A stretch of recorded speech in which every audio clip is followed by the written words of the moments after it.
الله الرحمن الرحيم کتێبخانەی دەنجی ڕۆشنایی ئەم بەرهەمەتان پێشکەش دەکات.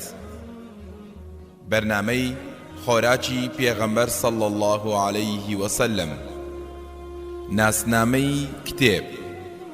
ناو بەرنامەی خۆراکی پێغەمبەر صلی الله عليه وسلم، نووسین دکتۆر عەبدولواحید محەممەد ساڵح، مافی لە چاپدانی پارێزراوە بۆ نووسەر، چاپی یەکەم 1439 کۆچی بەرامبەر بە 2018 میلادی.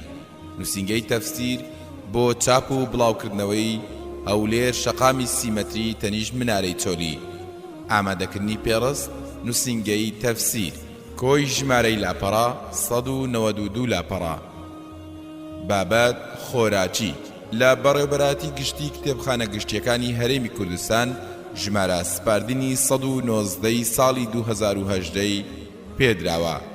بیر و لۆچوونی ئەم کتێبە مەرج نییە هەمان بیر و لۆچوونی نووسینگەی تەفسیر بێت. دیزاینی ناوەوە جمعە سەدیق کاکە، دیزاینی بەرگ عومەر کۆیی، خەتی بەرگ نەوزاد کۆیی، خوێندنەوەی هێمن گەردی، کارە هونەریەکان هاوکار محەممەد حەسەن.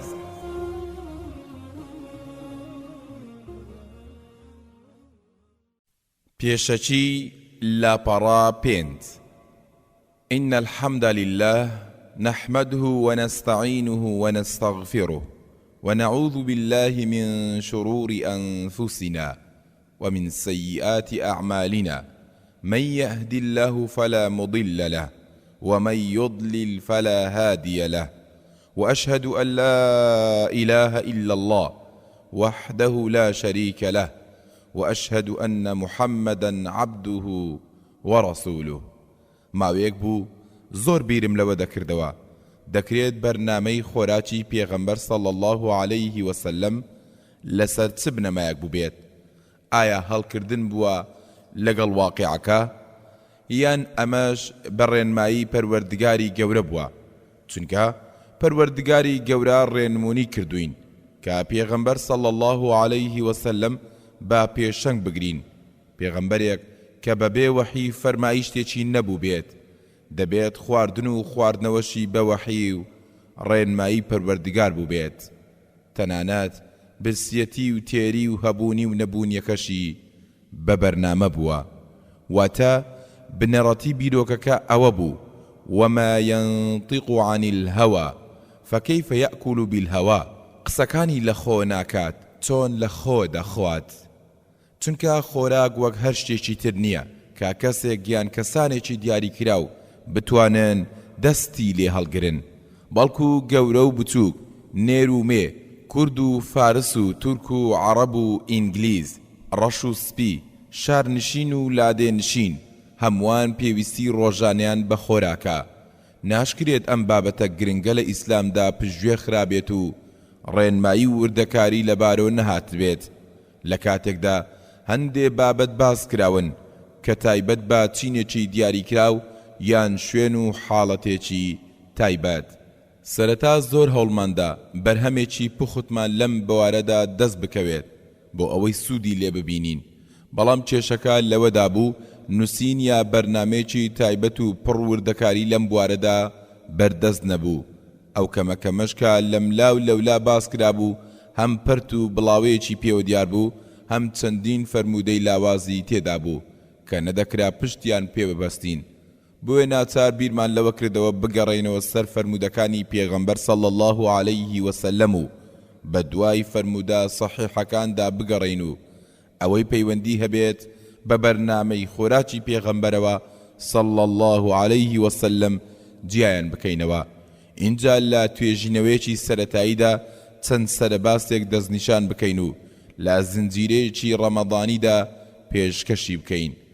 سوپاس بۆ پەروەردگار پاش ئەو زنجیرە کە بە سەرکەوتووی تۆمار کرا و پێشکەش کرا و پێشوازێکی گەرم و گوڕی لێکرا، لیژنەی تایبەت بە نووسینەوەی کۆڕ و وتارەکان بڕیاریاندا ئەم زنجیرەش بنووسنەوە و لە شێوەی پەرتووکێکدا و بیخەنە بەردەستی خوێنەرانی ئازیز. بۆ ئەم کارەش چەند هەنگاوێکیان ناوە. یەکەم، نووسینەوەی کۆڕەکان و پێداچوونەوەی بە نووسینەکەدا. دووەم، گۆڕینی شێوازی دەربڕینەکە لە ئوسلوبی وتارەوە بۆ ئوسلوب و شێوازی نووسین. سێەم، بە دواداچوونی زیاتر بۆ دەقی فەرموودەکان و هێنانی دەقەکان و خستنە ڕووی حوکمی فەرموودەکان. ناوڕۆکی بابەتەکە لە 22 باس پێک دێت. لە باسی یەکەم هەتا باسی نۆیەم ئامانج و شێواز و ڕێژە و کات و چۆنیەتی خواردنی پێغەمبەر صلی الله عليه وسلم باس کراوە. واتە پێغەمبەر صلی الله عليه وسلم بە چ مەبەستێک خۆراکی خواردووە، ڕێژەی خواردنەکەی چەند بووە، کەی و بە چ چەشنێ خواردوویەتی، شێوازی خواردنی چۆن بووە. لە باسی دەیەم هەتا باسی 21 باسمان لەو خواردن و خواردنەوانە کردووە کە پێغەمبەر صلی الله عليه وسلم خواردوویەتی، هەرکام لەوانە لە چ کاتێکدا و بە چ ڕێژەیەک و بە چ مەبەستێک خواردوویەتی. سوودا تەندروستیەکانی هەریەک لەو خواردنانە چین. دوجاریش لە باسی 22دا دەرەنجامەکانی بەرنامەی خۆراکی پێغەمبەرمان صلی الله عليه وسلم باس کردووە. ئەوەی زیاتر ئیشەکەی ناڕەحەت کردین ئەوە بوو کە توێژینەوەی تایبەت لەم بوارەدا لەبەردەستدا نەبوو، هەتا ببێتە سەرەتایەک بۆ ئیشەکە و ئێمە لەوێوە دەست پێ بکەین. هەر ئیشێکیش لە سەرەتاوە دەست پێ بکرێت ناڕەحەتی زیاتر و ئەگەری هەڵە و کەم و کورتی زۆرترە. بۆیە وەک چۆن هیوادارین ئەم بەرهەمە سوودێک بگەێنێت بە خوێنەرانی ئازیز، هاوکات ئومێدەوارین سەرەتایەکی باش بێت بۆ توێژەرانی تری موسڵمان و کۆتایی هەوڵەکەی ئێمە سەرەتای هەنگاوێکی نوێ و توێژینەوەیەکی بەهێزتر بێت بۆیان. دکتۆر عەبدولواحید محەممەد ساڵح سلێمانی باسی یەکەم حیکمەتی بەرنامەی خۆراکی پێغەمبەر صلی الله عليه وسلم لاپەڕا نۆ. لەوانەیە خوێندنەوە و بە دواداچوونی بابەتەکانی پەیوەست بە خواردن زیاتر لە ڕەمەزاندا لای موسڵمانان جێی بایەخ و گرنگی بێت، چونکە لەو مانگەدا کە خۆیان لە خواردن و خواردنەوە دەگرنەوە زیاتر بیریان لایەتی. ئەمەش دەرفەتێکی گەورەیە هەتا موسڵمانان پێداچوونەوەیەک بکەن بە سیستەمی خۆراکیان. چاکترین بابەتێکیش کە موسڵمان هەوڵ بدات بە دوایدا بچێت و لەو بوارەدا سوودی لێوە ببینێت بریتێ لە بەرنامەی خۆراکی پێغەمبەر صلی الله عليه وسلم. لەم ڕوانگەوە بیرمان لەوە کردەوە بە کورتی چەند بابەتێک لەسەر سیستەمی خۆراکی پێغەمبەر صلی الله عليه وسلم ئامادە بکەین. لەوانەشە لای کەسانێک جێی پرسیار بێت بۆچی لە سەدەی 15 کۆچیدا تازە باز لە سیستەمێکی خۆراک دەکرێت کە لە دەی یەکەمی سەدەی یەکەمی کۆچیدا پەیڕەو کراوە. ئەویش لە شوێن و سەردەمێ کە خواردن تیایدا کەم بووە و زۆر جوداواز بووە لە کات و شوێن و بارودۆخی ئەمڕۆ. لەوانەیە خەڵکانێک وا بیر بکەنەوە کە پێغەمبەر صلی الله عليه وسلم هەرچیەکی دەستکەوت بێت ئەوەی خوارد بێت و لە نەبوونی خۆراکەوە بە هەر خواردنێ ڕازی بوو بێت و خوارد بێتی. ئەوەی کوردەواری دەیڵێت ئینسانی برسی لە هیچ ناپرسی. بەڵام پاش ئەوەی توێژینەوەیەکی وردی ژیانی پێغەمبەر صلی الله عليه وسلم و بەرنامەی خۆراکی پێشەوامان کرد، چوینە سەر وردەکاری جۆر و ژمارە و کات و شێوە و ڕێژەی خواردنەکانی پێغەمبەر صلی الله عليه وسلم. هەستمان کرد ئەمە بیرکردنەوەیەکی هەڵەیە. ئەگەر وامان زانی بێت پێغەمبەر صلی الله عليه وسلم لە برسیەتیدا هەرچیەکی دەستکەوت بێت خواردوویەتی، بەڵکو پێغەمبەر صلی الله عليه وسلم چاکترین و باشترین خواردنی خواردووە. بە بەرنامەیەکی وردی دیاریکراو سیستەمی خۆراکی خۆی داڕشتووە. بە بڕوای من وەک چۆن پێغەمبەر صلی الله عليه وسلم لە خۆیەوە هیچی نەفەرمووە و هەرچیەکی فەرمووە فەرمان و ڕێنمایی پەروەردگاری گەورە بووە. بە هەمان شێوەش بەرنامەی خواردنیشی بە ڕێنمایی پەروەردگاری گەورە بووە. پەروەردگاری گەورەش خۆی بەدی هێنەری مرۆڤە و شارەزاترە بە پێکهاتەی مرۆڤ و چاک و چاکترین دەزانێت و چاکترینیش بۆ پێغەمبەرەکەی هەڵدەبژێرێت. نازانین ئەمڕۆ چەندە دوورین لە بەرنامەی خۆراکی پێغەمبەر صلی الله عليه وسلم و تا چ ئاستێک شارەزاییمان کەمە سەبارەت بە سفرە و خوانی پێغەمبەر صلی الله عليه وسلم تا ئەو کاتەی بە جوانی لە سفرە و خوانی پێغەمبەر صلی الله عليه وسلم شارەزا دەبین دەشزانین ئەگەر بە دروستی سیستەمی خۆراکی هاوشێوەی بەرنامەی خۆراکی پێغەمبەر صلی الله عليه وسلم بگرینە بەر زۆر دەرد و نەخۆشی ئەمڕۆمان لە کۆڵ دەبنەوە کە لەم سەردەمەشدا خەڵکانێکی زۆر جیرۆدەن بەدەستیانەوە بەڵام گرنگە ئەوە بزانین کە ئەم بابەتەی لەبەردەستاندایە و گوێبیستینە تەنها سەرەتایەکە بۆ ئەو بوارە و کردنەوەی دەلاقەیەکە تا لەوێوە بە شێوەیەکی فراوانتر هەر کاممان هەوڵی زیاتر و وردەکاری بدەین و بە شێوازێکی جوانتر و قوڵتر ڕۆبچینە ناو بابەتەکەوە و زانیاریەکی زیاتری لەسەر کۆبکەینەوە واتێ نەگەین ئەمە هەموو زانیاریەکەیە لەسەر بەرنامەی خۆراکی پێغەمبەر صلی الله عليه وسلم و بەڵکو ئەم باس و خواسە پێویستی بە چەندین توێژینەوە و دەیان بەرێک نووسین هەیە هیواخوازین خەڵکێکی دی پاش ئێمە زیاتر پەرە بەم بابەتە بدەن و ئەمەی ئێمە سەرەداوێک بێت بەدەستیانەوە لەمڕۆدا گرنگی بەرنامەی خۆراکی پێغەمبەر صلی الله عليه وسلم بە جوانی دەردەکەوێت بەڵام گرنگی زیاتری لەوەدایە بگەڕێینەوە ئەو سەردەمە و بزانین لەو سەردەمەدا خەڵک بە چ بەرنامەیەک خواردنیان خواردووە و لە چ ئاستێکی دواکەوتوودا بوون کۆمەڵگەی نەفامیە و سەردەمە تێڕوانینیان بۆ خواردن ئەوە بووە کە خواردن خۆشی ژیانە و کەسی خۆشگوزەران ئەوەیە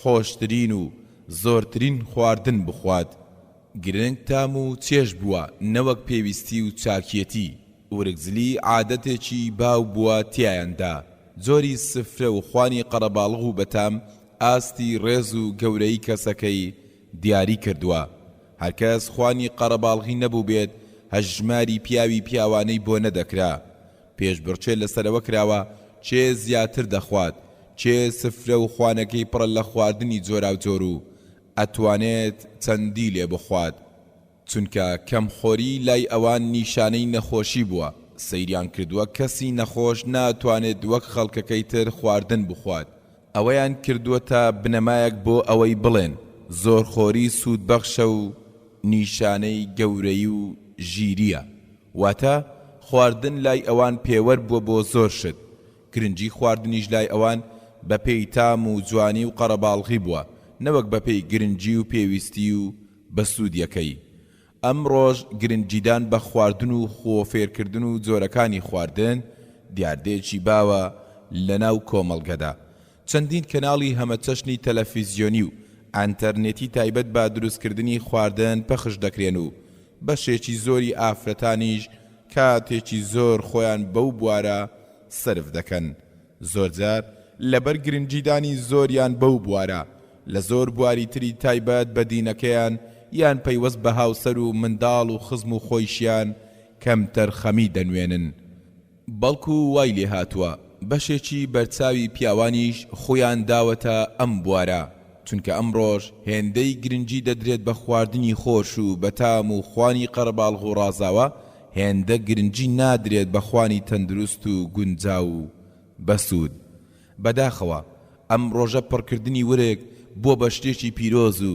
زیاتر لە تێرکردنی ڕۆح و دڵ و مێشک گرنگی پێدەدرێت پێتان سەیر نەبێت ئەگەر بڵێین یەکێک لە هۆکارەکانی هاتنی پێغەمبەر صلی الله عليه وسلم بۆ ئەو بووە کە مرۆڤایەتی فێر بکات بە چ سیستەمێ خواردن بخۆن چی بخۆن و چەندە بخۆن چۆن بخۆن و کەی بخۆن و بۆچی بخۆن پێغەمبەر صلی الله عليه وسلم هاتووە تا ڕەوشتە باڵاکان بە چڵەپۆپە بگێنێت نێردراوم تا ڕەوشتە چاکەکان بگێرمە چڵەپۆپە مرۆڤایەتی ئەرکی سەرشانی بریتێ لە پەرستش دەی چ پەرستش و چ ڕەوشتی بەرزی بەبێ تەندروستیەکی دروست بە جوانی ناگاتە ئەنجام هۆکارێکی گەورەی تەندروستیش بریتێ لە خوانی تەندروست بۆیە پەروەردگاری گەورە لە قورئانی پیرۆزدا بەوردی باسی خواردنی کردووە، هێڵە گشتیەکانی دیاری کردووە، وەک لە سوورەی ئەلئاعراف ئایەتی 157 دەفەرموێت: وهو الذي يرسل الرياح بشرا بين يدي رحمته حتى إذا أقلت سحابا ثقالا سقناه لبلد ميت فأنزلنا به الماء فأخرجنا به من كل الثمرات كذلك نخرج الموتى لعلكم تذكرون. واتا ئیمانداری کامل ئەوانن دەکەونە شوێنی ئەو پەیامدار و هەواڵدەری پەروەردگارە کە نەخوێندەیە، ئەو پێغەمبەرەی کە ناو سیفاتەکانی لە تەوڕات و ئینجیلدا نووسراوە لای خۆیان دەستیان دەکەوێ، واتە زۆر بە چاکی دەیناسن، فەرمانیان بە چاکە پێدەکات و لە شتی خراپ و ناپەسند ڕێیان لێدەگرێت و هەموو شتێکی پاک و خاوێنیان بۆ حەڵاڵ دەکا و هەموو شتێکی پیس و زیان بەخشیشیان لێ یاساغ دەکات و بار و تەکلیفی قورس و کۆت و زنجیر لەسەریان شەتەک درابوو لای دەبا. اینجا ئەوانەی بڕوایان بەو پەیامبەرە هێنا و بەڕێز و حورمەتەوە ڕایان گرت و هاوکاری و پشگیری لێکرد بە جیهاد و تێکۆشان و دوای ئەو ڕووناچێش کەوتن لەگەڵیان نێردراوە، ئەو خەڵکانە ئەمانە سیفەتیان بوو، بەختیار و سەرفرازن.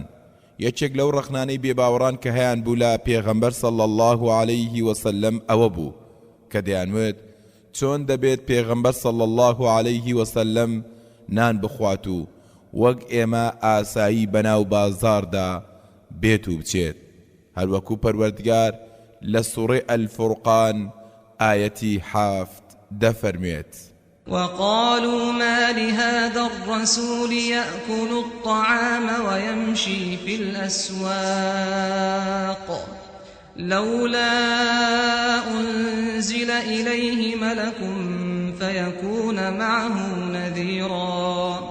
واتا خوانەناس و کافران گوتیان بۆ ئەوچی لە ئێمە زیاترە، وا داوای پەیامبەرێتی دەکات، وای ئەمە چ پەیامبەرێکە خۆراک دەخوا و بە بازاریشدا دەگەڕێ، ئەی بۆچی فریشتێکی لەگەڵ نەهات لەلایەن پەروەردگارەوە تا بە هاوڕێتی ئەو خەڵکە بترسێنێت ئەگەر ڕاست دەکات پێغەمبەرە. پەروەردگاریش وەرامیان دەداتەوە کە پێویستە پێغەمبەر مرۆڤ بێت بۆ ئەوەی بتوانێت بیکەن بە پێشەنجی خۆیان و ئەوەی ڕۆژانە ئەوان دەیکەن پێغەمبەریش صلی الله عليه وسلم وەک ئەوان بژی و بەکردداری لە نێوانیاندا بێت هەتا ببێتە بەڵگەیەکیش لەسەریان کە دەکرێت مرۆڤێک ئەوە جێبەجێ بکات کە پەروەردگاری گەورە فەرمانی پێدەکات، هەروەکو لە سوورەی ئەلئەنعام ئایەتی 9 دەفەرموێت: ولو جعلناه ملكا لجعلناه رجلا وللبسنا عليهم ما يلبسون. گریمان ئەگەر وەک خۆیان پێشنیاریان کرد پێغەمبەرمان صلی الله عليه وسلم جێڕابە بە فریشتێک لە باتی ئەوە کە پەیامبەر مرۆڤە، هەر دەبوو لە شکل و سیمای پیاوێکمان دانابە، چونکە ئەگەر لە بیچمی فریشتەدا بێتە لایەن هەرگیز قبوڵی ناکەن. ئەوساش ئەوەی وا ئێستا لێیان تێکەڵ بووە و دەڵێن پێغەمبەر صلی الله عليه وسلم دەبێ فریشتە بێت، هەر هەمان ڕەخنە دەگرنەوە و لێیان تێک دەچێت کەوا بوو پێغەمبەر هەر دەبێ بەشەر بێت. ئێمە وەک موسڵمان فەرمانمان پێکراوە ئەگەر پەروەردگاری گەورەمان خۆش دەوێت ئەوە با شوێن پێغەمبەر صلی الله عليه وسلم بکەوین، بەوەی خۆشەویستی خۆمان بۆ پەروەردگاری گەورە دەسەلمێنین، هەروەکو پەروەردگار لە سوورەی ئالی عیمران ئایەتی 31 دەفەرمێت: قل إن كنتم تحبون الله فاتبعوني يحببكم الله ويغفر لكم ذنوبكم والله غفور رحيم. واتا پیان بڵێ ئەی پێغەمبەر صلی الله عليه وسلم ئەگەر ئێوە خواتان خۆش دەبێ پەیڕەوی لە شەریعەت و بەرنامەکەی بکەن، ئەوسا پەروەردگاریش ئێوەی خۆش دەوێ و لە هەڵە و گوناهەکانیشتان خۆش دەبێت، چونکە ئەو پەروەردگارە زۆر چاوپۆشیکار و زۆریش دڵۆڤان و میهرەبانە. شوێنکەوتنی پێغەمبەریش صلى الله عليه وسلم تەنها لە بیر و باوەڕ و جیهاد و نوێژ و چەند مەسەلەیەکدا نییە، بەڵکو دەبێت لە هەموو کایەکانی ژیاندا شوێن پێغەمبەر صلى الله عليه وسلم بکەوین. بڕوای تەواوم بەوە هەیە ئەگەر بەو جۆرەی پێغەمبەر صلى الله عليه وسلم ڕێنمایی کردوین سیستەمی خۆراکیمان ڕێک بخەین، ڕێژێکی کەمی ئەو دەرمانانەی دەهێنرێنە کوردستان بەس بوون بۆ چارەسەر هەزاران کێشەی کەرتی تەندروستی چارەسەر دەبوون و چارەخانەکان چۆڵ دەبوون. خۆزگە دەکرا ڕۆژێک لە ڕۆژان هەر کام لە ئێمە بۆی بگونجایە میوانداری پێغەمبەر صلى الله عليه وسلمی بکردایە، هەتا بمانزانی بە کاممان خوانێکی تەندروست و شەرعیمان هەیە و ڕوومان دێت میوانداری پێغەمبەر صلى الله عليه وسلم بکەین. چەندە ئاگاداری باڵانسی هێڵەکانی پەیوەندی و پارەی گیرفان و ڕێژەی بنزین ناو ئۆتۆمبیلەکانمانین، پێویستە دەهێندە و زیاتریش وریای ڕێژە و جۆر و چۆنیەتی و چەندیەتی خواردنەکانمان بین. سوود و زیانی هەر خواردنێ بزانین کە دەیخۆین، نەوەک تەنها خوانی خۆمان، بەڵکو هەر خواردن و خواردنەوەیەک کە دەیدەین بە ماڵ و منداڵمان، چونکە هەر کەس لە ئێمە بەرپرسین لە ماڵ و منداڵەکانمان، ئافرەتانیش لە ماڵەوە بەرپرسن لە مێردەکان و منداڵەکانیان، وەک چۆن پێغەمبەر صلى الله عليه وسلم ئاماژەی پێکردووە کە دەفەرمێت چاک بزانن هەمووتان شوانن، هەمووشتان بەرپرسن لەوانەی کە شوانەیان دەکەن، پیا و شوانە بەسەر هاوسەر و منداڵەکانیەوە و لێیشیان بەرپرسە، ئافرەتی شوانە بەسەر ماڵ و منداڵی و مێردەکەیەوە و لێیشی بەرپرسە. دەی خوشکی بەڕێزم، وریای ئەو بەرپرسیارەتەی ناوماڵەکەت بە و بزانە چی خوانێ ئامادە دەکەیت، بگەڕێ بە دوای باشترین خواردندا و ئەوە دەرخواردی هاوسەر و منداڵەکانت بدە. خۆزگە هەر دایکێک هێندەی پزیشکێکی خۆراکی شارەزایی هەبوایە سەبارەت بە خواردنەکان. باسی دووەم، خواردن بە بەرنامە. لاپەڕا 19. کاتێ باسی بەرنامەی خۆراکی پێغەمبەر صلى الله عليه وسلم و حیکمەتی ئەو بەرنامەیەمان کرد، لەوانەیە پرسیارێک لای زۆرێکمان دروست بووبێت و بڵێن قورئان بەرنامەی خۆراکی بۆ مرۆڤایەتی داناوە؟ لە وەرامدا زۆر بە سانایی دەڵێن بەڵێ، سەلماندنیشی زۆر ئاسانە، تەنها 3 وشەی قورئان بەسن هەتا بەرنامەی خۆراک و مرۆڤایەتی ڕوون بکەنەوە. هەروەکو پەروەردگار دەفەرمێت کولوا واشربوا ولا تسرفوا، بخۆن بخۆنەوە زێدەڕۆیی مەکەن. مرۆڤ بۆ چالاکی ڕۆژانەی پێویستی بە وزە هەیە، بۆ بەدەستێنانی ئەو وزەیەش پێویستی بە خۆراکی پێویست هەیە، ئەمەش بە جێگەاندنی بەشی یەکەمی سیستەمەکەیە. هەروەها پێویستی بە شلەمەنی و خواردنەوەش هەیە، ئەمەش لە وشەی دووەمدا خۆی دەبینێتەوە. هاوکات پێویستە سنوورێک دابندرێت بۆ مرۆڤ هەتا پێویستی و حەز و ئارەزوو تێکەڵ بە یەک نەبن و لە بری گرنگیدانی بە پێویستی تەنها بیری لای تێرکردنی حەز و ئارەزوەکانی بێت و زێدەڕۆیی بکات لە خواردن و خواردنەوەدا، ئەمەش وشەی سێهەمە کە بریتە لە زێدەڕۆیی نەکردن. پێغەمبەر صلى الله عليه وسلم لە کاتی نان خواردنیدا بە جۆر و ڕێژەیەک نانی خواردووە وەک ئەو کەسەی لەسەر پێ بێت و نیەتی ڕۆیشتنی هەبێت، چۆن تەنها چەند پارویەک دەخوات و بەس، بەو چەشنە زۆری نەخواردووە. هاوکات قورئان وەک چۆن خواردن و خواردنەوە و ڕێژەکەی دیاری کردوون، بەو چەشنەش جۆری خواردنەکانیشی دیاری کردوون. فەرمانی کردووە شتی چاک و پاک و بەسوود بخۆین. کولوا من طیبات، لە شتە پاکەکان بخۆن، واتە ئەبێت ئەو خواردنە هێندە بەسوود بێت کە پێویستیەکانی لەشت دابین بکات، جگە لەوەش نابێت زیان بەخش بێت. یەکێک لە گرفتەکانی ئەمڕۆی ئەوروپیەکان بریتە لە جۆری خۆراکیان، ئەوان زیاتر گرنگی بە خواردنی خێرا فاست فود دەدەن. کەسێک هەیە بەیانی تا نیوەڕۆ خۆی ماندوو دەکات، نیوەڕۆ لە فێکی پێچراوی بۆ دەهێنرێت و بە خواردنێکی خێرای ئامادەکراو خۆی تێردەکات، خواردنێک کە پڕە لە کاربۆهیدرات و چەوری. ئامانجەکەشیان لەوەدا ئەوەیە زۆر کات نەکوژن بە خواردنەوە، کەچی لەولاوە ئەو زیانە بە خۆیان دەگێنن کە هەز بە تێری دەکەن. بەڵام خۆراکێکی زیان بەخشیوان خواردووە کە پێویستیەکانی جەستەی دابین نەکردووە. بەڵام پەروەردگار خواردنی پێغەمبەر صلی الله عليه وسلمی زۆر جوداواز کردووە. جوداواز لە خواردنی ئەمڕۆی ئەوروپیەکان و ئێمەش. خواردنێ کە ژەمەکانی دیاریکراو بوون، ڕێژە و جۆری خواردنەکان و شێوازی خواردنەکەشی دیاریکراو بووە. بە ڕێژەیەکی دیاریکراو خواردنی خواردووە، چاکترین و سوودبەخشترین جۆری خواردنی خواردووە. خواردنی گرانبەها و زۆر دانسقەی نەخواردووە. خواردنێکی سوودبەخشی خواردووە کە ئاسان بەردەست بێت. بەم جۆرە دەتوانین بڵێین پێغەمبەر صلی الله عليه وسلم بە شێوەیەکی هەڕەمەچی و بێ بەرنامە نانی نەخواردووە، بەڵکو سیستەمێکی خۆراکی وردی هەبووە کە لە لووتکەی تەندروستی و ئەو پەڕی کواڵیەتیدا بووە. پێغەمبەر صلی الله عليه وسلم نەک تەنها بۆ خۆی بەڵکو بۆ دەوروبەرەکەشی بەرنامەی تایبەتی خۆراکی هەبووە. شێواز و کاتی خواردنی لەگەڵ خاو و خێزانیدا، لەگەڵ میوانەکانیدا، لە کاتی چوونی بۆ میوانی لە مزگەوت و لە کاتی غەزاکاندا، بۆ هەر یەک لەمانە شێوە و ڕێژە و کات و چەندەتی خواردنەکەی جوداواز و بە بەرنامە بووە.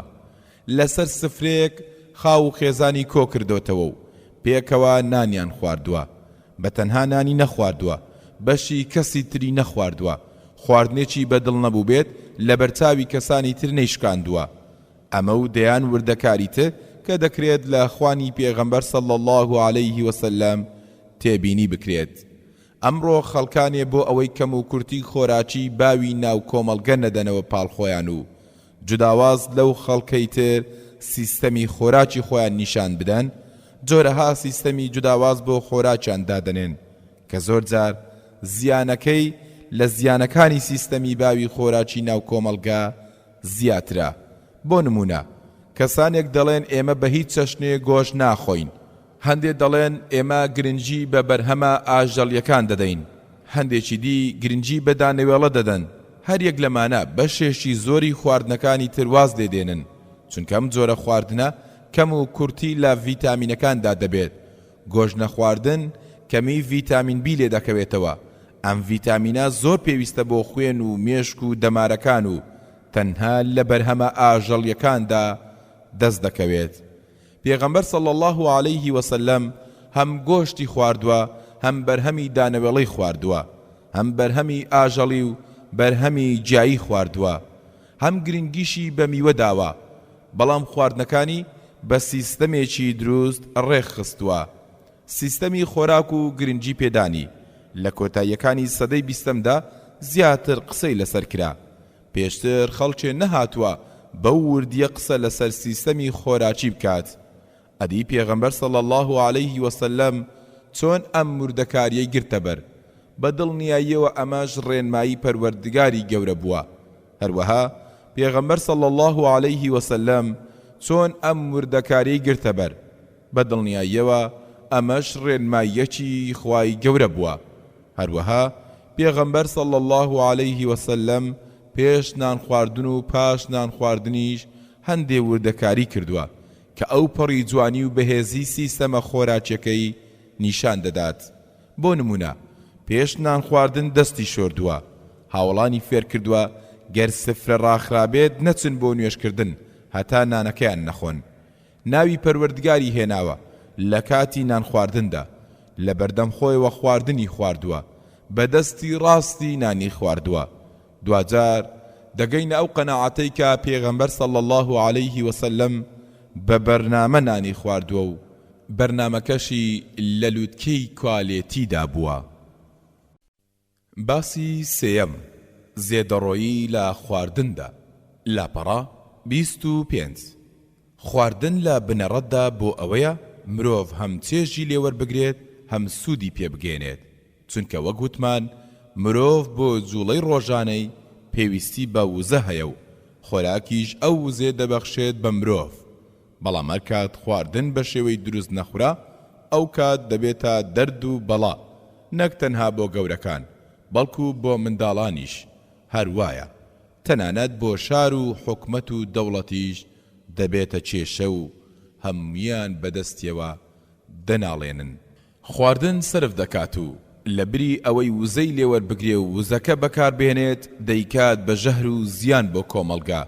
ئەمە زێدەڕۆیی لادانێکی ناڕەوای پێدەوترێ، چونکە خواردنێک کە مرۆڤ دەیخوات و سوود لە تاکە تاکەی گەردیلەکانی وەردەگرێت زۆر جوداوازە لەو وزەیە کە لەلایەکی ترەوە وەری دەگرێت و تەنها وەک وزە بەکاردێت.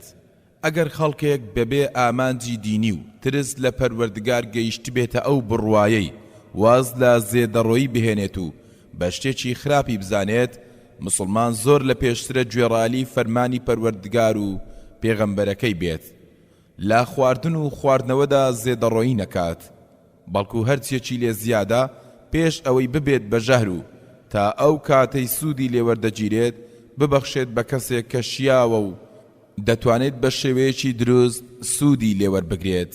هەروەکو پەروەردگار لە سوورەی ئەل-ئیسراء ئایەتی 26 دەفەرمێت: وآت ذا القربى حقه والمسكين وابن السبيل ولا تبذر تبذيرا.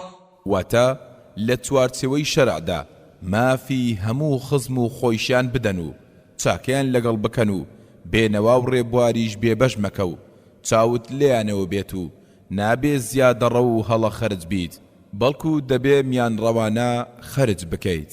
ئەم ڕۆژە هەر هەژارێک بەهۆی ڕژدی و چاوتنۆکی دەوڵەمەندێکەوە یان بەهۆی بەخراپ بەکارهێنانی بەخششەکانی لەلایەن کەسانی ترەوە هەژار ماوەتەوە، ئەگەرنا هەر کەسە و بە پێی پێویستی خۆی بەکار بهێنێت بە پێی تواناش ببەخشێت هەژاری نامێنێت. زۆر جار کەسێ خواردنێ دەخوات کەوا دەزانێت ئەوە تەنها بەشی خۆی دەکات، بەڵام ئەگەر بەشداری کەسێکی تری پێ بکات ئەو کات بۆی دەردەکەوێت کە بەشی هەردووچیان دەکات. بۆیە پێغەمبەر صلی الله عليه وسلم دەفەرمێت خواردنی یەک کەس بەشی دوو کەسە، خواردنی دوو کەسیش بەشی 4 کەس دەکات، خواردنی 4 کەسیش بەشی 8 کەس دەکات. بۆیە ببەخشە و ترست نەبێت لە کەمبوونەوە، ترسیشت نەبێت لە برسیەتی. ئەوەی بەکەمی دەزانیت بەشت دەکات، بەخشندە بە، هەتا پەروەردگاری گەورەش بەخشندە بێت لەگەڵت، چونکە پەروەردگاری گەورە بەخشندەکانی خۆش دەوێت. بەتایبەت لە بواری خواردندا بە وردی باسی کردووە و لە سوورەی ئەل-ئینسان ئایەتی 8 تا 11 دەفەرمێت: ويطعمون الطعام على حبه مسكينا ويتيما وأسيرا إنما نطعمكم لوجه الله لا نريد منكم جزاء ولا شكورا إنا نخاف من ربنا يوما عبوسا قمطريرا فوقاهم الله شر ذلك اليوم ولقاهم نضرة وسرورا. واتا نانو خۆراک لەگەڵ حەز و پێویستیان بۆی دەدەنە خەڵکانی بێنەوا و هەتی و دیل و دەڵێن ئێمە ئەم خۆراکەتان تەنها لەبەر پەروەردگار و بۆ بەدەستهێنانی ڕەزامەندی ئەو پێدەبەخشین، هیچ پاداشت و سوپاسێکمان لێتان ناوێ. هەروە دەڵێن بەڕاستی ئێمە لە ڕۆژێکی زۆر ترش و تاڵ و سەخت و قورس لە پەروەردگارمان دەترسین. جا پەروەردگار لە زیانی ئەو ڕۆژە دەیان پارێزێ و ڕووگەشی و شادمانیان پێدەبەخشێ. هەر کات بەم چەشنە جوڵاینەوە ئامانجی زۆرمان پێکاوە. پەروەردگاری گەورەمان لە خۆمان ڕازی کردووە، دڵی کەسێکمان خۆش کردووە و پێویستیەکەیمان دابین کردووە. ویژدانمان ئارام دەگرێ کە بووینەتە هۆی دڵخۆشی و یارمەتیدانی کەسێک یا سای ژینگە پارێزیشمان جێبەجێ کردووە. جەستەی خۆشمان لە دەرد و بەڵا پاراستووە و خۆپارێزیمان لە بری چارەسەر وەرگرتن گرتۆتە بەر. باسی چوارەم، دەستگرتنەوە لە زێدەڕۆیی. لاپەڕا 31. لەوانەیە زۆرێک لە خەڵکی ئەمڕۆ سەرسام بن بە وڵاتانی ڕۆژئاوا کە چۆن هاواریان لێ هەستاوە سەبارەت بە زێدەڕۆیی و هاوڵاتیانی خۆیان هان دەدەن لە خواردندا ئیسراف نەکەن. وابزانن ئەمانە پێشەنجی ئەم بوارن و کەس پێش ئەوان بەو چەشنە بیری نەچوو بێت بۆ لای بابەتێکی وادا. بەڵام یەکەم دەوڵەت کە بە وردی و بە بەرنامە بانگەشەی کرد بێت بۆ دەستگرتنەوە لە زێدەڕۆیی و زێدەخۆری و ئیسرافکردن دەوڵەتی ئیسلامی بووە لە مەدینە بە سەرکردایەتی پێغەمبەر صلی الله عليه وسلم. جگە لەوە پێغەمبەر صلی الله عليه وسلم کۆمەڵگەی فێری ئەوە کرد ئەوەی لێیان زیادە کەڵەکەی نەکەن لای خۆیان و دوجار بەسەر بچێت، فێریشی کردن زیادەکەی خۆیان ببەخشن بەوانەی نیانە. بەمەش دەیان ئامانجی ئابووری و کۆمەڵایەتی و دەرونی و قیامەتی دەپێکن.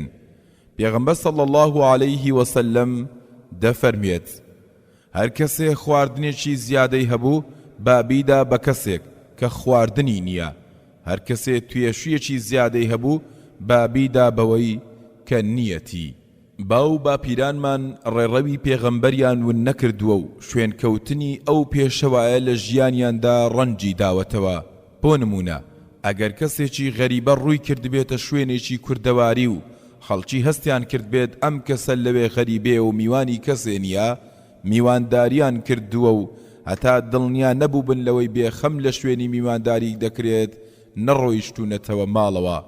پێدەچێت کەسانێ وابزانن زێدەڕۆیی ئەوەیە زیادە فڕێ نەدەیت، بەڵام زێدەڕۆیی بریتێ لەوەی هەموو حەزێکت بەدی بهێنیت واتە هەرچیەک حەزت پێکرد بیخۆیت، چونکە دەرونی مرۆڤ سنووری بۆ دانەنرێ حەز بە زۆر شت دەکات، حەزەکانیشت لە سنووری چاک و خراپ سوود و زیاندا ناوەستن، کەوابوو دەبێت سنوور بۆ حەزەکان دابندرێت. ئێستاش لای خۆمان جاری وا هەیە لە درنگانێکی شەودا کەسانێ دەبینی دەچنە دەرەوە نە لەبەر برسێتی زۆر و نە لەبەر ئیشێکی گرنگە، بەڵکو تەنها بۆ تام و حەزێک بەو درنگانیشەوە سەروپێ یان خواردنێکی قورسی چەشنی سەروپێ دەخۆن. ئەگەر لیان بپرسی بۆچی دەیخۆن، وەرامەکەیان ئەوەیە حەزم لێتی. جا سەروپێ خۆی زۆر کێشە دەنێتەوە، ئەو ڕیخۆڵە و گەدەی لە ناو سەروپێدا هەیە هەرزکردنی زۆر زۆر سەختە، ئازارێکی زۆر بە گەدە و ڕیخۆڵەی مرۆڤ دەگێنێ. ئەمە لە حاڵەتی ئاساییدا جزای ئەوەی لە درنگانێکی شەودا بێت. جارێک جابیری کوڕی عەبدوڵڵا بڕێ گۆشتی کڕی بوو، لە ڕێگەدا دای بەلای عومەری کوڕی خەتابدا. عومەری کوڕی خەتاب پێیوت ئەی جابیر ئەوە چییە؟ ئەویش وتی بڕێ گۆشتە و حەزم لێی کرد ئیتر کڕیم. عومەریش پێیوت بۆچی هەر شتێ حەزی پێ بکەیت دەبێت بیکڕیت؟ ئەی ناترسید لەوانە هەژمار بکەیت کە ئەم ئاەتە باسییان دەکات وەک لە سوڕەی ئەلئەحقاف ئاەتی 20 کە دەفەرمێت ويوم يعرض الذين كفروا على النار أذهبتم طيباتكم في حياتكم الدنيا واستمتعتم بها فاليوم تجزون عذاب الهون بما كنتم تستكبرون في الأرض بغير الحق وبما كنتم تفسقون. واتا ڕۆژێک ئەوانەی کە بێباوەڕن بەرامبەر ئاگر ڕائەنوێنرێن و نیشانیان ئەدرێ، پێیانەوترێ ئێوە لە ژیانی دنیادا هەرچی خۆشی و ڕابواردنێکتان هەبوو ئەنجامتاندا، ئیتر بەشی ئێرەتان نەهێڵایەوە و بەهرەوەر بوون پێیان. ئینجا ئەمڕۆژ پاداش دەدرێتەوە بە سزای سەرکزگەر بەهۆی ئەوە کە بەناحەق خۆتان بەزڵ دادەنە لەسەر زەوی بەهۆی ئەو گوناه و تاوانەوەی کە دەتان کرد. دەکرێت جارجارە بە حەزەکانت بڵێیت نابێت، بەسە، پێویست ناکات، دەکرێت جڵەوی نەفست بگریت و سنوورێ بۆ حەزەکانت دابنیت. ئەبوو بەکری سدیق دەیوت زۆر ڕقم لە ماڵێکە خەرجی چەند ڕۆژێک لە یەک ڕۆژدا بخوات. مرۆڤیش کە کۆتا پاروەکانی ڕزقی تەواو بوون ئیتر ئەبێت دنیا جێ بهێڵێت. خواردنی زیاداش مرۆڤ تووشی جۆرەها نەخۆشی دەکات، شەکرە و زەبحەی دڵ و جەڵتە و چەندین جۆری تری نەخۆشی.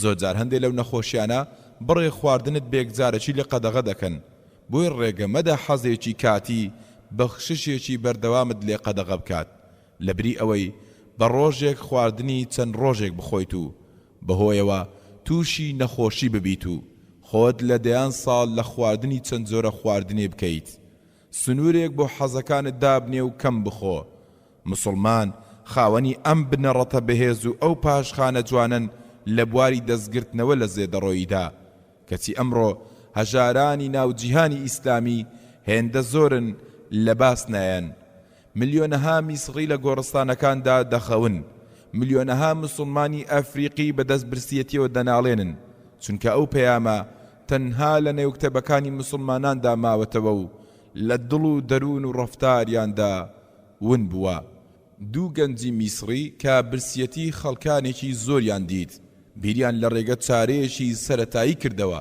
دەچوون بۆ لای چێشتخانەکان و داوایان کرد مۆڵەتیان بدەن ئەو پاشماوەی خواردنەی ئەوان فڕێدەدەن ئەمان هەڵی بگرن و بیبەن دابەشی بکەن بەسەر هەژاراندا دواتر کە پرۆژەکە خاڵی ئیجابیدا بەدەستەوە بەدەیان و سەدان گەنجی تر لە دەوری پرۆژەکە کۆبوونەوە تەنها لە میسریشدا نەمایەوە بەڵکو لە وڵاتانێکی تری ئیسلامیشدا بیری لێکرایەوە و کەم و زۆر پێی ڕەو دەکرێ وەک چۆن ئێستا لە سعودیەش گەنجانێ و چەند ڕێکخراوێک سەرقاڵن بەو پرۆژەیەوە کوردستانی ئێمەش پێویستی بەم پرۆژەیە هەیە تەنها خواردنی زیادەی چێشخانەکان کۆ بکرێتەوە خواردنی هەزاران خوێندکاری ناو بەشە ناوخۆییەکان دابین دەکات هەزاران ئاوارەی پێ تێر دەکرێت باسی پێنجەم پاشماوەی خواردن لاپەڕا 37 بابەتێکی دیکەی پێویست و پەیوەست بە بەرنامەی خۆراکی پێغەمبەر صلی الله عليه وسلم کە پێویستە قسەی لەسەر بکەین بریتیە لە پاشماوەی خواردن ئەو زیادەی لە خواردنی هەر کەسێکماندا دەمێنێتەوە نەک تەنها زیادەی ئەوەی لە منجەڵێکدا ماوەتەوە بەڵکو ئەو زیادەی لە دەفری بەردەم هەر تاکێکماندا دەمێنێتەوە ورتر لەوەش هەر زیادەی بەسەری پەنجەکانمانەوە ماوەتەوە لەوەش زیاتر ئەو خواردنەی لە بینی ددانەکانمان ماوەتەوە پێغەمبەر صلی الله عليه وسلم دەفەرمێت پارووی هەر کامتان کەوتە خوارەوە با هەڵی بگرێتەوە و هەرچی پیسیەکی پێوە نووساوە لای بەرێت و پاروەکە بخوات و جێی نەهێڵێت بۆ شەیطان دەستیشی بە دەستە سڕ نەسڕێت هەتا پەنجەکانی دەلێسێتەوە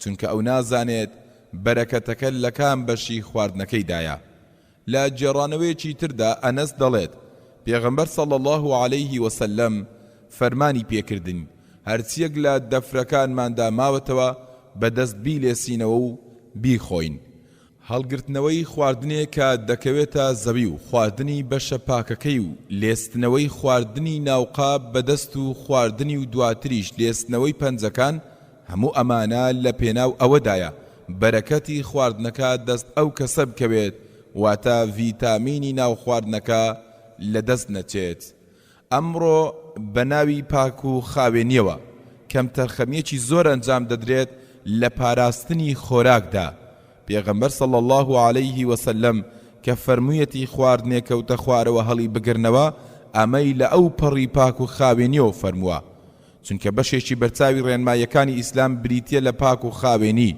کە دەیان ئاەت و فەرموودا باسییان کردووە نەوەک خواردن بەڵکو پەرستشەکانیش بە پێپاک و خاوێنی قبول نین کەچی ئەمڕۆ کە خواردنێ دەکەوێت هەمومان بێزی لێ دەکەینەوە کوردەواری دەڵێ تیکە لە دەم داکەوت بۆ کۆش باشە دەی مەهێڵە پارویە کە دەکەوێت بکەوێتە سەرزەوی و بە کۆشت بیگرێرەوە ئەگەریش کەوتە سەرزەوی مەهێڵە بفەوتێ و بەشە پاکەکەی هەڵگرەوە و بیخۆ لەوانەیە خەڵکێ بڵێن چۆن ئەمە بۆ کەسێکی ڕۆشنبیر گونجاوە هەر زەوق و سەلیقەوە ناخوازێ بەڵام ڕاستیەکەی ئەوەیە ئێمە زەوق و سەلیقێکی ناتەندروستمان سازاندووە ئەگەرنا ڕاستی و دروستیەکە ئەوە بووە کە بگەڕێت بە دوای بەرەکەت و ڤیتامینی ناو خواردن و نهێڵیت خۆراک بەزایە بچێت ئەگەرنا چ ئەو دەفرەی نانی تێدا دەخۆیت پێویستە پێشتر شۆرا بێت و پاک و خاوێن بێت چ دەستەکانیشت پێش خواردن دەبێت شۆرابن و دەست و پەنجەی خۆتە و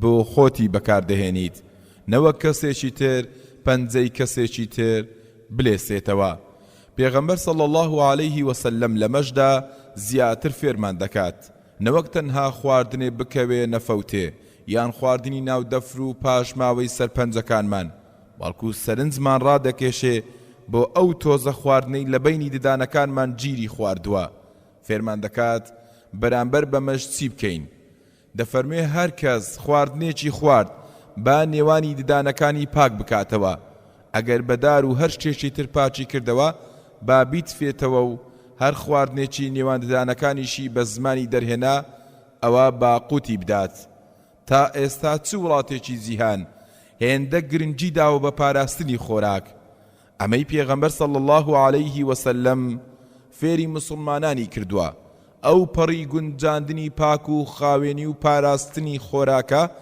نە مرۆڤ لە بازنەی پاک و خاوێنی دەردەکات نە دەرفەت بە مرۆڤ دەدات کەمترین خواردن بفەوتێنێت بەڵام بەداخەوە ئەمڕۆ ئێمەی مسلمان کە خواردن بانگەکەین پاڵی لێ ئەدەینەوە و خواردنێکی زۆر داواکەین هیچ گرنگیەک نادەین بە تەندروستی خۆمان و دەست ناگرینەوە لە زێدەڕۆیی بگرە بووە بە عیبە ئەگەر سفرە و خوانێ خواردنی زیادەی لەسەر نەمێنێتەوە پێویستە ئەو ڕۆشنبیریە لە نێوانماندا بڵاو بێتەوە کە پێغەمبەر صلی الله عليه وسلم فێری کردوین تا ئێستا گوێمان پێ نەداوە لەمە و دوا دەبێت لە چێشتخانەکاندا هێندە داوا بکەین کە دەیخۆین بگرە زۆرخۆری لە خواردنەکاندا سنووردار بکرایە جارێک لەگەڵ هەندێک هاوڕێماندا گەشتێکمان کرد بۆ وڵاتی یابان لە خواردنگەیەک داوای خواردنێکمان کرد خواردنەکە زۆر خۆش بوو زۆرمان داوا کردو بەشێکی زۆری خواردنەکەمان لێمایەوە و بەجێمان هێشت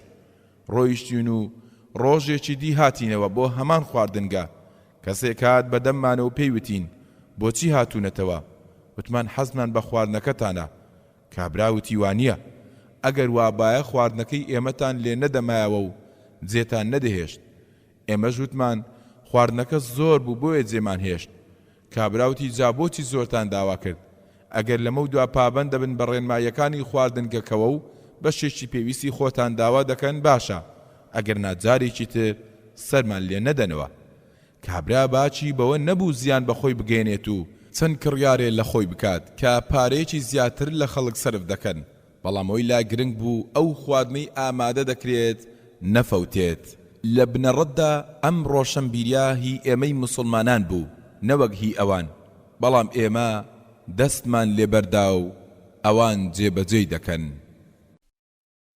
باسی شەشەم چارەسەر و خۆپاراستن لاپەڕا 43 نەخۆشی بەهۆی خواردنەوە بە شێوەیەکی گشتی بەهۆی دوو حاڵەتەوە دروست دەبێت یەکەم بریتیە لە کەمی خۆراکی پێویست بۆ لەش واتە ئەو خۆراکەی کە پێداویستی لەش دابین دەکات لە ڤیتامین و ماددە پێویستەکانی لەش ئەو کەسە نەیخوات ئەمەش واتە بەدخۆراکی دووەم بریتیە لە زۆرخۆری بەگشتیش لە وڵاتانی خۆماندا بەدخۆراکی کەمە و زیاتر کەسانێ تووشی دەبن کە کێشەی ڕیخۆڵە و گەدە و هەرسکردنیان هەیە کێشەی وڵاتی ئێمە بریتیە لە زۆرخۆری خواردنی تەندروست یان بۆ خۆپاراستنە لە نەخۆشی یان هۆکارێکە بۆ چارەسەر ماوەیەکی زۆر بەوردی لە بوارە جۆرا و جۆرەکانی پزیشکیدا خوێندنەوەم دەست پێ کرد دەبینم هەر بوارێکی پزیشکی هەیە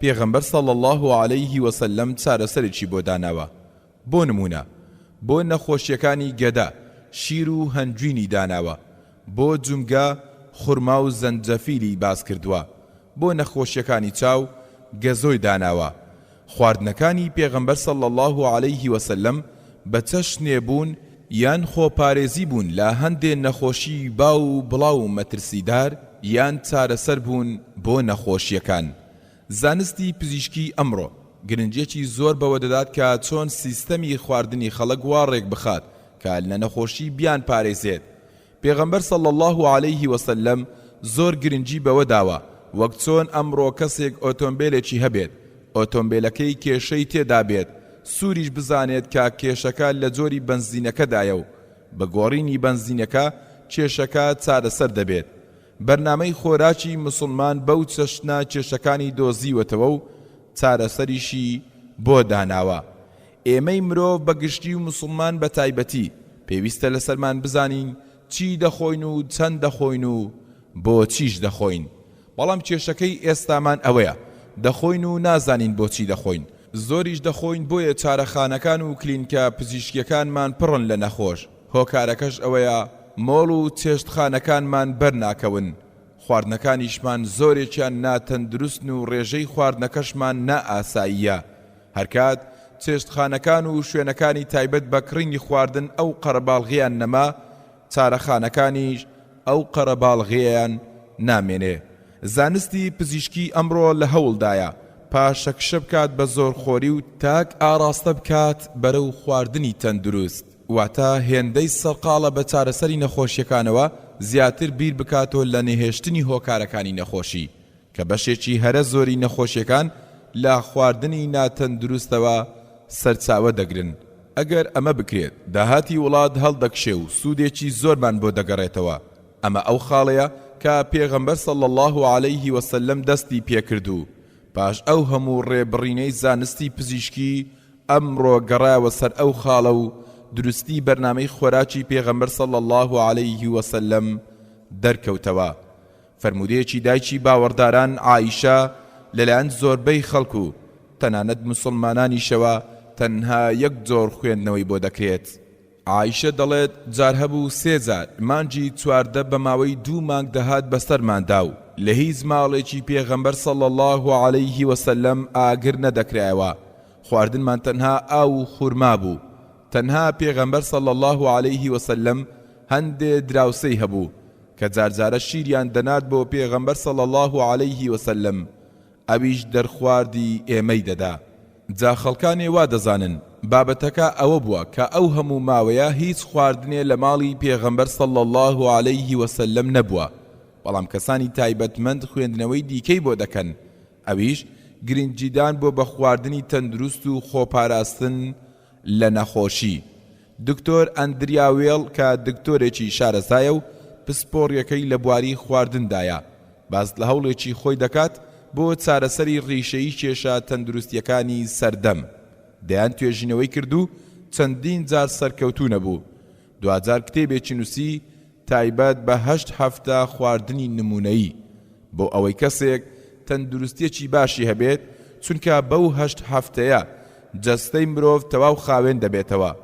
2000 دان بۆ دادنێت کە ئەم بیرۆکەی لە فەرمودەکەی دایکی باوەڕداران عایشە وەرگرتووە، چونکە شیر و خورما و ئاو بەسن بۆ ئەوەی مرۆڤ کەمی ڤیتامینی نەمێنێت. لەو کتێبەدا کە ماوەی 8 هەفتەی داناوە بۆ تەندروستیەکی باش گرنگی داوە بە چەند بابەتێک لەوانە: شتی دەستکرد مەخۆ، هەموو چەوریەک مەخۆ، ڕۆژانە جوڵە و وەرزشت هەبێت، وەک چۆن مسلمان چوونە مزگەوت و نوێشکردن و سەردانی نەخۆش و ئیشکردنی هەبووە، کاتی تایبەت بۆ هەڵمژینی هەناسە و بەهێزکردنی ڕۆح، وەک پەرستشەکانی مسلمان و نوێژی کە پێغەمبەر صلی الله عليه وسلم فەرموویەتی: ئای بیلال، بە نوێژ ئارامیمان پێ ببەخشە. پزیشکێکی ئەمریکی توێژینەوەی زانستی لەسەر فەرمودەیەک دەکات و بنەڕەتی توێژینەوەکەی لەسەر بنەمای ئەو فەرمودەیە دەست پێ دەکات و ڕاستی فەرمودەکەش دەسەلمێنێت، کەچی تازە بە تازە لێرە و لەوێ کەسانی ڕەخنە لە فەرمودەکانی پێغەمبەر صلی الله عليه وسلم دەگرن و بە عەقڵی سنوورداری خۆیان بڕیاری نادروستیان بۆ دەدەن. باسی حەفتەم، قەڵەوی، لاپەڕا 49. ئەوەی دەمانەوێت قسەی لەسەر بکەین بابەتێکە کە 100 ملیۆن کەسی بەخۆیەوە سەرقاڵ کردووە. حکومەتەکان جیرۆدەن بەدەستیەوە، هەزاران توێژینەوە و هەوڵی جوداواز خراوەتە ڕوو بۆ چارەسەرکردنی ئەویش بریتیە لە قەڵەوی. هۆکاری قەڵەوی بریتیە لە زۆرخۆری، هەرچی زیادێکی ناولەش هەیە لە ژێر پێزدا کۆ دەبێتەوە و دەبێت بە قەڵەوی. کوردەواریش دەڵێت ئەوەی زۆر بخوا زۆر ناژی. ئەمە لە خۆ نەوتراوە، بەڵکو ئەمە وەرگیراوە لەناو فەرمودەکانی پێغەمبەر صلی الله عليه وسلم، واتە شارەزابوون و جێبەجێکردنی فەرمودەکانی پێغەمبەر صلی الله عليه وسلم لەناو کوردەواریدا زۆر باو بووە. زۆربەی زۆری نەخۆشیەکان هۆکارەکان لە قەڵەویەوە سەردەردێنن. بۆ نمونە، نەخۆشێ دەڵێت چەوری سەر جگەرم هەیە تووشی شەکرە بووە، هەیە تووشی جەڵتە بووە یان تووشی سەوفان بووە یان فەقەڕاتی لەگەڵە، لەوانەشە هێشتا تەمەنی زۆر نەبێت بەڵام هێندە خۆی قەڵەو کردووە ئیتر جەستەی بەرگە ناگرێت و نەخۆشی لێ پەیدا دەبێت، چونکە جەستەی مرۆڤ بۆ قەڵەوکردن دروست نەکراوە، وایش دروست نەکراوە بەرگەی ئەو هەموو قەڵەویە بگرێت. بۆ ئەوەی مرۆڤەکان خو نەدەنە تەمبەڵی و زۆرخۆری. زۆربەی زۆری نەخۆشی و بێتاقەتیەکانی مرۆڤ لە 12 گرێدایە. زۆرێک لە نەخۆشەکانی ئەمڕۆ نەخۆشی قۆڵۆنیان هەیە، هۆکارەکەشی زۆرخۆریە. ئەگەر نا هەمانە و کەسە لە مانجی ڕەمەزاندا لەو کاتەی بەڕۆژوە ئازار و بێتاقەتیەکەی کەمترە، چونکە هۆکاری ئازار و نەخۆشیەکە ئەوەیە کەسەکە ئەنەوێتە خواردن و هەتا ئەتوانێت دەخوات، ئەو خواردنش لە جەستەدا کەڵەکە دەبێت و دەمێنێتەوە. خواردنیش هەتا بمێنێتەوە ترشەڵۆک دروست دەکات، بەکتریایی لەسەر دەنیشێ و غازات لە جەستەدا دروست دەکات. نەخۆشەکەش ئازاری زیاد دەبێت. لە سەردەمی نەفامیدا خەڵکی شانازیان بە قەڵەویەوە دەکرد و خۆیان پێوە فش دەکردەوە، سەرسامی جەستەی خۆیان بوون. لە سەردەمی پێغەمبەریشدا صلی الله عليه وسلم دووڕوەکان هەمان سیفەتیان هەبوو، خۆیان قەڵەو دەکرد و شانازیشیان پێوە دەکرد، بەڵام پێغەمبەر صلی الله عليه وسلم بەوانە سەرسام نەبوو، چونکە هاوڵانی فێر نەکردبوو خۆیان قەڵەو بکەن، بەڵکو وەک ناڕەزایەتێک لە ڕووداوەکانی داهاتوو وەک نیشانەیەکی خراپ باز لە دەرکەوتنی قەڵەوی دەکات، وەک پێغەمبەر صلی الله عليه وسلم دەفەرموێت چاکترینی خەڵک سەدەی منن، دواتر ئەوانەی دوای ئەوان، دواتر ئەوانەی دوای ئەوان، پاشان لە دوای ئێوە و خەڵکانێ دەردەکەون کە ناپاشی دەنوێن و متمانە پارێز نین، شایەتی دەدەن لە کاتێکدا داوای شایەتیان لێ نەکراوە، نەزر دەکەن و نەزرەکەیان بەجێ ناگەێنن، لە نێویشیاندا قەڵەوی دەردەکەوێت. واتە پێغەمبەر صلی الله عليه وسلم قەڵەوی لەپاڵ ئەو سیفەتە خراپانەدا باس کردووە.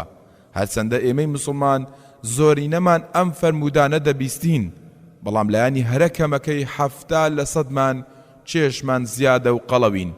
ئەمەش دەرکەوتنی نیشانەیەکی قیامەتە.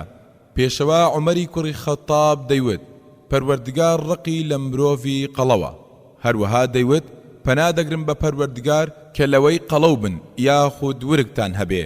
پەروەردگاری گەورە سنگی مرۆڤی وا دروست کردووە کە ئێسکی پێوەیە و ناهێڵێت قەڵەو ببێت، کاسەی سەریش بە هەمان شێوە ڕێگە نادات بە قەڵەوبوونی سەری. بەشەکانی جەستەی مرۆڤ بەگشتی دەرفەتی قەڵەوبوونیان نییە بەو چەشنەی کە لە سکدا ئەو دەرفەتە هەیە، بۆیە دەبینیت هەرچی قەڵەوی هەیە دەکەوێتە ورگەوە، ورجی چەندە زیاد بێت هێندە ئەو کەسە لە مردنەوە نزیکترە. قەڵەوی دەردێکی ناپەسەند بوو کە بەرەبەرە دوای وەفاتی پێغەمبەر صلی الله عليه وسلم لەناو مسلماناندا بڵاو بوویەوە. هەر میلەتێکیش کە سکیان تێر بوو قەڵەو دەبن، کە قەڵەویش بوون دڵیان لاواز دەبێت و خۆیان دەدەن بەدەست ئارەزوەکانیانەوە. دڵیش پادشای جەستەیە و لاوازبوونی کێشەی زۆری لێ دەکەوێتەوە. ڕۆژانە لە جیهاندا خەڵکانێکی زۆر بە هۆکاری جیاجیا خۆیان دەکوژن، هەیە بە خۆ خستنە خوارەوە، هەیە بە چەخۆ خۆی دەکوژێت، یان بە خۆ سوتاندن، یان بە ژەهر خواردن. بەڵام لە هەموو ئەو خۆکوشتنە خراپتر بریتە لە خۆکوشتن بەدەم دەمیان ناگرن و زۆر دەخۆن و هێواش خۆیان دەکوژن. ئەم جۆری خۆکوشتنە زۆر لە خۆکوشتنەکانی تر خراپتر و زیاتر و مەترسیدارتریشە، بەڵام لەبەر ئەوەی هێواشە زۆر کەس گوێی پێنادات و هەستی پێناکات. هەر بەشێکی جەستە بەهۆی زۆر خۆریەوە زیانی بربکەوێت. ئەوە ئەم سیفەتە لای پەروەردگار و پێغەمبەرەکەی بێزراوە. خەڵکێک لەبەرەوەی فێری زۆرخۆری بوون و دڵیان لاواز بووە و هەوڵ نادەن زاڵ بن بەسەر ئارەزوەکانیاندا، ناچار پەنا دەبەنە بەر نەشتەرگەری پزیشکی بۆ خۆلاوازکردن. یەکێک لەو هەنگاوانەی لەو بوارەدا دەنرێن بریتێ لە بچووکردنەوەی گەدا. جێی سەرسوڕمانە کەسێک کە تێرە و هیچ برسی نییە زۆر جار لە تێریدا قڕقێنە ئەدات، چۆن حەزی بە خواردنە و چ چێژێکی لێ دەبینێ، لە کاتێکدا ئەوەی پێویستە بۆ جەستەی تەنها چەند پاروەنانێکە، وەک چۆن پێغەمبەر صلی الله عليه وسلم لە فەرموودەکەدا ئاماژەی پێکردووە. جا ئازیزەکانم، زاڵ بن بەسەر ئارەزوەکانتاندا و پێشەوەی گەتەتان پێتان بڵێت بەسە، خۆتان بڵێن بەسە. دڵ و مێشکتان زاڵ بکەن بەسەر گەدە و ئارەزوەکانتاندا. ڕێنمایەکانی پێغەمبەر صلى الله عليه وسلم لە خواردندا جێبەجێ بکە و ترست نەبێت لە تەندروستیت، مەخۆ هەتا برسیت نەبێت، کە برسیشت بوو پێش تێربوونت دەست بگرەوە. باسی هەشتم، ڕێژەی خواردن. لاپەڕا 55. پێغەمبەر صلى الله عليه وسلم لە بەرنامەی خۆراکیەکەیدا ئاماژەیەکی گرنگی داوە بە ڕێژەی خواردن، واتە چەندە بخۆین. پێغەمبەر صلى الله عليه وسلم دەفەرمێت ئادەمیزاد هیچ بۆشایی و قاپێکی پڕ نەکردووە هێندەی پڕکردنی سکی خراپ بێت. ئەوەندە بۆ ئادەمیزاد بەسە چەند پارویەک بخوات تا پشتی ڕاز ڕاگرێت. ئەگەر هەر چار نەبوو ویستی زیاتر بخوات، ئەوە با سەیەکی بۆ خواردنی، سەیەکی بۆ خواردنەوەی و سەیەکیشی بۆ هەناسەی بێت.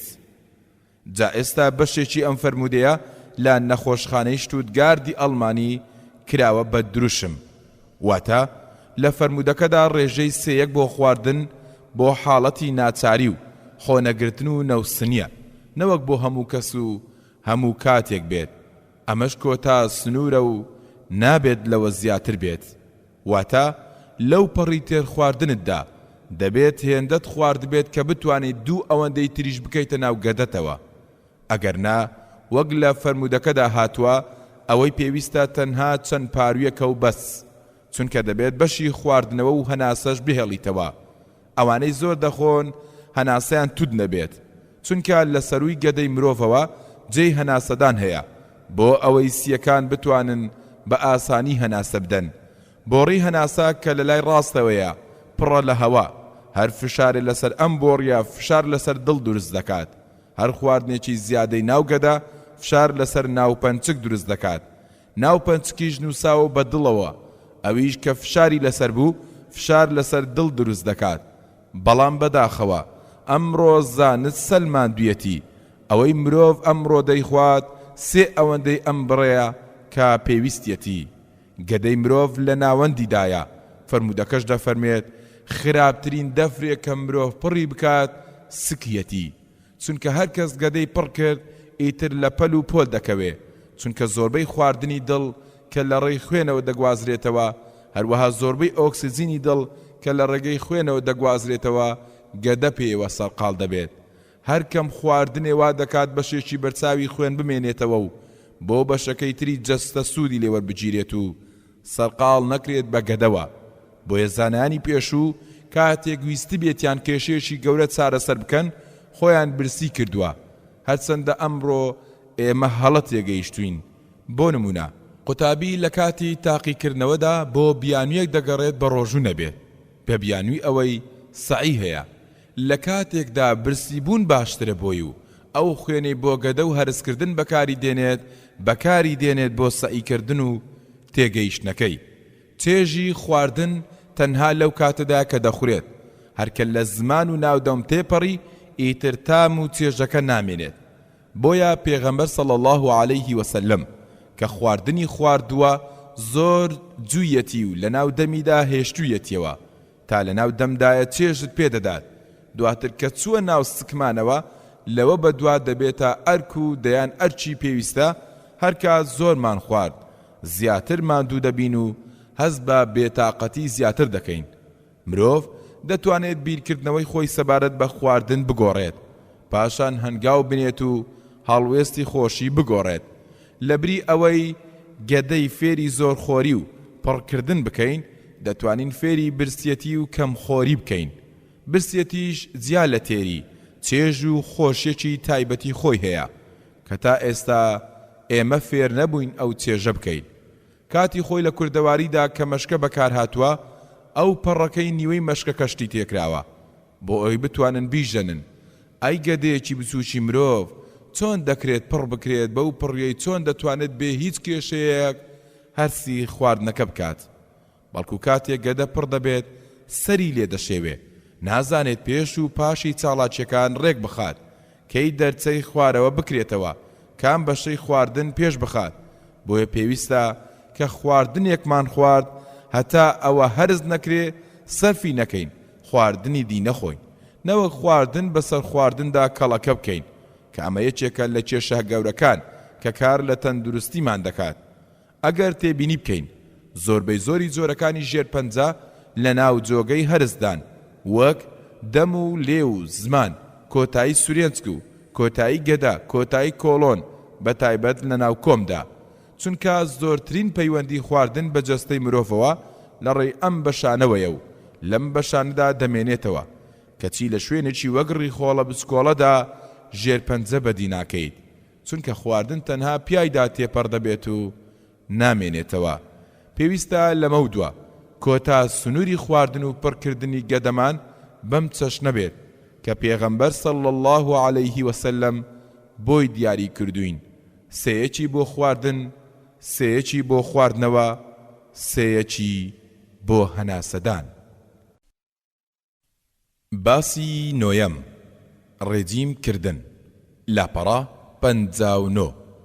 لەناو کوردەواریدا قسێکی باو هەیە کە ئەو کەسانەی دەیانەوێت دەست لە خواردن بگرنەوە ئیتر بە هەر هۆیەک بێت کاتێک خزمێکیان فەرمیان نەکات بۆ خواردن، خێرا دەڵێن خەریکی ڕێجیمکردنین. زۆر جار ڕووی داوە میوانێک یان هاوڕێیەکت میوانداری کردووە کەچی لەسەر سفرەکە زوو دەستی گرتۆتەوە و توێتی ببوورە من خەریکی ڕێجێمکردنم. ئەمە ئەو ڕاستیەیە کە ئەم ڕۆژە خەڵکانێ بە ناچاری پێگەیشتون، زۆربەی کاتیش پاش نەخۆشی و زیان بەرکەوتن ئینجا بیریان لێ کردووەتەوە. بەڵام پێغەمبەر صلی الله علیه وسلم 14 سەدە لەمە و پێش لەو پەڕی تەندروستیشدا جێبەجێ کردووە، واتە خۆپاراستن پێش چارەسەرکردنە. ڕێجیم واتە خواردن بە بەرنامە. لە هەنگاوی یەکەمدا دەبێت ئەوە لە بەرچاو بگرین کە تەنها خواردنی حەڵال بخۆین. هەر خواردنێکی حەڵال و سوود بەخشیش دەخۆین دەبێت بە پێی پێویست بیخۆین و سنوورێدا بنێن بۆ ڕێژەی خواردنمان.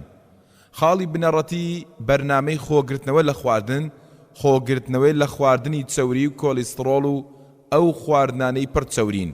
ئەمڕۆ زیاتر خۆیان لەو خواردنانەدا دەبینەوە کە پێیان دەوترێت فاست فود. پێویستە لە بەرنامەی خواردنماندا ئەو ڕێنماییانەمان هەبێت کە کەمترین ڕێژەی خواردنی پێویست بخۆین. بەمەش زیادەی خۆراک لە لەشمان نامێنێتەوە و لە جۆرەها نەخۆشی وەک زەبحە و جەڵتە و شەکرا دەمان پارێزێت. پاشان هەنگاوی دووەم بریتیە لە وەرزش و جوڵەیەکی پێویست و دروست. ئیتر هەر ناوێکی لێدەندرێ. گرنگەوەیە جوڵە و وەرزشێکە بێت، هەیە پێی دەڵێت ڕاکردن، هەیە بە ناوی چوون بۆ مزگەوت و نوێژکردن ناوی دەبات، هەیە بە کرێکاری ناوی دەبات. گرنگ ئەوەیە جوڵەیەکی پێویست و دروست هەبێت. ئەم جوڵەیە وا دەکات پێش ئەوەی چەوریەکە لە لەشدا بنیشێت و لەسەر یەک کەڵەکە بێت سەرف ببێت و بیگۆڕێت بۆ وزە، چونکە هەموو جوڵەیەکی هەر ماسوولکەیەک پێویستی بە وزە هەیە. جەهجەهی غیفاری دەڵێت لەگەڵ دەستێک لە ئەندامانی هۆزەکەم هاتم تا مسلمان بم. کاتێک هاتین بۆ لای پێغەمبەر صلی الله علیه وسلم نوێژی ئێوارە بوو کە پێغەمبەر صلی الله علیه وسلم سەلامی داوە فەرمووی با هەر کامتان دەستی ئەوەی پاڵی بگرێت. ئیتر هیچ کەس لە مزگەوتدا نەمایەوە جگا لە پێغەمبەر صلی الله علیه وسلم و منیش کەسێکی باڵا بەرز و قەبە بووم، کەس خۆی نەدەدا لە قەرەم. ئەو شەوە پێغەمبەر صلی الله علیه وسلم منی بردەوە بۆ ماڵی خۆی. ئەوە بوو بزنێک دۆشرا بۆم، منیش هەموویم خواردەوە. پێغەمبەر صلی الله علیه وسلم شیری 7 بزنی بۆ هێنام، منی شیرەکەم دەخواردەوە. دواتر خواردنێکی ترم بۆ هێنرا، منیش خواردم. ئەیمان وتی خوایە ئەوەی ئەم شەو پێغەمبەر صلی الله علیه وسلم برسی کرد برسی بکەیت. پێغەمبەریش صلی الله علیه وسلم فەرمووی وس بە ئەیمەن، ڕۆزی خۆی خواردووە و ڕۆزی ئێمەش لای پەروەردگارە. بۆ بەیانی هەم دیسان هەموو هاوڵان کۆبوونەوە، هەر هاوڵێک باسی ئەوەی دەکرد شەو چی کردووە و چی خواردووە. جەهجەهیش وتی من شیری 7 بزنم خواردوەتەوە و خواردنێکی تریشم بۆ هێنراوە و ئەویشم خواردووە. اینجا هەمویان لەگەڵ پێغەمبەر صلی الله علیه وسلم نوێژی ئێوارەیان کرد. پێغەمبەر صلی الله عليه وسلم فەرمووی با هەر کەستان کەسەکەی پاڵخۆی بباتەوە لەگەڵ خۆی. ئەوە بوو هەموو چوونەوە تەنها مایەوە سەر من و پێغەمبەر صلی الله عليه وسلم. منیش کەسێکی باڵا بەرز و زەبەڵەح بووم و کەس خۆی نەدەدا لە قەرەم. هەم دیسان پێغەمبەر صلی الله عليه وسلم منی بردەوە و بزنم بۆ دۆشرا و منیش تێرم خواردەوە و تێربووم. ئەیمەن وتی ئەی پێغەمبەر صلی الله عليه وسلم ئایا ئەوە میوانەکەی دوێنێ شەومان نەبوو؟ فەرمووی با.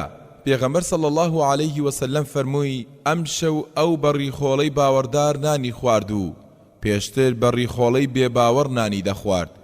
بێباوەڕ لە 7 ڕیخۆڵەدا نان دەخوات، باوەڕداریش لە 1 ڕیخۆڵەدا نان دەخوات.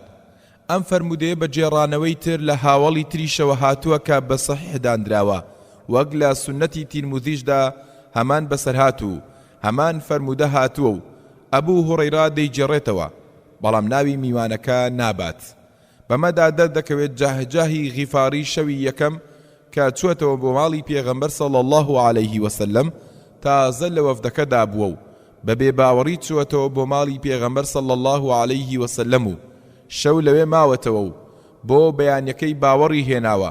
هەروەک ئیبن ئەثیر بەڕوونی ئەوە دەڵێت 7 شیرەکەی لە پێش مسلمان بوونیدا خوارد، بەڵام کە باوەڕی هێنا شیری 1 دانەشیانی تەواو نەکرد. هەروەها چەند هاوڵی تر هەبوون کە ئەو فەرمودیان لە پێغەمبەر صلی الله عليه وسلم بیستووە. لەوانان نافع دەڵێت ئیبن عومەر نانی نەدەخوارد تا هەژارێک نەهاتایە بۆ لای و نانی لەگەڵ نەخواردایە. ئەو بوو جارێک کەسێکم برد بۆ لای تا نانی لەگەڵدا بخوات. دوایی ئیبن عومەر وتی ئەی نافع ئەو کابرایە نەهێنی تۆ بۆ لام، چونکە من بیستومە لە پێغەمبەر صلی الله عليه وسلم دەیفەرموو باوەڕدار لە 1 ڕیخۆڵەدا نان دەخوارد، بێ باوەڕیش لە 7 ڕیخۆڵەدا نان دەخوارد. خەڵکی ئەمڕۆ کە بەهۆی زۆرخۆری و قەڵەویەوە تووشی چەندەها دەرد و نەخۆشی بووە، پاش هەستکردن بەم قەڵەویەی بڕیار دەدات ڕێجیم بکات. 5-6 مانجێ خۆی لە خواردن دەگرێتەوە و وەرزشێکی باش دەکات، دوایی دەستی لێبەر دەدات و دەست دەکاتەوە بە زۆرخۆری. بە چەشنێ قەرەبووی کەم خۆریەکەی پێشوشی دەکاتەوە و بە 2 بەرامبەر زیاتریش خواردن دەخوات، چونکە کەم خۆریەکەی لە قەناعەتەوە نییە، بەڵکو حاڵەتێکی ناچاری بووە و دڵی پێ ڕازی نەبووە. بگرە خەڵکانێ تەنها لەبەر مۆدیل بڕیاری خۆلاوازکردن دەدەن، ئەستێرە بەناوبانگەکانی هونەر و سینەما و وەرزش دەبینن کە قەڵەو نین، ئەمانیش بۆ خۆچواندن بەوان و شوێنکەوتنی مۆدێل ئەو هەنگاوە دەنێن، نەوەک لە خەمخۆریان بۆ جەستەی خۆیان. توێژینەوەیەکی بەڕیتانی باز لەوە دەکات کە هونەرمەند و کەساتیەکان لە هەفتەیەکدا 2 ڕۆژ خۆیان لە خواردن دەگرنەوە و تەنها هێندە خۆراک دەخۆن کە 500 کالۆریان پێ بدات، نابێت 2 ڕۆژەکەش بەسەر یەکەوە بێت. ئەمەش لەبەر تەندروستی و جوانهێشتنەوەی جەستەیان. دەی لای ئێمەی مسلمان 14 سەدەیە ئەو بەرنامەیە دانراوە لە هەفتەیەکدا 2 ڕۆژ بە ڕۆژوو بین، 2 شەممە و 5 شەممە. جاکاتێک تۆی مسلمان ئەو بەرنامە ورد و جوانت هەیە کە پێغەمبەر صلی الله عليه وسلم بۆی هێناویت. چ پێویست دەکات خوو بدەیتە دەیان جۆر بەرنامەی ڕێجیمکردن و هەر جارە و یەکێکیان تاقی بکەیتەوە. ئەمەی خۆت جێبەجێ بکە، هەم دەستت پارێزراو دەبێت، هەم توێشوش بۆ قیامەتت حاضر دەکەیت. لە سیستەمی خۆراکی پێغەمبەر صلی الله عليه وسلمدا جۆرەکانی خواردن و ڕێژەشیان دیاری کراوە، کەی و چەندە و چ جۆرە گۆشتێش بخۆین، کەی و چەندە میوە بخۆین، چەندە سەوزە بخۆین. بۆ نمونە فێرت دەکات بەیانیان 7 دەنگ خورما بخۆیت، وەک دەفەرمێت هەر کەس بە 7 دەنگە خورمای عەجووە بەیانی بکاتەوە ئەوە ئەو ڕۆژە ژەهر و جاد و زیانی پێناگەێنێت. فێرت دەکات 1 خورما بخۆیت، نەوەک 2 پێکەوە. لە هەفتەیەکدا 2 ڕۆژ بە ڕۆژوو بیت و لە هەر مانگێکیشدا 13 و 14 و 15 مانگ ڕۆژوو بگریت. بەمەش هەم ڕۆژوەکان هەموو بەسەر یەکەوە نین و هەم سیستەمێکی بەهێزی ڕێجیمکردنیش جێبەجێ دەکرێت. دوجار دەڵێن ئەو ڕێجیمەی ئەمڕۆ خەڵک بە ناچاری بۆ چارەسەر دەستیان داوەتێ، پێغەمبەر صلی الله عليه وسلم 14 سەدە لەمەوبەر لەو پەڕی تەندروستیدا جێبەجێی کردووە و هاوڵانیشی لەسەر ڕاهێناوە. باسی دەیەم، پێغەمبەر صلی الله عليه وسلم چی خواردووە؟ لاپەڕا 66. بڕوای تەواوم بەوە هەیە پێغەمبەر صلی الله عليه وسلم هەر لە خۆ بێمەبەست شتی نەخواردووە، واتە ئەوە نەبووە هەرچیەکی دەستکەوت بێت خواردبێتی، بەڵکو ئەوەی خوای گەورە لەو سەردەمە و لەو ژینگەدا خستوویەتە بەردەستی پێغەمبەر صلی الله عليه وسلم و خەڵکی ناوچەکە چاکترین و باشترین شتێ بووە کە پێویستیان بۆ و بۆیشیان بەسوود بووە، بۆیە ئەوەی پێغەمبەر صلی الله عليه وسلم خواردوویەتی و خواردوویەتیەوە حیکمەتێکی لە پشتەوە بووە و بەڕێنمایی پەروەردگاری گەورە بووە، نەوەک لە ناچاریەوە پێغەمبەر صلی الله عليه وسلم پەنای بۆ بردبێت و خواردبێتی. چۆن پەروەردگاری گەورە مرۆڤایەتی فێر دەکات لە پەرستش و ئاکاردا شوێن پێی پێغەمبەر صلی الله عليه وسلم بگرنە بەر، بە هەمان شێوەش ویستویەتی فێرمان بکات بەرنامەی خۆراکیشمان لە شوێن پێ هەڵگرتنی پێغەمبەر صلی الله عليه وسلمدا سەرچاوە بگرێت. پێغەمبەر صلی الله عليه وسلم چاکترین بەرهەمەکانی ناوچە و سەردەمی خۆی بەکارهێناوە. پەروەردگاری گەورەش هەندێک خواردنی گشتی لە هەموو شوێنێ بەخشیوە کە بۆ هەمووان بەسوودن و پێغەمبەریش صلی الله عليه وسلم لەوانەی نوێش کردووە. هەندێ بەرهەمی تایبەتیشی بۆ هەندێ شوێن داناوە کە بە پێی ژینگەکەیان پێویستیانە، واتە ئەو میوە و جۆرە خواردنە تایبەتیانەی لە کوردستاندا هەن پێویستن بۆ خەڵکی کوردستان، بۆیە پەروەردگاری گەورە لێرە دایناون پێویستە لەسەر ئێمەش بزانین چۆن بەکاری دێنین. پێویستە کاتێک قسە لەسەر بەرنامەی خۆراکی پێغەمبەر صلی الله عليه وسلم دەکەین هەندێ بابەت هەن بە وردی بیان وروژێنین، لەوانە پێغەمبەر صلی الله عليه وسلم چی خواردووە، چەندەی خواردووە، کەی خواردوویەتی، چۆن خواردوویەتی. سەبارەت بەوەی پێغەمبەر صلی الله عليه وسلم چی خواردووە، وەک ئیبن القەیم دەڵێت پێغەمبەر صلی الله عليه وسلم خۆی نەبەستۆتەوە بە یەک جۆر خواردنەوە، بەڵکو خواردنی پێغەمبەر صلی الله عليه وسلم فراتچەشنە بووە. فراتچەشنە لە یەک کاتدا نەبوو، بەڵکو هەر جارە و شتێکی خواردووە.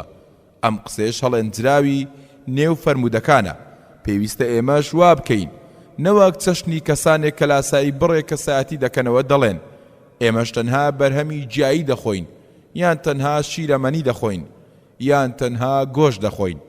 پێغەمبەر صلی الله عليه وسلم بە زۆری ئەو خواردنانەی خواردووە کە لە وڵاتی خۆیدا بەردەست بوون، و خواردنی زۆر تایبەت و دانسقەی نەکردووە بە عادەت بیخوات، بەڵکو هەمان ئەو خواردنانەی کە لە کۆمەڵگەدا خواردنیان باو بەردەست خستنیان ئاسان بووە لە نێو ئەوانەدا چاکترینیانی هەڵبژاردووە و ئەوانەی خواردووە.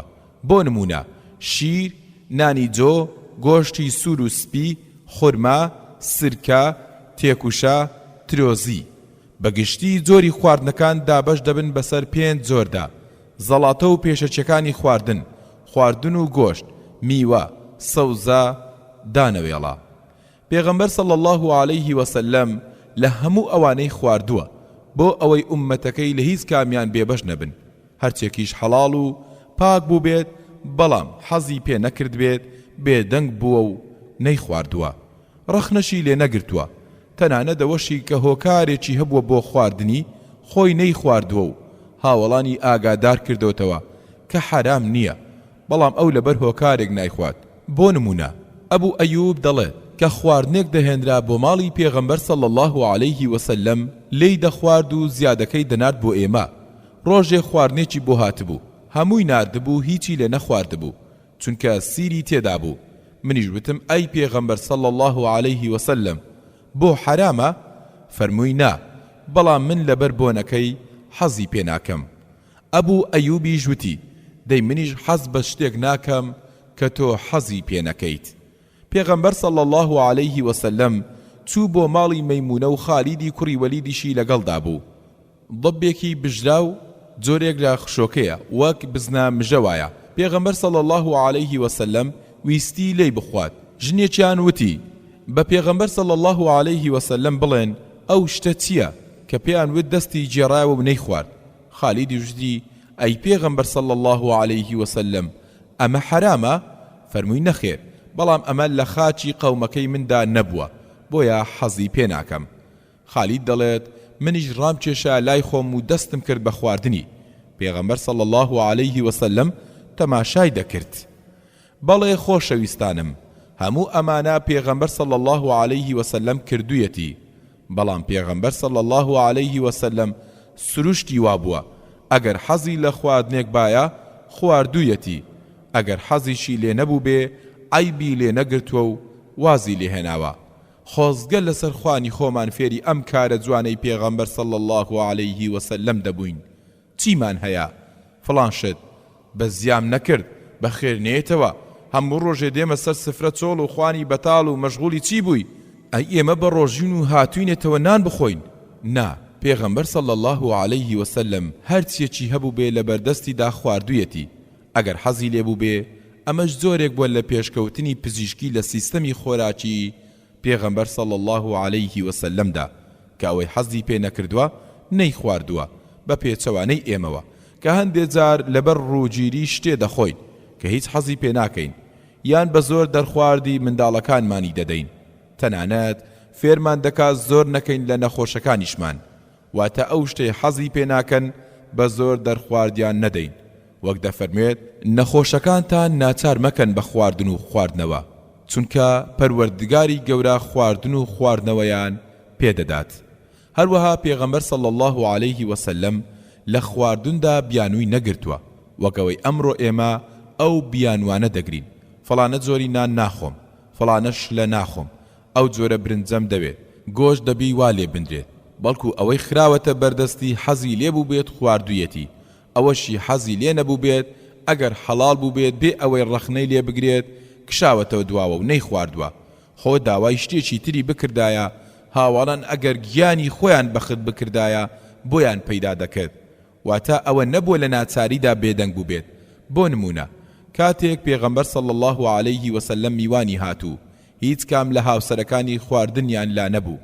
خێرایەکێک لە پشتیوانان میوانەکەی پێغەمبەر صلی الله عليه وسلمی گرتە خۆ. لە کاتێکدا تەنها خواردنی مناڵەکانی هەبوو. بۆ ڕێزگرتنی میوانی پێغەمبەر صلی الله عليه وسلم منداڵەکانی خۆی بە برسیەتی خەواندوو، خواردنەکەیدا بە میوانەکە. جا ئەگەر ئەمەیان بۆ میوانەکەی کرد بێت دەبوو چی بکەن بۆ خۆی؟ نمونەی ئەوەشمان لایە.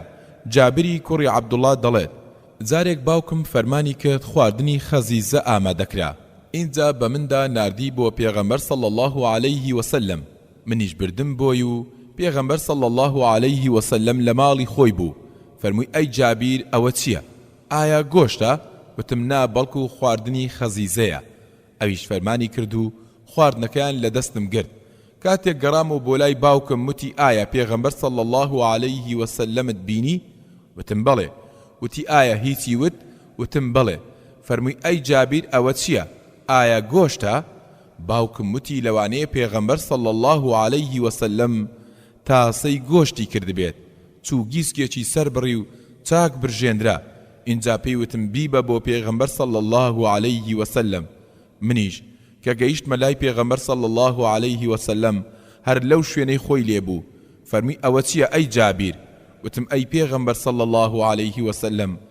گەڕامەوە بۆ لای باوکم وتی ئایا پێغەمبەر صلی الله عليه وسلمت بینی؟ وتم بەڵێ. وتی ئایا هیچی پێ فەرمووی؟ وتم بەڵێ، وای فەرموو. باوکیشم وتی لەوانەیە پێغەمبەر صلی الله عليه وسلم تاسەی گۆشتی کردبێت، بۆیە چوو گیسکێکی سەر بڕی و چاک برژێنرا. اینجا پێی وتم بیبە بۆ پێغەمبەر صلی الله عليه وسلم. پێغەمبەریش صلی الله عليه وسلم فەرمووی پەروەردگاری گەورە لە بری ئێمە پاداشتی خێری پشتیوانان بداتەوە، بەتایبەت عەبدوڵڵای کوڕی عەمری کوڕی حەرام و سعدی کوڕی عوبادە. باسی یازدەم چۆن و چەندە بخۆین. لاپەڕا 75. پێویستە لەمە دوا فێر ببین چۆن و چەندە بخۆین. لەوانەیە ئەم قسێ لای هەندێک کەس قورس بێت و بڵێت تازە بە تازە بچمەوە سەر ئەو خاڵە سەرەتاییەی کە چۆن نان بخۆم. بەڵام ڕاستیەکەی ئەوەیە ئێمە هەڵە فێری خواردن بووین و لەسەر هەمان هەڵەش بەردەوام بووین. هەرچەندە پەندێکی پێشینانی کوردەواری هەیە زۆر جوان وتویەتی ئەوەی بە گەورەی فێری پڵاو خواردن بێت دەست بۆ لوتی دەبات. بەڵام ناچارین هەر چۆنێک بێت 2000 خۆمان فێر بکەین. پێویستە لەمە و دوا فێر ببین خواردن تەنها لە بەرتام و خۆشیەکەی نەخۆین، بەڵکو بیرمان لای گرنگی و سوودەکەشی بێت. خواردن نەکەینە ئامانجی ژیان، بەڵکو وەک هۆکارێک بۆ مانەوەی ژیان سەیری بکەین. وەک چۆن پەندە فەڕەنسیەکە دەڵێت مرۆڤ دەخوات بۆ ئەوەی بژی، ناژی بۆ ئەوەی بخوات. پێشتریش ئاماژەمان پێدا کە پێغەمبەر صلی الله عليه وسلم فەرمووی ئەوەندە بۆ ئادەمیزاد بەسە چەند پارویەک بخوات تا پشتی ڕاست ڕاگرێت. واتە ئامانج لە خواردن ڕێکڕاوەستان و لەسەر پێوەستانی مرۆڤە هەتا بتوانێت بژی، نەوەک لە پێناو خواردندا بژی. پێغەمبەر صلی الله عليه وسلم دەفەرموێ هەر کەس بە حەوت دەن کە خورمای عەجوە بەیانی بکاتەوە ئەو ڕۆژە ژەهر و جادو زیانی پێناگەێنێت. لەم فەرمودەی پێغەمبەر صلی الله عليه وسلم هەم کاتی خواردن، هەم جۆری خواردنەکە، هەم کوالێتی خواردنەکە، هەم ڕێژەی خواردنەکە، هەم سوودی خواردنەکە و ماوەی کاریگەری و مانەوەی سوودەکەشی بەوردی باس کراوە. کاتەکەی بەیانیانە، جۆرەکەشی بە خورما دیاری کردووە، کوالێتەکەی بە خورمای عەجوە دیاری کردووە کە زانایان ڕایان وایە خورمای دیکەش بەو باشیە هەمان حکمی هەیە. ڕێژەی خواردنەکەشی بە حەوت دەن کە خورما دیاری کردووە. سوودەکەشی باس کردووە کە لە ژەهر و جادو دەتپارێزێت. ماوەی کارایی و مانەوەی سوودەکەشی دیاری کردووە کە 1 ڕۆژە.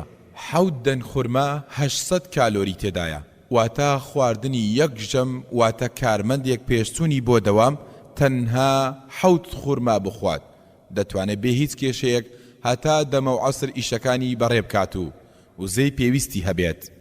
بەگشتی ئیسلام زیاتر جەختی لەو خواردنانە کردوتەوە کە وزەیەکی زۆر دەبەخشن و مادەی کاربۆهیدراتین، ئەمە دەبێتە قەرەبوو بۆ چەوری بەشەکانی پرۆتین و ڤیتامینەکانی تر.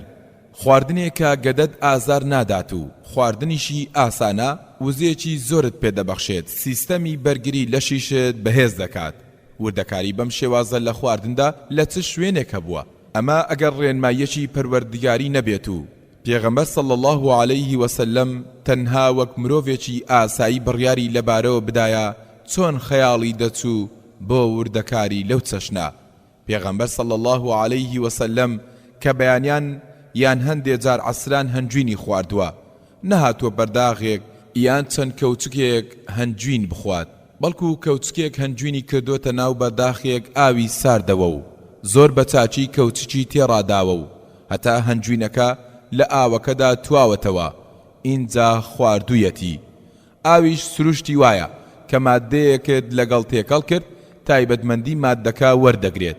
بەم چەشنە بەرداغە ئاوەکە سیفەتی کەوچکە هەنجوینەکە وەردەگرێت و وەک ئەوە وایە بەرداخێک هەنجوینت خوارد بێت بێ ئەوەی گەدەت پێی ماندوو ببێت.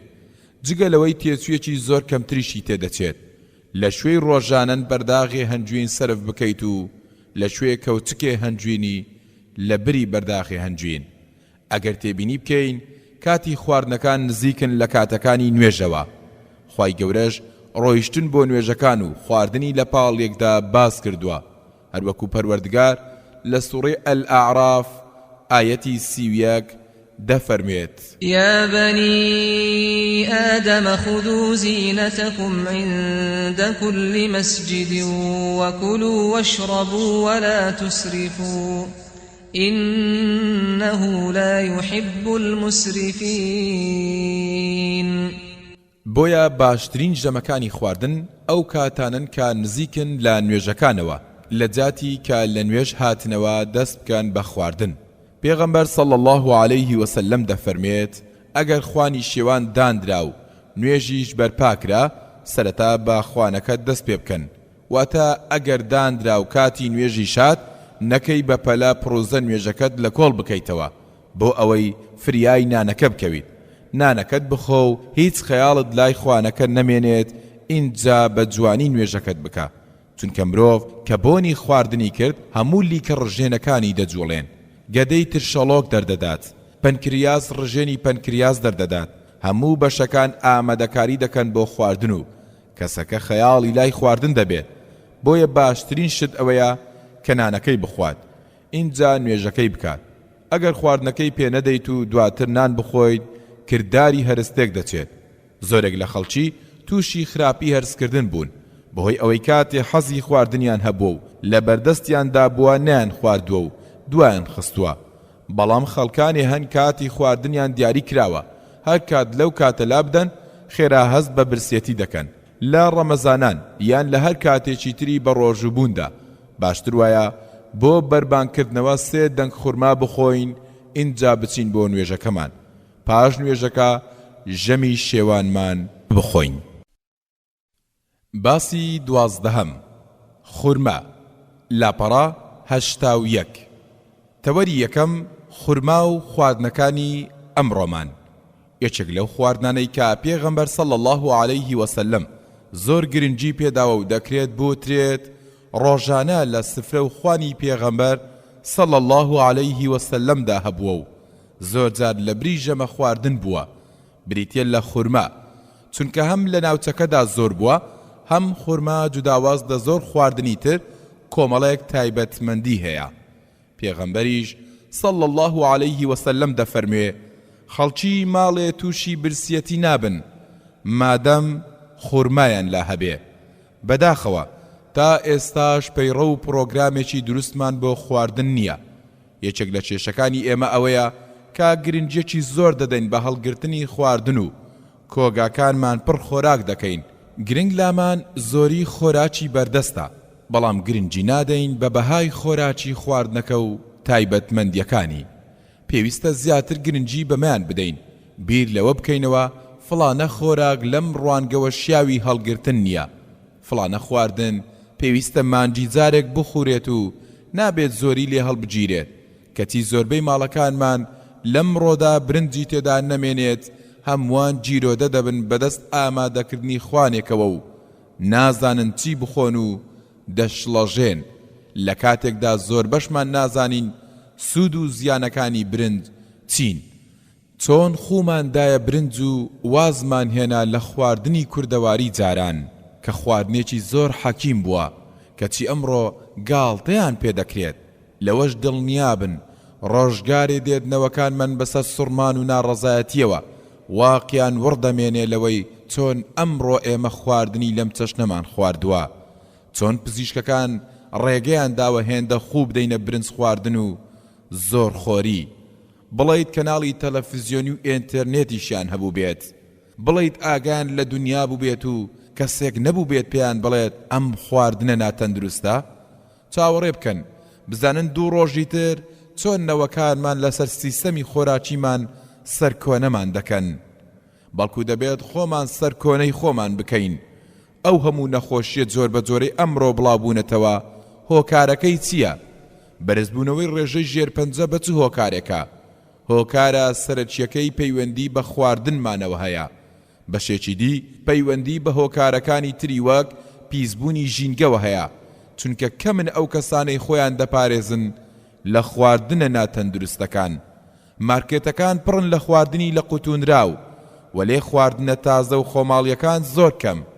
ئەگەر ئەمانە بازاڕیان نەبوایە دادەخران یان لە بری خواردنی لە قوتونراو ناچار دەبوون خواردنی خۆماڵی بخەنە بەردەست. بەڵام دیارە کۆمەڵگاکەمان زیاتر بایەخ بەو خواردنە ئامادەکراوانە دەدات. دەی ئەمە هۆکارە گەورەکەی زیادبوونی توشبوانی ژێرپەنجەیە. نۆرینگەکانی پزیشکانی تایبەتمەندی گەدە و ڕیخۆڵە و کۆڵۆن هەمیشە قەرەباڵغن. نەخۆشیەکانی جگار زۆر بوون، هۆکارەکەشی دووبارە خواردنی ناتەندروست و سیستەمی خۆراکی نادروستە. ئەو کەسانەی جیرۆدەی دەست ئازار و نەخۆشیەکانی گەدە و ڕیخۆڵن هۆکارەکەی تێکچوونی سیستەمی خواردنیانە، چونکە ئەو جۆرە کەسانە زیاتر گرنگی دەدەن بە 3 ژەهرە سپیەکە: شەکر، خوێ، ئاردی سفر. دواتر خۆیان گرتووە بە خواردنی برنجەوە، بۆیە تەندروستیان تێکچووە. لە بەرامبەرم جۆرە خۆراکانەدا پێغەمبەر صلی الله عليه وسلم ڕێنماییمان دەکات گرنگی بدەین بە خورما، هەوڵ بدەین زیاتر خورما لە ماڵەکانماندا هەبێت، چونکە لە زۆر کێشەی تەندروستی دەرباز دەبیت، برسێتی لە ماڵەکەتدا ناهێڵێت. لەوانەیە خەڵکانی وابزانن مەبەست ئەوەیە هەر کەس خورما نەخوات هەست بە برسێتی دەکات. نەخێر، بەڵکو مەبەست ئەوەیە هەر کەس خورما بخوات لە ڕووی ڤیتامین و وزەی پێویستی لەشەوە تێر دەبێت و برسێتی ڕووی تێناکات. خورما یەکێکە لە بەتامترین شیرینیەکان، حەلواش کە یەکێکە لە شیرینیە بەتامەکان، دووبارە ئەویش لە خورما دروست دەکرێت. جگە لەوەی تێچووی کڕینی خورما زۆر کەمترە لە تێچووی کڕینی شیرینیەکانی تر. خورما پڕە لە کالیسیۆم و فسفۆر و پۆتاسیۆم و مەگنیسیۆم و مەنگەنیز و جۆرەها ڤیتامین تا دوایی. پێویستە سەرچیەکانی لەش دابین دەکات. پێویستە هەر مرۆڤێ هیچ نەبێت لە ڕۆژێکدا خورمایەک بخوات. باسی 12. خورما. تەوەری دووەم، خورما و نەخۆشیەکانی. لاپەڕا 85. بابەتێکی تر کە پێویستە زانیاریمان لەسەری هەبێت بریتیە لە سوودی خورما بۆ نەخۆشی یان بۆ حاڵەتە تایبەتەکان. بۆ نمونە ئافرەتی سکپڕ چ سوودێ دەبینێت لە خورما؟ ئەو کەسانەی کە جیرۆدەن بەدەست قەبزیەوە واتە ئەوەی بە نەخۆشیەکانی کۆڵۆن ناسراوە، یان ئەو کەسانەی کە خواردن بۆ ماوەیەکی زۆر لە گەدە و ڕیخۆڵەدا قەتیز دەمێنێ.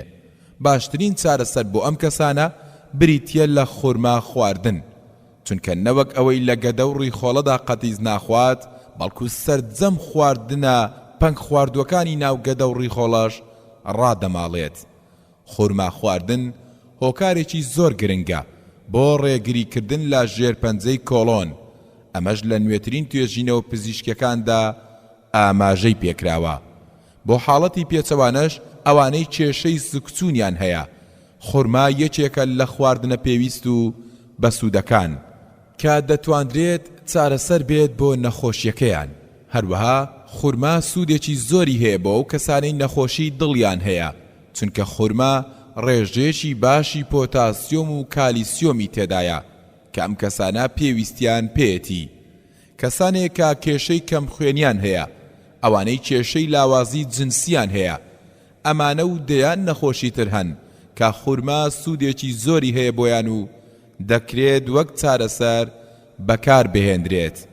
کەسی مسلمان کاتێک ڕێگمایی کراوە کە بە خورما بەربانگ بکاتەوە، لەوانەیە ئەمانەی نەزانی بێت و تەنها لەبەر سونەتەکە پەیڕەوی کردبێت، بەڵام ئەمانە و دەیان سوودی تری نەزاندراوی دەستکەوتووە. کاتێک کەسێک بە ڕۆژوو دەبێت، خانەکانی لەش برسی دەبن و تێک دەشکێن، مادە بەستەچوەکانی ناولەش دزە دەکەنە ناو خوێنەوە و کەسەکە تووشی سەر ئێشە دەکەن. ئەمانە وەک ژەهروان بۆ لەش، هەر بەشێکی ئەم ژەهرە بە زۆرێ لە کۆڵت دەبێتەوە، هەندێکی بە هەناسە، هەندێکی لە ڕێی پێستەوە، هەندێکی لە ڕێی میزەوە. هۆکارێکی گرنگ بۆ خێرا دەربازبوونت لە دەست ئەو ژەهرانە خورما خواردنە، چونکە ئەوەی لە ڕێی خۆڵە و خوێندایە لە ڕێی خورماوە پاک دەبێتەوە. خورما بە کەمترین کات شی دەبێتەوە و دەگات بە مێشک. ڕۆژەوان کاتێک بەربانگ دەکاتەوە، بە خورما ڕۆژوەکەی دەشکێنێت، هەست دەکات بۆ ڕێکانی خوێنی پڕبوونەتەوە و هەست بە تێری دەکەن.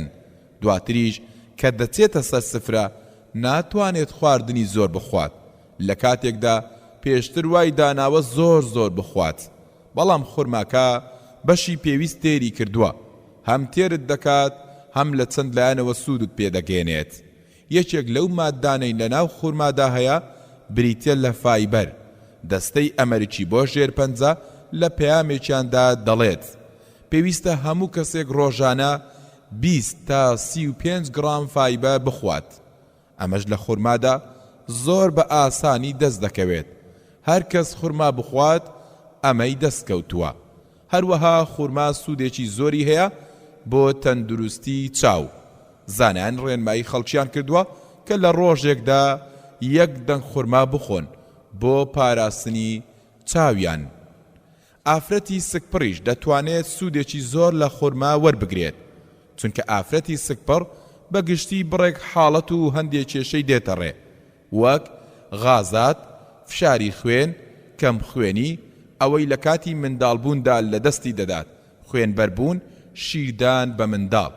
چەندین ئافرەت هەن دوای منداڵبوون تووشی قەبزی دەبن یان تووشی قڵیشی کۆم بوون هەیانە ڕووی نەبووە بچێتە لای پزیشکێک و ڕاوێژی پێ بکات.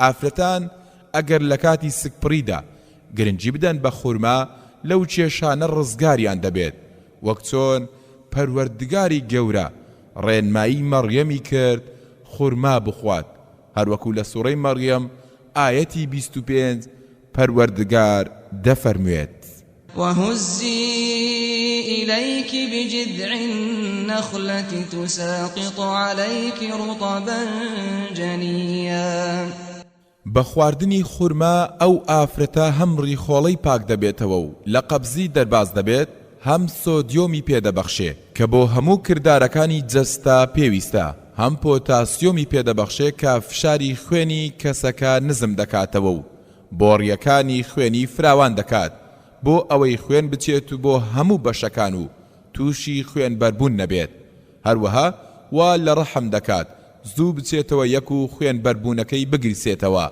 هەروەها مادەی ئۆکسیتۆسینی تێدایە کەوا لە مەمک دەکات و شیر دەربکات هەروەها مادەی ئاسن و فۆلید ئەسیدی تێدایە کە بەهۆی خورماوە لە کەم خوێنی ڕزگاری دەبێت هەروەها خورما مادەی کالیسیۆمی تێدایە ئافرەتێک کە منداڵی دەبێت بەهۆی سکپڕی و منداڵبوونەکەیەوە ڕێژەیەکی زۆری کالیسیۆم لە دەست دەدات بەهۆی خورماوە قەرەبووەکە وەردەگرێتەوە هەروەها ئافرەت زۆر جار لە ماوەی سکپڕی و منداڵبووندا باری دەرونی ناجێگیر دەبێت خورما مادەی هێورکەرەوەی تێدایە کە چارەسەرە بۆ ئەو حاڵەتەش بۆیە جاران لە کوردەواری کە ئافرەتێ منداڵی بووە خورمای لە دەور دانراوە هەتا بیخوات لەو کاتەشدا وەک ئێستا ئاسان خورما دەست نەکەوتووە بەڵام هێندە پابەندی سونەتەکە بوون بە هەر حاڵێک بوو بێت پەیدایان کردووە پێویستە لەمە دووە گرنگیەکی زۆر بدەین بە خورما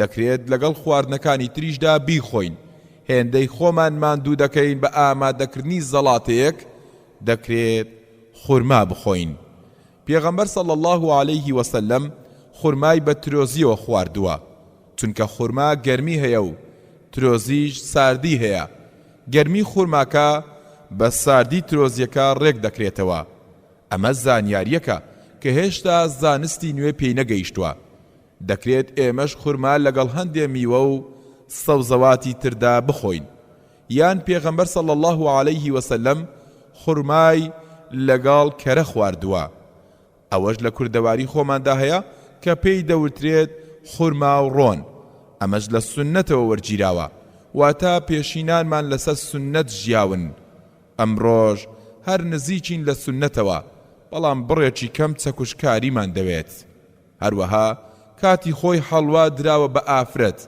بەڵام ئەو حەڵوایە نا کە ئەمڕۆ دروست دەکرێت بەڵکو خورما و شیر تێکەڵ کراون و شێڵدراوە و دواتر خوراوە پێغەمبەر صلی الله عليه وسلم حەڵوا و هەنجوینی خواردووە باسی سێزدەهەم شیر لاپەڕا 91 تەوەری یەکەم گرنگی شیر ئیسلام بۆ هەموو بوارێکی ژیان پەیام و بەرنامەی تایبەتی خۆی هەیە خواردنی مرۆڤەکان و سیستەمی ژیانیان دەبێت جوداواز بێت نەک وەک کەسانێک کە وێنەی ئاژەڵ ژیان تەنها لە خواردن و خواردنەوە دەبینەوە هەروەکو پەروەردگار لە سوورەی محەممەد ئایەتی 12 دەفەرموێت إن الله يدخل الذين آمنوا وعملوا الصالحات جنات تجري من تحتها الأنهار والذين كفروا يتمتعون ويأكلون كما تأكل الأنعام والنار مثوى لهم بەڵکو دەبێت ئامانجی خواردن و چۆنیەتی و چەندێتیەکەشی بە بەرنامە بێت هەر کەس پابەند بێت سوودی بۆ دنیا و قیامەتی خۆی دەبێت هەر کەسیش پابەند نەبێت پێوەی ئەوە زیان بە دنیا و ئاخیرەتی خۆی دەگەێنێت شیر ئەو خواردن و خواردنەوەشە کە بۆ یەکەم جار مرۆڤ لەگەڵ هاتنە دنیای پێی ئاشنا دەبێت و سوودی لێوەردەگرێت بەڵکو ماوەیەکی زۆر جگەل لە شیر هیچ خواردنێکی دی ناتوانێت دەست و پەنجە لەگەڵ مرۆڤدا نەرم بکات چونکە شیر شتێک نییە مرۆڤ بتوانێت لێی بێباک بێت کەچی لە نەزانینەوە زۆرێکمان هێندەی بێباکی خۆمان نیشان داوە بەرامبەر بەم شیرە سپیا نیو هێندە خۆمان ناگرین بەرامبەر چوار بەرهەمە سپیەکەی تر کە هۆکاری زۆرێک لە نەخۆشیەکانی ئەمڕۆن وەک شەکر، خوێ، ئاردی سفر، برنج. بریان لە بری زۆر بەرهەمی دی گرنگی بە شیر دەدرا. دەکرا شیر وەک بەرهەمێکی ناوەخۆیی سوودی زۆری لێوەربگرین. هەم دەستمایی ئابووری و هەم دەستکەوتی تەندروستی زۆری دەبوو بۆمان و لە چەندین نەخۆشی ڕزگارمان دەبوو. شیر بەشێکی باش لە ڤیتامین ئەی، ڤیتامین بی، ڤیتامین دی، کالیسیۆم، فۆسفەیت، مەنگەنیز، پڕۆتین، زینک، ئەمۆنیۆ ئەسید، چەوری سوودبەخشی تێدایە. شیر کاریگەری دەبێت لەسەر هەموو بەشەکانی جەستە، تەنانەت کاریگەری لەسەر ئێسک و ددانەکانیش دەبێت. شیر پڕ لەو مادانەیە کە مرۆڤ سوودیان لێوەردەگرێت. هەندێ مادەی سوودبەخش هەن لە شیردا نەبێت زۆر سەختە لە هیچ خواردنێکی تردا بە ئاسانی دەستت بکەون. بۆ نمونە لە شیردا نەبێت مرۆڤ لەکوێ دەستی دەگات بە لیسیۆم و باریۆم و مەنگەنیس و ئەلەمینیۆم کە زۆر گرنگن بۆ جەستەی مرۆڤ. تەنانەت پشکنینەکەشیان نازاندرێت چ جای ئەوەی بزانن لەکوێ دەست دەکەون. دەی هەر کەس گرنگی بە شیر بدات و زۆر بیخواتەوە لە دەستکەمی هەموو ئەوانە ڕزگاری دەبێت. دوو منداڵ کە پێکەوە یاری دەکەن هەردووچیان شەق هەڵ ئەدەنە تۆپێک، بەڵام بە هەڵەش شەقەکە بەرقاچیان دەکەوێت لێدانی بە یەک زەبر و لە یەک کاتدا. یەکێکیان قاچی دەشکێ ئەوی تریان قاچی بە سەلامەتی دەردەچێ. ئەوەی قاچی دەشکێ شیر ناخوات قاچیشی درەنگ چا دەبێتەوە، ئەوەشیان قاچی ناشکێ شیر دەخوات ئەگەری زیانێ بە قاچی بگات زووتر چاک دەبێتەوە. زۆرێک لەو نەخۆشانەی دێنە لامان کاتێک سەیری ئەو چارەسەرانە دەکەین کە پزیشکانی دی لە ناوخۆ و دەرەوەی وڵات بۆیان نووسیون، ئەوانن کە دەکرێت بە خواردنەوەی شیر هەموو ئەو چارەسەرانە دەست بکەون، بەڵکو بەشێکیان هەر لە شیرەوە وەرگیراون و لێرەش نەخۆش بە سەرسامی و گرنگیەوە هەڵمەتی بۆ دەبات. بەڵام کاتێک پێشنیاری شیری خۆماڵی بۆ دەکەیت بابەتەکە بەگاڵتە وەردەگرێت و عاقڵی نایگرێت. جار چەندە خۆمان لە شیر خواردنەوە بە دوور بگرین، زیاتر باجەکەی دەدەین. شیرێکی تازە و هەرزان و بەتام کە بە ئاسانی دەگاتە دەستمان ئەگەر سوودی لێوەرنەگرین ناچار دەبین بە سەختی و بە تێچوویەکی زۆرتر و لە دوورە دەستیەوە بەدەستی بخەین. شیر خواردن چارەسەرێکی گرنگە بۆ کەم خوێنی و ئازاری جومگەکان و سەرئێشە و قەڵەوی و بەدخۆراکی منداڵ. کەسە بە تەمەنەکان زیاتر لە هەمووان پێویستیان بە شیرە، وەک چۆن بە منداڵی ئیشیان بە شیر خواردنەوە دەڕۆیشت، لە پیریشدا بەبێ شیر ئیشیان ناڕوات. دەبێت گرنگێکی زۆری پێ بدەن. پێغەمبەر صلی الله علیه وسلم ئاماژەی بەوە داوە و ڕێنمایی کەسە بە تەمەنەکانی کردووە گرنگی بدەن بە ڕۆژانە شیر خواردنەوە. ئیسلام شیری لە بەرامبەر مەی و عەرەقدا داناوە. هەموو دنیا شایەتی باشی شیر و خراپی عەرەق دەدات، کەچی هێشتا تانە لە ئیسلام دەدرێت.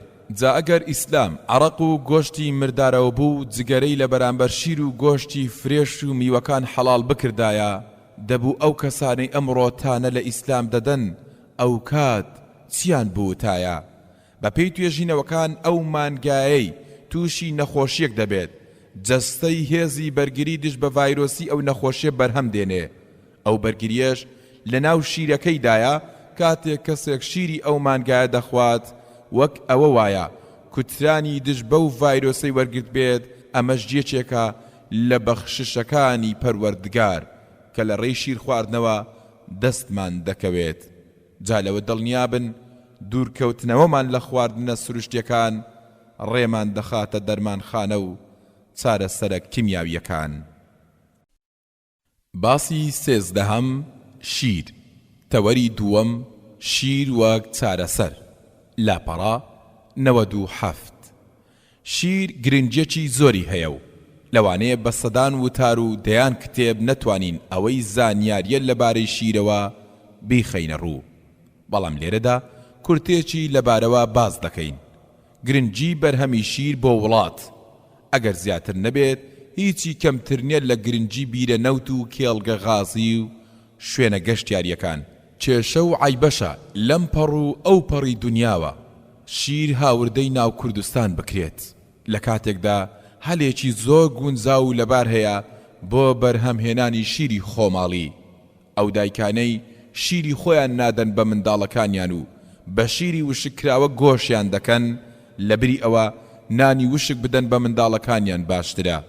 دایکی بەڕێز، تاوانێکی گەورەیە منداڵەکەت لەو شیرە بێبەش دەکەیت کە پەروەردگاری گەورە لە مەمکتدا دایناوە بۆی.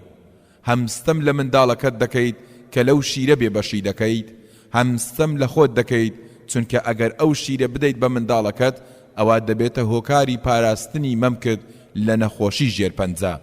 تەنانەت ئەگەر ئافرەتەکە خۆشی شیر بخوات دووبارە دەبێتە پارێزەرێ لە نەخۆشی ژێرپەنجەی مەمک. شیر کاریگەری لەسەر دڵیش دەبێت، چونکە ڕێگە نادات کۆلیسترۆل لە ناو بۆڕیەکانی خوێندا بنیشێ. بەمە ڕێگر دەبێت لەوەی دڵتوشی زەبحە و جەڵتە ببێت. هەروەها شیر هۆکارێکی پاراستنی مرۆڤە لەسەر ئێشە بەهۆی ئەو پۆتاسیۆمەی تێیدایە. بۆڕیەکانی خوێن شل دەکات هەتا بە ئاسانی خوێن بگات بە هەموو بەشەکانی لەش. بەمەش دەتپارێزێت لە بەرزەپەستانی خوێن کە لای خۆمان بە زەخت ناسراوە. ئەمانە و سەدان سوودی تر لە شیردا هەن کە زۆرێکیان تەنها پەروەردگاری گەورە دەزانێت و ئەمانە باسمان کردن تەنها چەند سوودێکن کە پاش دەیان سەدە ئینجا زانستوانیویەتی ئاشکرایان بکات. هەروەها لە شیردا مادەی کۆلین هەیە کە ڕێگە نادات چەوری لەسەر جگەر بنیشێت، ئەو چەوری جگەرەی کە ئەمڕۆ کۆمەڵگاکەمان بەدەستیەوە دەناڵێنێت. هەروەها مادەی پرۆستاگلاندینی تێدایە کە کاتێک کەسێک شیر دەخواتەوە ئەو مادەیە ناوپۆشی ناوگەدە ساف دەکات و ناهێڵێت کەسەکە تووشی قورحە ببێت بێ ئەوەی هیچ بەرگریەکی دش بەو خواردنانە پەیدا بکات کە خواردوویەتی. هەروەها یەکێک لە چارەسەرەکان بۆ نەخۆشی شێرپەنجە و کۆم بریتیە لە شیر، چونکە هەندێک مادەی فرێشی تێدایە. ئێستا هەوڵێکی زۆر دەدرێت سوود لە شیر وەربگیرێت بۆ پێست و بواری جوانکاری پێست. کیلۆباترا کە لە مێژوودا باس و خواستێکی هەیە ئاوەهای لەبارەوە وتراوە کە ڕۆژانە لە حەوزێک شیردا خۆی شۆردووە. ئێستاش لە هەندێک وڵاتی باشووری ڕۆژهەڵاتی ئاسیادا حەوزی شیر هەیە کەسەکە تیایدا ڕادەکشێت. دەکرێت شیر لەگەڵ زۆر مادە و خواردنی تردا تێکەڵ بکرێت. بۆ نمونە ئەم ڕۆژە شیر لەگەڵ هەنجویندا تێکەڵ دەکرێت، شیر لەگەڵ مۆزدا تێکەڵ دەکرێت کە هۆکارێکی گەورەیە بۆ جوانکردنی جەستە. پێغەمبەر صلی الله عليه وسلم دەفەرمێت پەروەردگاری گەورە هەر دەردێکی دابەزاند بێت چارەسەر و دەرمانیشی بۆ دابەزاندووە. دەیخوو بدەنە شیری مانگا، چونکە مانگا لە هەموو بەشی درەخێت دەخوات.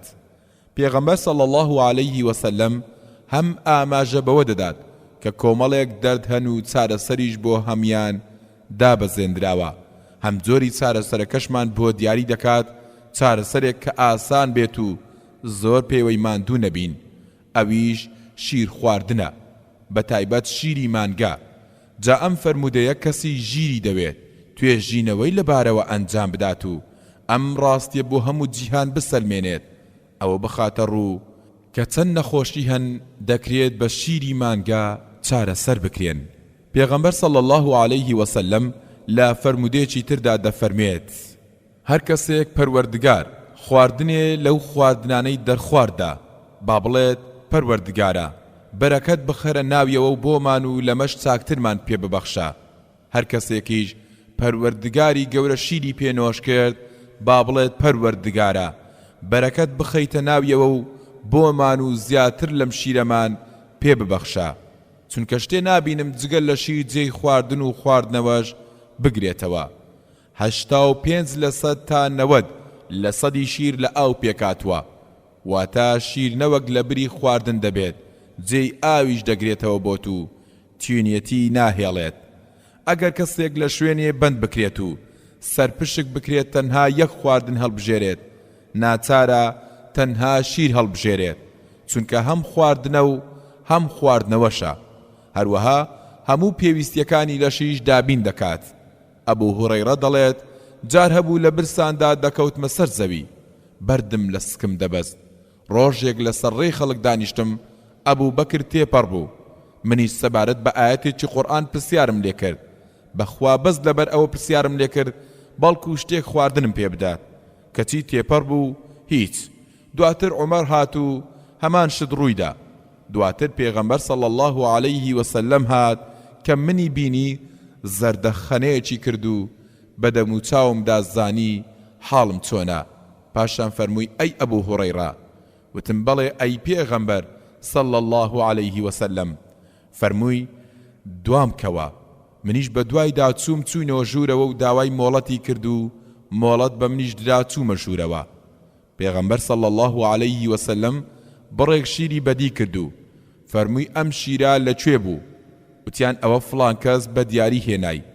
پێغەمبەر صلی الله عليه وسلم فەرمووی ئەی ئەبوو هوڕەیرە. وتم بەڵێ ئەی پێغەمبەر صلی الله عليه وسلم. فەرمووی بڕۆ بۆ لای ئەهلی سوفە و بانجان بکە بۆم. منیش ئەوەم پێ ناخۆش بوو. وتم ئەوە تۆزە شیرە بۆ ئەهلی سوفە، من شیاوترم بیخۆم تا خۆم پێڕا بگیرێت، بەڵام هەر دەبێت فەرمانی پەروەردگار و پێغەمبەرەکەی جێبەجێ بکەم. چووم و بانگم کردن و هاتن. داوای مۆڵەتیان کرد و مۆڵەت دران و هەر یەکە لەلایەکەوە دانیشت.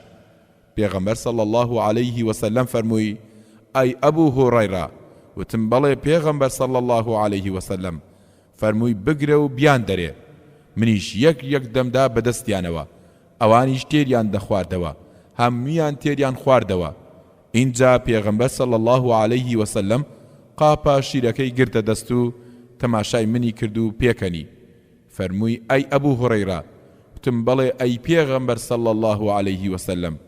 فەرمووی من و تۆ ماوینەتەوە. وتم ڕاست دەفەرموویت ئەی پێغەمبەر صلی الله عليه وسلم. فەرمووی دابنیشە بخۆرەرەوە. منیش دانیشتم و شیرم خواردەوە. پێغەمبەر صلی الله عليه وسلم فەرمووی بخۆرەرەوە. منیش هەم دیسان خواردمەوە و پێغەمبەر صلی الله عليه وسلم بەردەوام دەیفەرموو بخۆرەرەوە. ئیتر تێرم خواردەوە. وتم ئەی پێغەمبەر صلی الله عليه وسلم سوێند بەوەی تۆی بە حەق ناردووە، ئیتر جێی نابێتەوە. پێغەمبەر صلی الله عليه وسلم فەرمووی دەبیدە بە من. منیش قاپە شیرەکەم دایە دەستی. ئەویش سوپاسی پەروەردگاری کرد و بسم الله فەرموو ئەوەی مابیەوە خواردیەوە. پێغەمبەر صلی الله عليه وسلم تەنها لە شیر خواردندا زۆری لە هاوڵانی کردووە زۆر بخۆنەوە، ئەگەر نا نەیویستوە هاوڵانی خوب دەنە زۆر خواردن. بەڵام هەموو گەردیلەکانیشی سوود بەخشن، مرۆڤ ناتوانێت بێباک بێت لێیان. پێغەمبەر صلی الله عليه وسلم هەم بەیانیان و هەم نیوەڕۆیان و هەم عەسران و هەم شەوانیش شیری خواردووە. بەتایبەت زۆربەی خواردنی شەوانی شیر بووە. وەک پێشتریش باسمان کرد ئەمە هەر لە خۆ بێ بەرنامە نەبووە، بەڵکو ڕێنمایەکی پەروەردگار بووە بۆی. لە سیستەمی خۆراکی جیهانی بەگشتی و سیستەمی خۆراکی ئەمریکا بەتایبەتی باز لەوە کراوە کە هەر ریجیمێکدا بندرێت بۆ هەر کەسێک نابێت شیری لێ قەدەغە بکرێت، بەڵکو دەبێت شیر خواردنی تێدا بێت. بۆیە وریا بن شیر لەدەست نەدەن و هەتا مردن دەستبەرداری نەبن. دەستە و دامێن تکام لێتانە بگەڕێنەوە سەر خواردنە سروشتیەکان. هەروەها پێغەمبەر صلی الله عليه وسلم کەشک و کەرەیشی خواردووە. کەشک لە کۆمەڵگەی مەدینە هەبووە و خەڵک بەکاری هێناوە.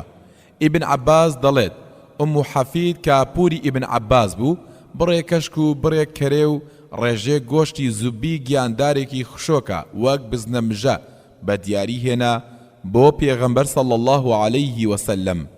پێغەمبەریش صلی الله عليه وسلم کەشک و کەرەیەکەی خوارد و گۆشتەکەی نەخوارد چونکە بێزی لێ دەکردەوە. باسی چاردەم زەیتی زەیتون.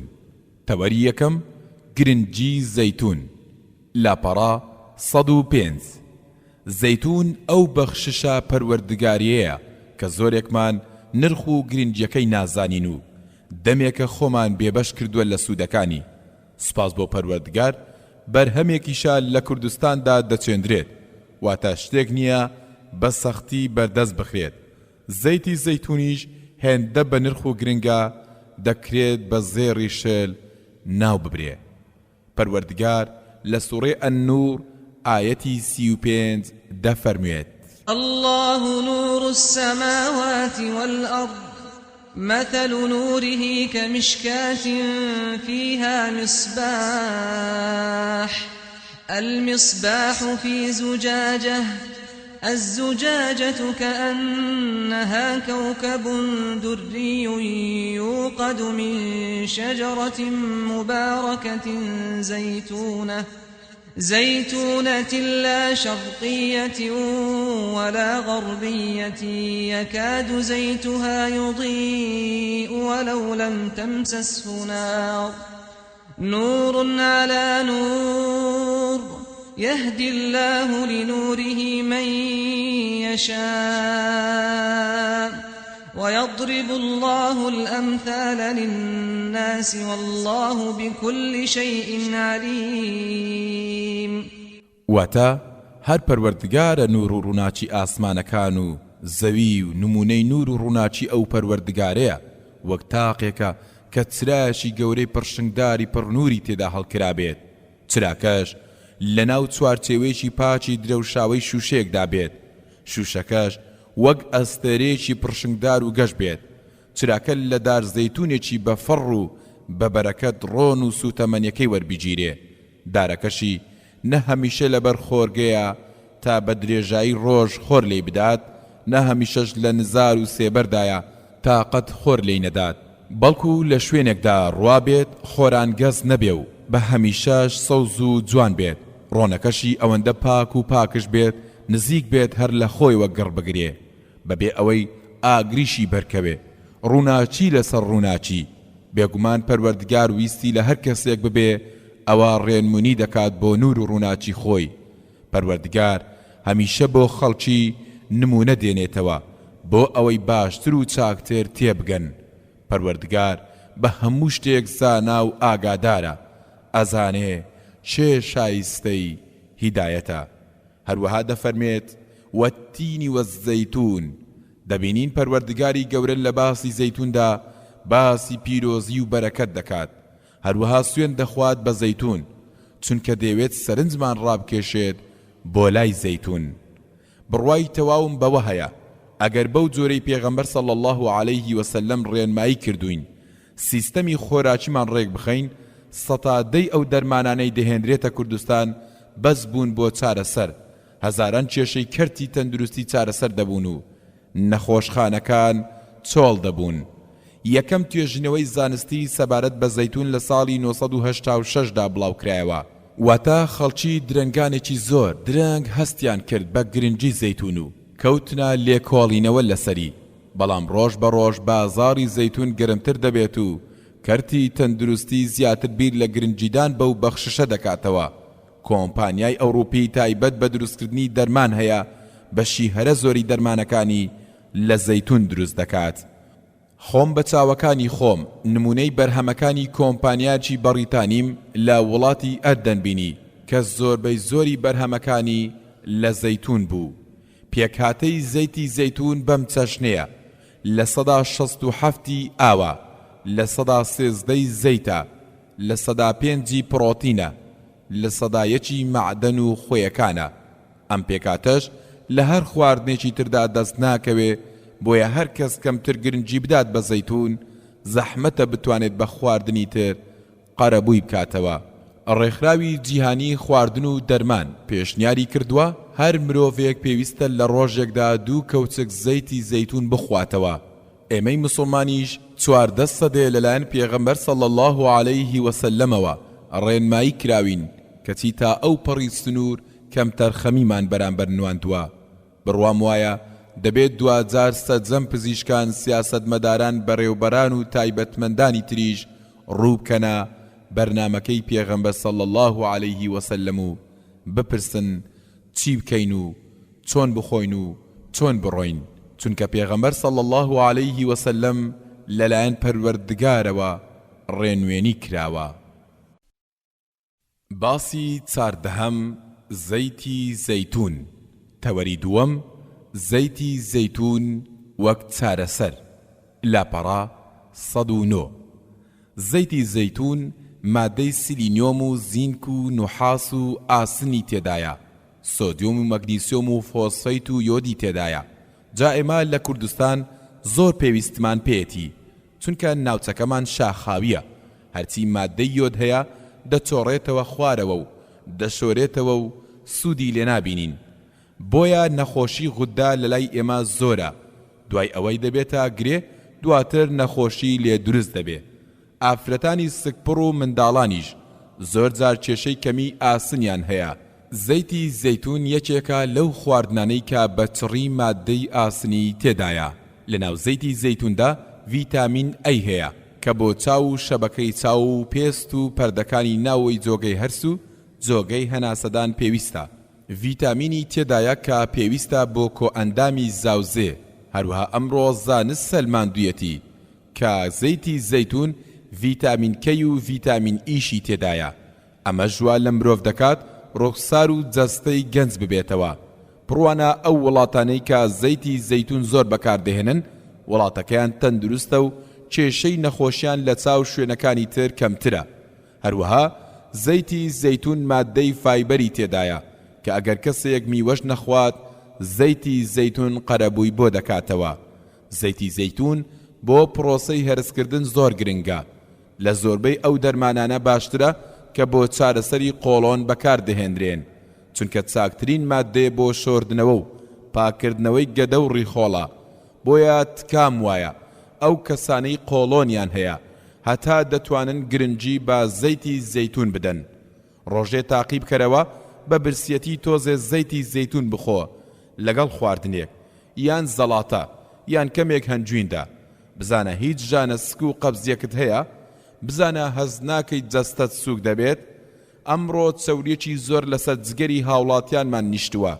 ڕۆژانە ئەو هەموو نەشتەرگەری زراو دەکرێت. چارەسەرەکەی زۆر ئاسانە، گرنگیدان بە زەیتی زەیتون، چونکە مادەی کۆلیسیستۆکانینی تێدایە کە باشترین چارەسەرە بۆ جگەر و زراو.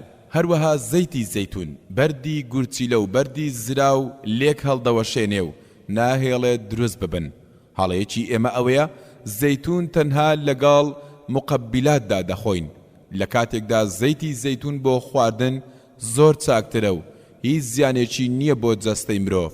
حەقە لەمە دووە هەر کەس لە توانایدا هەبوو ئەگەر هێلکە و ڕۆنێکیش بکرێت بە زەیتی زەیتون بکرێت، چونکە زەیتی زەیتون دوورت دەخاتەوە لەو هەموو کۆلیسترۆڵەی کە لە لەشدا کۆ دەبێتەوە. ئەمڕۆ زەیتون تەنها لەوە دەرچووە مادێکی خۆراکی بێت و بەس، بەڵکو لە زۆر شوێن بە مەبەستی جوانکاری بەکاردەهێنرێت. هەروەها بە وزەبەخشیش بە مرۆڤیش بەکاردێت، چونکە زەیتون یەکێکە لەو مادانەی ناگۆڕێت بۆ مادەی خراپ و هیچ مادەیەکی تریش تووشی خراپبوون ناکات. زەیتی زەیتون نەوەک هۆکار نییە بۆ قەڵەوی و چەوری لەش، بەڵکو چەوریشدا دەبەزێنێت، هەم مرۆڤیش تێر دەکات و کەسەکە خو ناداتە زۆر خۆری بێ ئەوەی تووشی بەدخۆراکی بکات. وزەی پێویستیش دەبەخشێت بەلەش. کەوچکێ زەیتی زەیتون بەسە بۆ وزەی پێویستی بەیانی تا ئێوارەی مرۆڤێکی ئاسایی. بەما کەسەکە هەم موزەی هەیە و هەم هەست بە تێری دەکات و قەڵەویش نابێت، چەوری لەشیشی زیاد ناکات و ڕزگاری دەبێت لە زۆری کۆلیسترۆڵ. باسی چاردەهەم زەیتی زەیتون. تەوەری سێهەم سوودەکانی زەیتی زەیتون. لاپەڕا 113. زەیتی زەیتون نابێت بە هیچ ڕۆنێکی دی بەراورد بکرێت. پێویستە لەسەر و هەموو ڕۆنێکی دیکەوە تەماشا بکرێت. زەیتی زەیتون تایبەتمەندیەکی تێدایە کە لە ڕۆنەکانی تێدا نییە. ئەویش بریتە لەوەی کە ڕێژەی کۆلیسترۆڵ بەرز ناکاتەوە. بگرە هەرچەندە خۆی چەوریە چەوریش دادەبەزێنێت. زەیتی زەیتون LDL لۆدنستی لایپۆپرۆتین بە شێوێکی فعلی بەرز دەکاتەوە.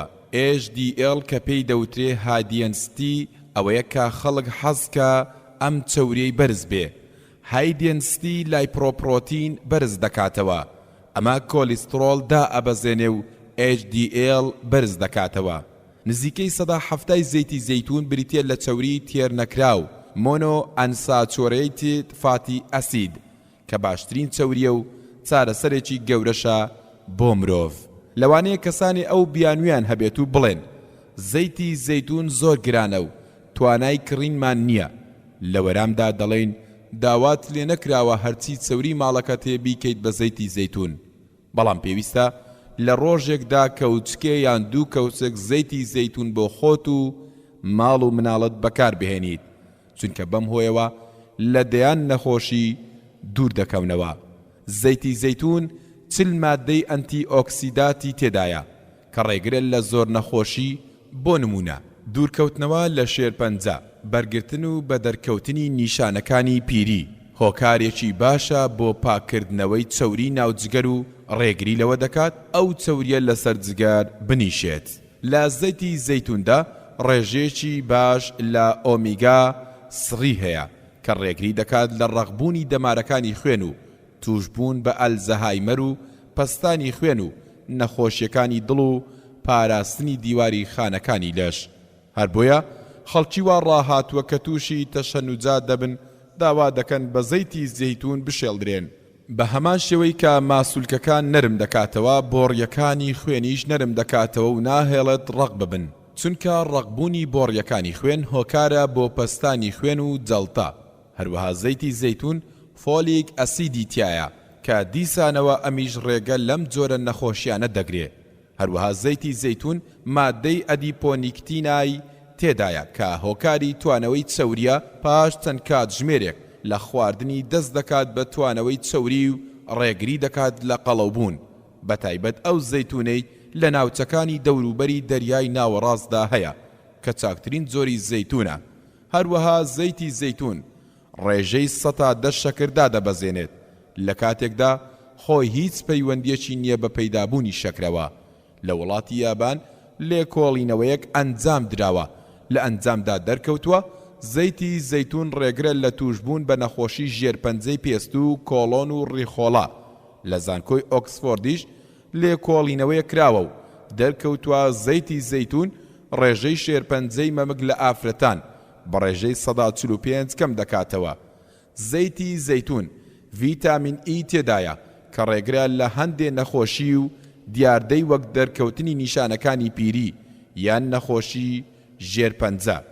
پەروەردگاری گەورەش لە وەسفی زەیتی زەیتوندا دەفەرمێت وەسیبغی للئاکلین، واتە ئامادێ بۆ کەسانێک کە دەیخۆن، چونکە کڕۆمۆسۆمەکانی لەش بە تێپەڕبوونی تەمەن کەم دەکەن و زەیتی زەیتون قەرەبووی ئەم حاڵەتە دەکاتەوە.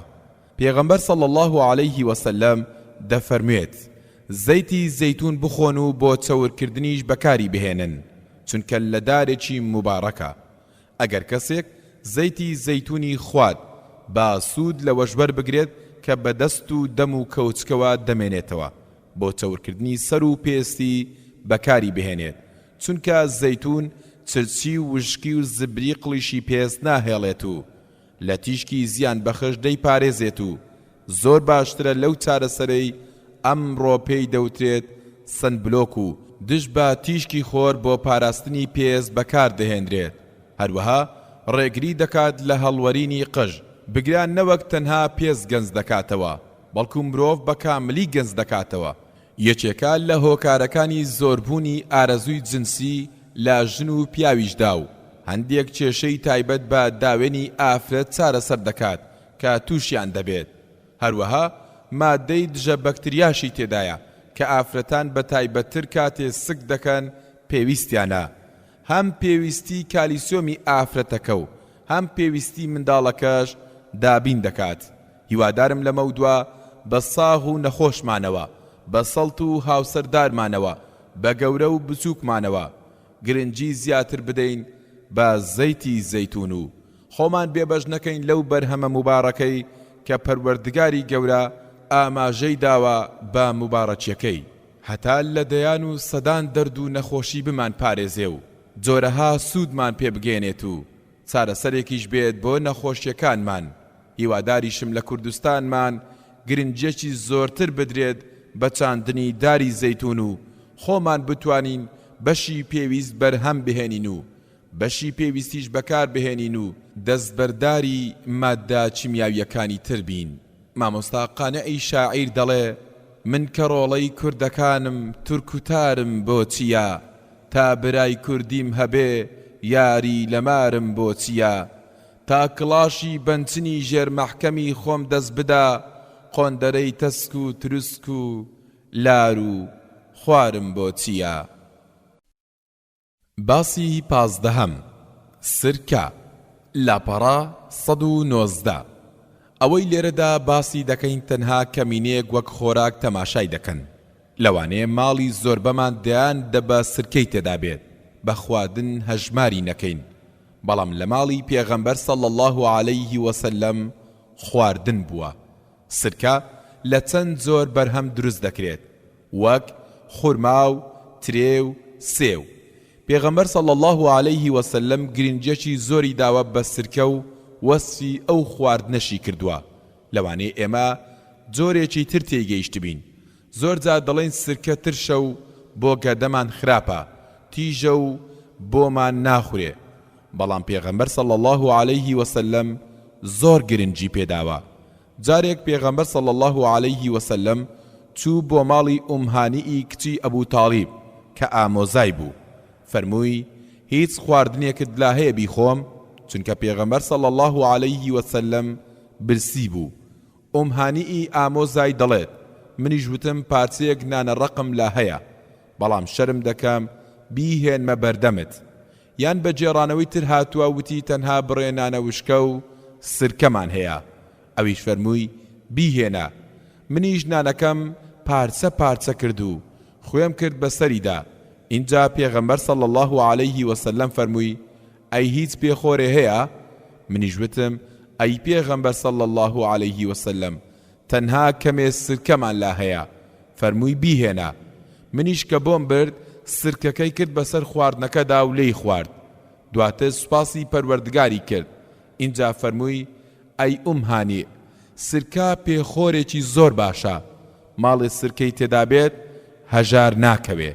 لە ڕیوایەتێکی تر دەهاتوە دەفەرموێ دەی نزیکی بکەوە بیهێنە، ماڵێک بێ پێخۆر نابێت کە سرکەی تێدا بێت. ئەبێت پێغەمبەر صلی الله عليه وسلم چەندە لای پەروەردگار شیرین بوو بێت کە کراوە بە پێغەمبەر صلی الله عليه وسلم کەچی لە ماڵی ئامۆزاکەیدا بەنانە وشکەیەک و کەمێک سرکە ڕازیە و بەو چەشنەش وەسفی دەکات. ئێمەش کەم کەسمان هەیە ئەو خوانە بە خوان بزانێت و ئامادە بێت بە خواردن قبوڵی بکات. ئێمە فێر بووین نان بە گۆشت و برنج و خواردنی قورسەوە دەخۆین، بەڵام پێغەمبەر صلی الله عليه وسلم دەفەرمێت باشترین پێخۆر سرکەیە، چونکە سرکە یەکێکە لەو مادانەی زۆر دەوڵەمەندە بە پڕۆتین.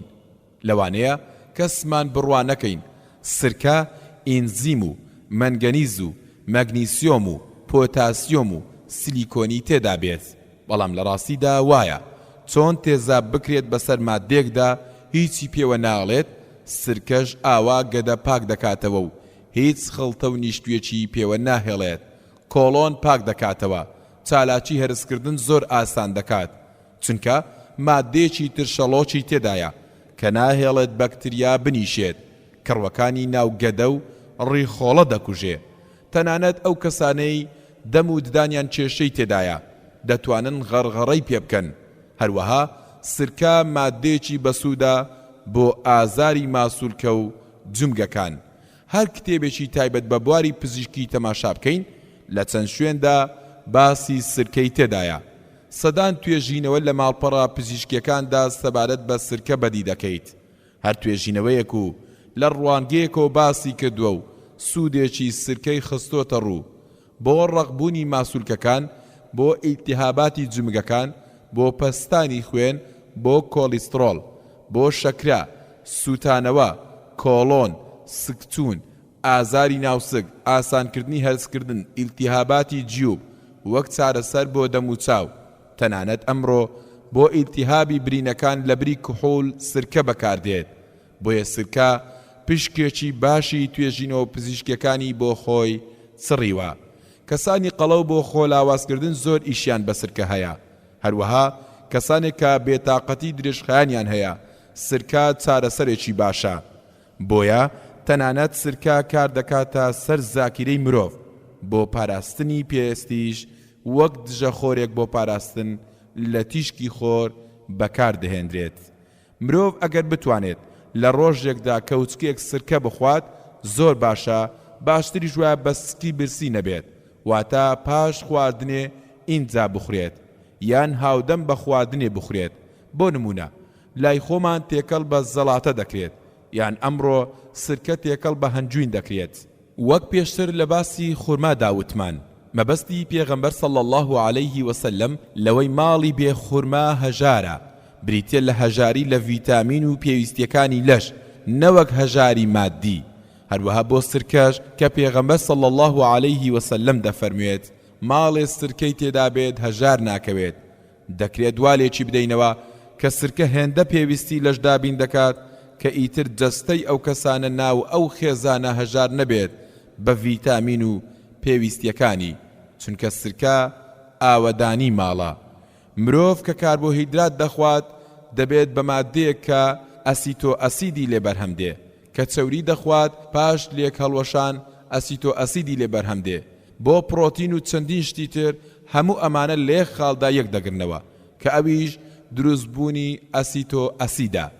دەی سرکە خودی ئەو مادەیە واتە بێماندووبوون بۆت ئامادە کراوە، بۆیە جەستەیەک کە سرکەی تێدا بێت پێویستی بە شتی تر نابێت.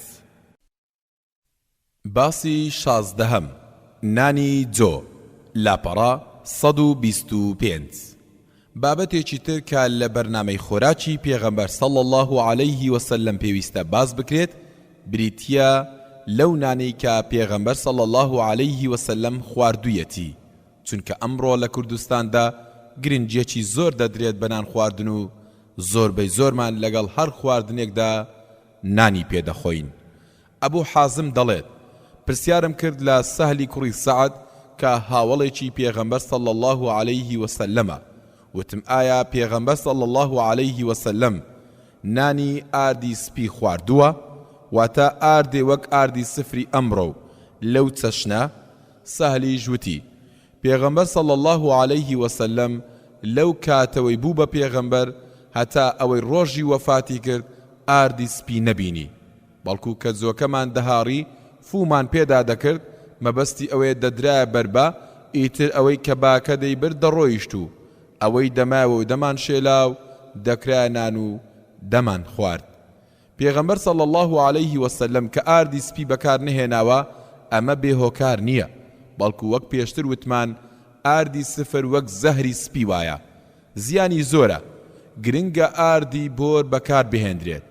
بەڵکو پێغەمبەر صلی الله عليه وسلم تا وەفاتی کرد تەنها نانی جۆی خواردووە، هەرچەندە تا ماوەیەک لەمەوبەریش وا باو بوو کە تەنها کەسە هەژارەکان نانی جۆ دەخۆن، بەڵام ئەم ڕۆژە زانستی پزیشکی گەیشتۆتە ئەو باوەڕەی دەبێت گرنگی بە نانی جۆ بدرێت.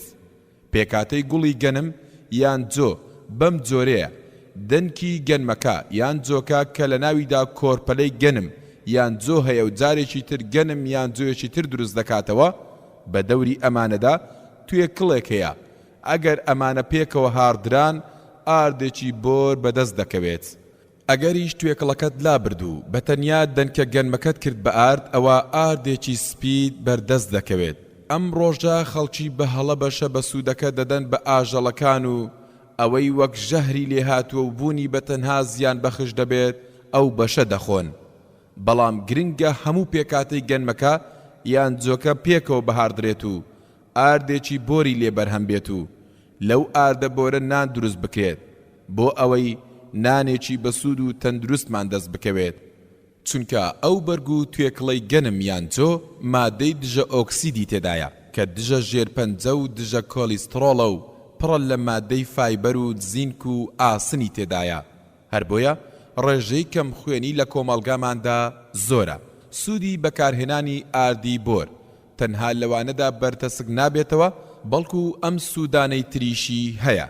یەکەم نەرمی و پاراوی پێز دەپارێزێت، دووەم ڕێگری دەکات لە دروستبوونی بەردی زراو، سێیەم بەرگری لەش زیاد دەکات، چارەم ڕێگری دەکات لە توشبوون بە سەوفان. پێنجەم پوکانەوەی ئێسکەکان کەم دەکاتەوە. شەشەم ڕێژەی چەوری و کۆلیسترۆل دادەبەزێنێت. هەفتەم ڕێگری دەکات لە توشبوون بە کۆڵۆن و هۆکاری دوورکەوتنەوەی لە نەخۆشی ژێرپەنجەی کۆڵۆن و گەدا بە شێوەیەکی تەندروست دەیهێڵێتەوە. هەشتەم ئەگەری توشبوون بە شەکرە کەم دەکاتەوە و ڕێژەی شەکر لە لەشدا دادەبەزێنێت. نۆیەم هۆکارە بۆ ڕێگری لە توشبوون بە هەندێک نەخۆشی دڵ. دەیەم هۆکارە بۆ پاراستنی مرۆڤ لە ژێرپەنجەی مەمک. یازدەم هۆکارە بۆ ڕێگریکردن لە دەرکەوتنی نیشانەکانی پیری مرۆڤ. هۆکارێکی سەرەکی توشبوونمان بە نەخۆشیە درێژخایەنەکانی وەک شەکرە و چەوری خوێن و پەستانی خوێن و تا دوایی زۆر گرنگیدانە بە ئاردی سپی. سوچی تاوانەکەش لە خۆمانەوەیە کە وەک چۆن ڕێنمایی پەرستەکانمان وەرگرتووە نەمانتوانیوە ئاواش ڕێنمایی شێوە و بەرنامەی خۆراک لە پێغەمبەر صلی الله علیه وسلمەوە وەربگرین. ئەمڕۆژە لە ئەوروپادا گرنگێکی زۆر دەدرێت بە نانی جۆ. کەسانێک کە لەوێوە دێنەوە لێرە زۆر گرنگی دەدەن بە ئاردی جۆ و زۆری لێ دەکڕن. ئەگەر بپرسید هۆکارەکەی چییە، ڕاستە و خۆ پێت دەڵێن لەوێ ئارد و نانی جۆ گرانە، چونکە لەوێ ئەو ئاردە بەکاردێت. هۆکارەکەشی ئەوەیە ئەوان چاک دەزانن چ سوودێکی تەندروستی هەیە، بۆیە هێندە گرنگی پێدەدەن تکامان وایە نانەوە و سەمونخانەکان لەمە و دوا گرنگێکی زۆر بدەن بە نانی جۆ. ئەویش جۆیە کە هەمووی پێکەوە هاردرابێت، نەوەک تەنها ناوەکەی بەڵکو توێکڵەکەشی لەگەڵیدا بهاڕن. ئەگەر لە دەرمانخانەیەک داوای دەرمانێ بکەیت کە فایبەری تێدا بێت، کاتێک دەرمانەکەت پێدەدات تەماشای پاکەتەکەی بکەیت، دوێنەی یان ناوی پێکاتەکەی ڕسمی گوڵەجۆی تێدایە. ئەو توێکڵەی کافڕێ دەدرێت لەوێ هاردراوە و کراوە بە کەپسول، وەک چارەسەر دەدرێت بە نەخۆش. واتە ئەوەی لە بەردەستمانە و فڕێ دەدەین دەبێت بە چەند بەرامبەر تێچووی زیاتر بکڕینەوە و بە شێوەی کەپسول بیخۆین. ئەمجار بۆ سوودەکەی نا، بەڵکو بۆ چارەسەری نەخۆشی. و ئەیمان دەجێڕێتەوە کە بڕێ ئاردی جۆی بێژاوەتەوە و گونگی پێ دروست کردووە تا بیکات بەنان بۆ پێغەمبەر صلی الله علیه وسلم. پێغەمبەریش صلی الله علیه وسلم فەرمووی ئەمە چییە؟ ئەیمەنیش وتی ئەمە خواردنێکە، ئێمە لە ناوچەی خۆمان ئاوا دروستمان دەکرد، حەزم کرد نانێکی لێ دروست بکەم بۆت. پێغەمبەر صلی الله علیه وسلم فەرمووی بێژراوەکە بکەرەوە ناوی، اینجا هەویرەکە بشێلە. ئەم ڕێنماییە وردە ئەگەر موعجیزە نەبێت چۆن پێغەمبەر صلی الله علیه وسلم پەیی پێدەبات؟ خۆوەک ئەمڕۆ زانستی پزیشکی هێندە بەهێز نەبووە هەتا سوودەکانی ئاشکرا بکرێن. بابەتەکە تەنها ئەوەیە کە پێغەمبەر صلی الله علیه وسلم لەلایەن پەروەردگارەوە ڕێنمونی کراوە. پێغەمبەر صلی الله علیه وسلم هەندێ جار تەنها نانی خواردووە، بەڵام زۆربەی کات بە خواردنێکی ترەوە خواردوویەتی. بۆ نمونە بە سرکەوە خواردوویەتی، جار هەبووە بە گۆشتەوە خواردوویەتی، بە خوورماوە خواردوویەتی. بەڵام ئەمڕۆ ئێمە بە هەڵەنان بە برنجەوە دەخۆین کە هەردووچیان کاربۆهیدراتیان زۆرە. هیوام وایە ئەم نەریتە لە ناوماندا نەمێنێ و بزانی نان بە چیەوە بخۆین و بە چیەوە نەیخۆن. جارێک پێغەمبەر صلی الله علیه وسلم چوو بۆ ماڵی هانیئی کچی ئەبوو تاڵیب کە ئامۆزای بووە. فەرمووی هیچ خواردنێکت لا هەیە بیخۆم؟ چونکە پێغەمبەر صلی الله علیه وسلم برسی بوو. هانیئی ئامۆزاشی دەڵێت منیش وتم پارچەیەک نانە ڕقم لایە، بەڵام شەرم دەکەم بیهێنمە بەردەمت. لا جێڕانەوەیەکی تر هاتووە، وتی تەنها بڕێ نانە وشکە و سرکەمان هەیە. ئەویش فەرمووی بیهێنە، منیش نانەکەم پارچە پارچە کرد و خوێم کرد بەسەریدا. اینجا پێغەمبەر صلی الله علیه وسلم فەرمووی ئەی هیچ پێخۆرێ هەیە؟ منیش وتم ئەی پێغەمبەر صلی الله علیه وسلم تەنها کەمێ سرکەم لا هەیە. فەرمووی بیهێنە، منیش کە بۆم برد سرکەکەی کرد بەسەر خواردنەکەدا و لی خوارد. دواتر سوپاسی پەروەردگاری کرد و اینجا فەرمووی ئەی هانی، سرکە پێخۆرێکی زۆر باشە، ماڵێ سرکەی تێدا بێت هەژاری تێدا ناکەوێ. لە ڕیوایەتێکی تردا هاتووە فەرمووی دەی نزیکی بکەرەوە، بیهێنە، ماڵێک بێ پێخۆر نابێت کە سرکەی تێدا بێت. مەحوی شاعیر دەڵێت لەگەڵ ئەم ئیحتیشامە زوهدی دنیای تەماشاکە کە یەک لە تنانی جۆ بوو قوتی یا خوڕما و دووسێ دانە. باسی حەڤدەم گۆشت لاپەڕا 133. خواردنی ئەم جارە کە باسی دەکەین لەگەڵ حەز و هیوایەتی زۆربەماندا یەک دەگرێتەوە. خواردنی سەرەکی خوانی میوانداریە، ئەویش بریتیە لە گۆشت.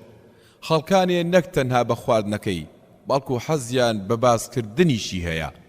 زۆرجار لە توێژینەوە پزیشکیەکاندا باز لەوە دەکرێت کە خواردنی گۆشت هەندێک زیانی بەدواوەیە، وەک بەرزبوونەوەی کۆلیسترۆل، زیادبوونی نەخۆشیەکانی دڵ، زەبحە و چەندین نەخۆشی تر. خەڵکانێکیش کە ئەمە دەبیستن یان دەخوێننەوە خێرا لە پێناو خۆپاراستنیان بڕیار دەدەن ئیتر گۆشت نەخۆن. زۆر ناخانێت تا سەی خواردنی گۆشت دەیانگرێت و ڕووشیان نایەت پاشگەز ببنەوە لەو وعدەی داویانە، چونکە لەشیان داوای دەکات. جە هەندێک لەسەری دەمێننەوە و هەندێکیش خراپتر لە جاران دەست دەکەنەوە بە گۆشت خواردن. کێشەکە لە گۆشت خواردنەکەدا نییە، بەڵکو گۆشت خواردن پێویستە بۆ لەش. بۆیە خوای گەورە قوربانی داناوە هەتا ئەوانش کە هەژارن و توانای گۆشت کڕینیان نییە هیچ نەبێت لە ساڵێکدا جارێک گۆشتیان بەر بکەوێت و بیخۆن. کێشەکە لە زۆریەکەیدایە. سەردەمانی زوو پەروەردگاری گەورە وەک سزایەک بۆ لاساری جوولەکەکان گۆشت و چەوری ئاژەڵی لەسەر حرام کردبوون. جە هەندێک لەوانەی ناچار بوون پابەندن پێوە و لەسەر خۆیشان حرام بوو، هەوڵیان دەدا لە هەموو خەڵکی حرام بکەن.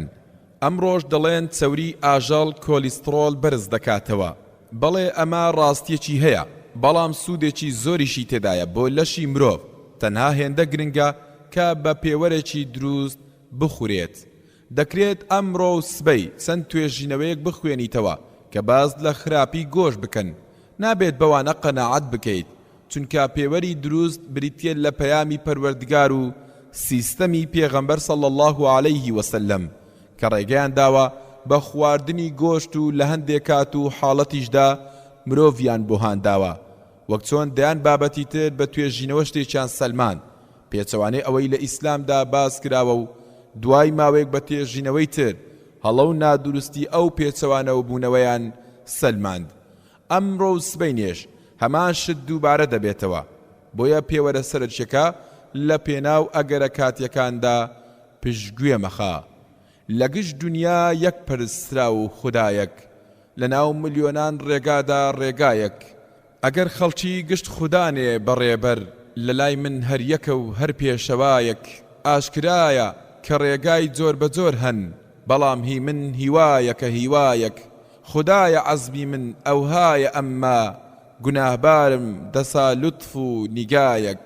پەروەردگاری گەورە لە قورئانی پیرۆزدا باز لە ئاژەڵەکان دەکات. دەتوانین لەو ڕوانگەوە ڕیزبەندی گۆشتەکان بکەین، هەروەکو پەروەردگار لە سوڕەی ئەلئەنعام ئایەتی 143 و 144 و 145 دەفەرموێت: 8 أزواج من الضأن 2 ومن المعز 2 قل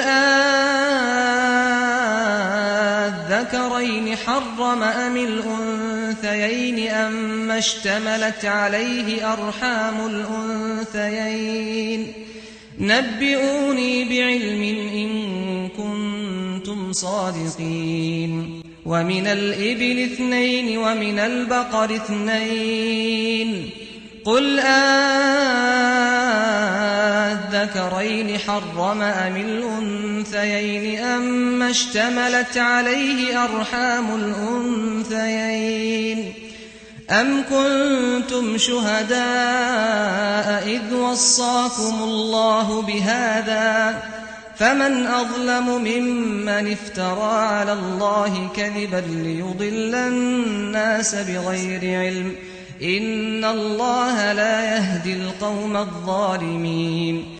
قل لا أجد فيما أوحي إلي محرما على طاعم يطعمه إلا أن يكون ميتة أو دما مسفوحا أو لحم خنزير فإنه رجس أو فسقا أهل لغير الله به فمن اضطر غير باغ ولا عاد فإن ربك غفور رحيم.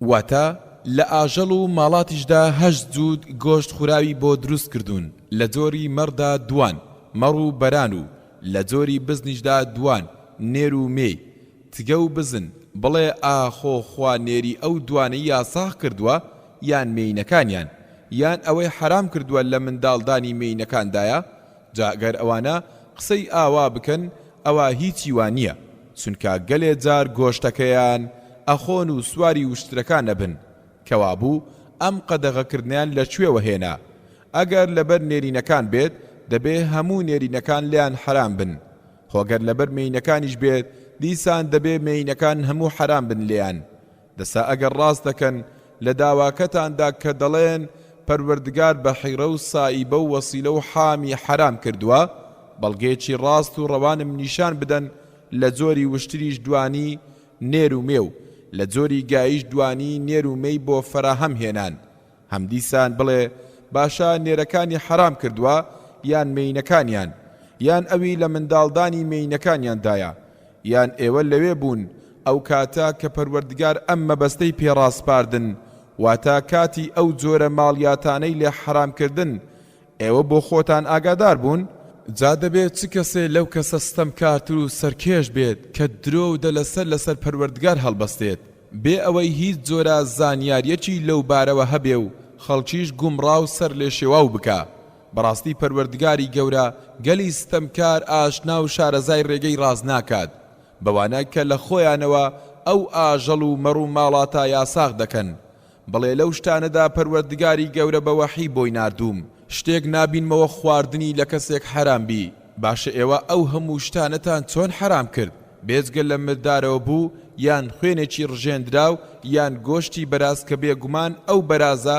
هەموو گیانی پیس و قێزەونە یان مەگەر ئاژەڵێک کە بە ناوی غەیری پەروەردگارەوە سەربەڕابێ ئینجا هەر کەسێک بە ناچاری و بەبێ ئارەزوو ئەو حرامانە بخوا و لە ئەندازەی پێویست نەچێتە دەر هیچ گوناهێکی ناگا چونکە بەڕاستی پەروەردگارت بە تایبەتی لە کاتی وادا زۆر لێبوردەیە زۆریش بە ڕحم و میهرەبانە هەموو ئەوانەش وەک بەخششی پەروەردگار باس کراون ناکرێت مرۆڤ خۆیانی لێبێ بەش بکات ئەو پڕۆتین و وزە سوودبەخشانەی کە پەروەردگار لە گۆشتی ئاژەڵدا دایناوە بۆ جەستەی مرۆڤ پێویستە و مرۆڤ ناتوانێت دەستبەرداریان بێت گۆشت هەر یەکە لەمانەی تێدایە ڤیتامین B12 و B12 و نایسین و ریبۆفلاڤین پەیامین زینک سیلینیۆم فۆسفۆر و پۆتاسیۆم و مەگنیسیۆم و سۆدیۆم و مس مادێکی پێویستە بۆ پێکهاتەی ئێسک و ددان بۆ بەهێزکردنی توانای بەرگەی لەش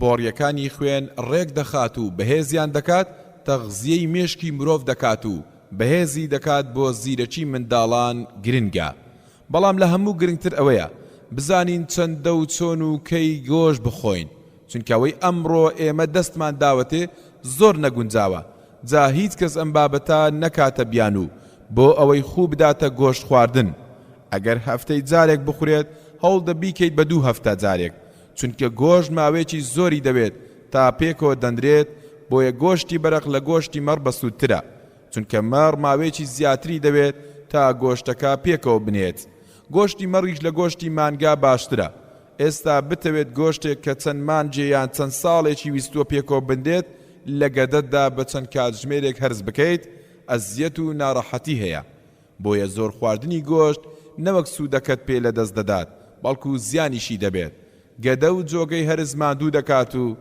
دەبێتە هۆی قۆڵۆن باشتر وایە کە گۆشت خورا گۆشتی تازە بخورێت هەروەها سەوزە و میوەی لەگەڵدا بخورێت منداڵ هەتا تەمەنی پاش باڵغ بوونیش زۆر پێویستی بە گۆشت هەیە چونکە ئەو تەمەنە تەمەنی گەشەیە و گۆشتیش یەکێکە لە خۆراکە پێویستیەکان بۆی یان ئەو نەخۆشانەی نەشتەرگەری دەکرێن یان ئەوانەی ماوەیەک خواردن ناخۆن هەموو ئەوانە پێویستیان بە گۆشت خواردنە هەرکات بتوانین سیستەمی خۆراکیمان بەگشتی و خواردنی گۆشت بە تایبەتی ڕێک بخەین لەبری ئەوەی ترسمان لە زیانەکانی وەک بەرزبوونەوەی کۆلیسترۆڵ و پەستانی خوێن و شەلەل بێت بێخەم دەبین لە دەیان سوود و بەخشش لە ڕێی خواردنی گۆشتەوە، چونکە ئەو کات گۆشت دەزانێت لەکوێدا نەقص و کەم و کورتیەکت هەیە، خێرا پڕی دەکاتەوە و لەبەر زۆرخۆری کەڵەکە نابێت لە لەشدا. بەڵام کە زیادە خۆریمان کرد هەمووی وەک چەوری لەسەر جگەر و لە ناو بۆڕیەکانی خوێندا دەنیشێ و دەیان زیانمان پێدەگەێنێ. داولملوک نمونەیەکە لەوانە کە بەهۆی زۆر خواردنی گۆشتەوە وا لە مرۆڤ دەکات وا دەزانێت بزمار لە نێو جومگەکانیدایە. ئێستا ئەوەی دەمان خوارد هەتا سوودی لێوەربگرین بۆتە زیان بۆ لەشمان، لەبری خۆپاراستن بووە بە نەخۆشی. بۆیە تکامان وایە بە بەرنامە گۆشت بخۆین، نەک پشتگوێی بخەین و نەزێ دەڕۆیی تێدا بکەین. ئەوەی لێمان زیادە بیدەین بە هەژارێک بۆ ئەوەی هەم خۆمان لە زیانەکانی زۆر خۆری بپارێزین، هەم پاداشتێ بۆ دوا ڕۆژمان بەدەست بخەین، هەم ویژدانمان ئاسوودە بکەین، هەم پێویستی خۆراکی کەسە هەژارەکانیش دابین بکەین. باسی هەژدەم گۆشتی سوور. لاپەڕا 141. گۆشت لە جیهاندا بە شێوازی جۆراوجۆر ئامادە دەکرێت و دەخورێت. کوردەواری خۆشمان زیاتر حەزیان بە کەبابە. پیرەمێردی شاعیر حەزی کوردەواری بۆ کەباب بەم چەشنە دەخاتە ڕوو: کەباب هەبوو کەباب هەبوو، کەباب نەما کەباب نەما. مەبەستی ئەوەیە هەتا باوک مابوو کەباب کە خواردنێکی زۆر خۆشە هەبوو دەمان خوارد، کە باوکیش نەما بێبەش بووین لەو خواردنە. پێغەمبەر صلی الله عليه وسلم کە وەک باوکێکی دڵسۆز وایە بۆ مسلمانان بە چەند چەشنێ گۆشتی خواردووە، بەڵام زیاتر گرنگی داوە بە خواردنی گۆشت بە شێوەی تەشریب، چونکە خۆشترین خواردن لە گۆشتدا لای پێغەمبەر صلی الله عليه وسلم بریتی بووە لە تەشریب، وەک چۆن لە فەرمودەدا ئاماژەی پێکراوە. ئەمەش تەنها حەز و هیوایەتێکی شەخسی نەبووە، بەڵکو ڕێنماییەکی پەروەردگاری لەگەڵ بووە. پێغەمبەر صلی الله عليه وسلم باز لە فەزڵ و گرنگی تەشریب دەکات لە چاو خواردنەکانی تردا و دەفەرمێت: فەزڵ و گەورەی عایشە بەسەر ئافرەتاندا وەک فەزڵ و گرنگی تەشریب وایە بەسەر هەموو خواردنەکانی تردا. ئەم فەرمودەیە هەم ئاماژە بە گرنگی گۆشت و تەشریب دەدات کە فێرمان دەکات زیاتر بەو چەشنە گۆشت بخۆین، هەم ئاماژەدانە بە گەورەی دایکی باوەڕداران عایشە و دەمکوتی ئەوانەی بێئەدەبی بەرامبەر دەنوێنن هەتا بزانن خات و عایشە لە نێو ئافرەتاندا وەک تەشریبی سەرسفرە بایەخ و فەزڵی تایبەتی هەیە. جا دایک و خوشک و هاوسەرە بەڕێزەکان، با لە چێژنێنانەکانتاندا کاتێک دەتانەوێت گۆشت ئامادە بکەن، زۆربەی کاتەکان هەوڵ بدەن تەشریب ئامادە بکەن، چونکە گۆشت خواردنێکی وشکە و پێویستی بە پێخۆرە، بەڵام هەر کات بە تەشریب بیکەیت ئیتر وشکیەکەی نامێنێت و پێخۆری ناوێت، نانەکەش خاو دەبێتەوە و وەک ئەوە نیوەی خواردنەکەت لە دەرەوەی گەدەدا هەرس کردبێت. واتە بۆ چالاکی هەرسکردن هاوکاریەکی باشی گەدەت دەکەیت، بۆ ئەوانەش کە تەمەنێکیان هەیە و ددانیان نییە تەشریب هاوکاریەکی زۆریان دەکات و پێویست بە جوین و وردکردنێکی ئەو تۆ ناکات. هەروەها پێغەمبەر صلی الله عليه وسلم نزای کردووە پەروەردگاری گەورە بەرەکەت بخاتە تەشریبەوە. هەروەها زۆر جا لەناو تەشریبەکەدا جگە لە گۆشتەکە کوولەکەش هەبووە، بە تایبەت ئەوەی خۆمان پێی دەڵێن کوولەکەی ئاوی، چونکە پێغەمبەر صلی الله عليه وسلم زۆر حەزی لێ بووە، وەک لە فەرمودەدا هاتووە ئەنەسی کوڕی مالیک دەڵێت کوولەکە ئاوی یەکێک بوو لە هەرە خۆشترین خواردنەکان لە لای پێغەمبەر صلی الله عليه وسلم. ئەنەسی کوڕی مالیک دەڵێت بەرەک دووریەک هەبوو لە مەدینە کە جارێک بانگهێشتی پێغەمبەر صلی الله عليه وسلمی کرد بۆ نان خواردن. نانی جۆ و چەروارێکی ئامادە کرد بوو کە کوولەکە ئاویشی تێدا بوو. دەمبینی پێغەمبەر صلی الله عليه وسلم حەزی بە کوولەکە ئاویەکە بوو، منیش یەک کوولەکەکانم دەخستە بە دەستی. ئیتر لەو کاتەوە کە دیومە پێغەمبەر صلی الله عليه وسلم حەزی لێ بوو، هەتا ئێستا منیش حەزم لێتی. کوولەکە ئاویش گرنگیەکی تایبەتی خۆی هەیە، کاتێک پێغەمبەر یونس سەلامی پەروەردگاری لێبێت لە سکی حوتەکەوە کەوتە سەر وشکانی، پەروەردگاری گەورە کوولەکەی بۆ ڕواند. پەروەردگار لە سوورەی سافات ئاەتی 146 دەفەرمێت وەئەنبەتنا عەلەیه شەجەرەتەن من یەقطین، واتە چونکە ئەو بەرهەمە بۆ ئەو کاتەی پێغەمبەر یونس گرنگ بوو. لە کوولەکەدا پرۆتین و ئاسن و کالیسیۆمێکی زۆر هەیە، ڤیتامین سی و ئەنتی ئەکۆکسیدانتی تێدایە کە دژا شێرپەنجە و دژا کۆلیسترۆڵە، هاوکاریەکی باشی پاکردنەوەی ڕیخۆڵە و گەدە دەکات. چەندەها سوود و بەخششی تێدایە. تازە بە تازە زانانی ڕۆژئاوا بیریان بۆ ئەو بەرهەمە دەچێت و بە دوای پێکاتەکانی و گرنگیەکەی دەگەڕێن. هەوڵ دەدەن دەرمانی لێ بەرهەم بهێنن، خەریکە نەخشەی تەندروستی بۆ دەکێشن، هەتا بیکەنە کەرەستەیەکی سەرەکی بواری پزیشکی بۆ دەرمان و چارەسەر. زانانی ئەڵمانی پاش لێکۆڵینەوەن لە کوولەکە ئاوی مادەیەکیان دۆزیوەتەوە، پێی دەوترێت ئینسیفالیکسیۆمۆلاند، بزوێنەری مێشک، واتە مێشکی مرۆڤ زیرەک و چالاک دەکات. جاگرنگە لە بری شلەیتری وەک پاقلەمەنیەکان گرنگی بەم جۆرە شلەیە بدرێت. بۆیە ئەگەر چووینە خواردنگەیەک و بڕیارماندا گۆشت بخۆین با داوای تەشریب بکەین، هەم بۆ ئەوەی حەزمان وەک حەزی پێغەمبەر صلی الله علیه وسلم بێت، هەم نزای بەرەکەتەکەمان بەربکەوێت، هەم هاوکاریەکی جەستەشمان بکەین بۆ هەرسکردنی گۆشتەکە، پێش ئەوەی بە بەڵگەی پزیشکی سوودەکانیمان بۆ دەربکەوێت، با بە شوێنکەوتنی سنەتی پێغەمبەر صلی الله علیه وسلم سوودەکانی بەدەست بخەین.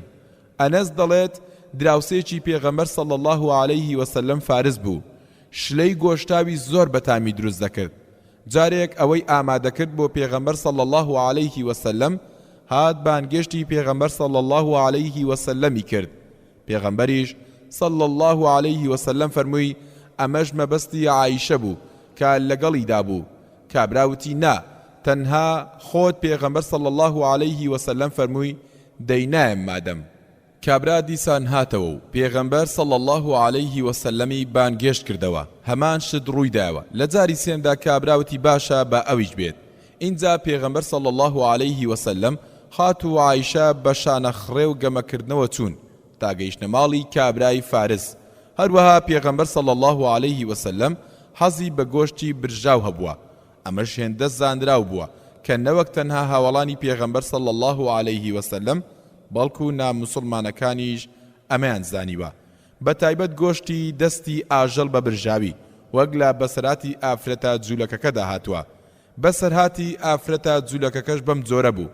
کاتێک پێغەمبەر صلی الله علیه وسلم فەتحی خەیبەری کرد و ژمارەیەکی زۆر لە جوولەکەکان کوژران، زەینەبی کچی حاریث کە ئافرەتێکی جوولەکە بوو، بەرخێکی برژاوی ژەهراوی بە دیاری هێنا بۆ پێغەمبەر صلی الله علیه وسلم. زۆربەی ژارەکەی لە باڵ و شانی بەرخەکەدا دانا، چونکە بیستبووی پێغەمبەر صلی الله علیه وسلم ئەو پارچەی بەرخی لە هەموو پارچەکانی تر لەلا بەچێشترا. کاتێک ئەو بەرخەی هێنا، بیشری کوڕی بەڕائی کوڕی مەعرور لای پێغەمبەر صلی الله علیه وسلم بوو. پێغەمبەر صلی الله علیه وسلم بەشێ لە شانی بەرخەکەی هەڵگرت تا بیخوات، بیشریش بەشێک لە گۆشتەکەی هەڵگرت کە پێغەمبەر صلی الله علیه وسلم پاروەکەی خوارد، بیشریش پاروەکەی خوارد. پێغەمبەریش صلی الله علیه وسلم فەرمووی دەست هەڵگرن، چونکە شانی ئەم بەرخە هەواڵم پێدەدات کە چی پێدا کراوە. بیشروتی ئەی پێغەمبەر صلی الله علیه وسلم، سوێند بەوەی ڕێزداری کردیت، من ئەوم لە خواردەکەمدا بەدی کرد، بەڵام تەنها لەبەر گەورەی و ڕێزی تۆ نەمتفاندەوە، چونکە حەزم نەکرد خواردنەکەت لا بێزراو بکەم. کاتێک بینیم پاروەکەت خوارد، خۆم لە تۆ لەلا پێشتر نەبوو، حەزم نەکرد جیا لە تۆ خۆم ڕزگار بکەم، بۆیە هیوام وابوو ئەوەی خواردت ژاهراوی نەبێت. بیشر هەر لەو شوێنەدا ڕەنجی تێکچوو وەفاتی کرد. پێغەمبەر صلی الله علیه وسلم لە پشتی شانیەوە کەڵەشاخی گرت. هەروەها پێغەمبەر صلی الله علیه وسلم هەم لە مەدینە و هەم لە کاتی سەفەر و دەرچوونەکانیشیدا گۆشتی زەردکراوی خواردووە کە بە قەدید ناسراوە. گۆشتەکە پارچە پارچە دەکرا و خۆی پێدا دەکرا و لەبەر خۆر زەرد دەکرا و وشک دەکرایەوە. جابیری کوڕی عەبدوڵڵا دەڵێت لەگەڵ پێغەمبەر صلی الله علیه وسلمدا گۆشتی زەردکرا و قەدیدمان دەخوارد. هەروەها پێغەمبەر صلی الله عليه وسلم حەزی لەو گۆشتە بووە کە بە ئێسقانەوە ماوەتەوە. لەو جۆرە گۆشتی ئێسقانشدا حەزی لە هی بەرغ بووە. ئەمەش لە فەرمودەکەی عەبدوڵڵای کوڕی مەسعوددا ئاماژەی پێکراوە. باسی 19 گۆشتی سپی. لاپەڕا 149. مرۆڤ پێویستی بە خواردنی گۆشت هەیە و ناتوانێت خۆی لێ بێباک بکات.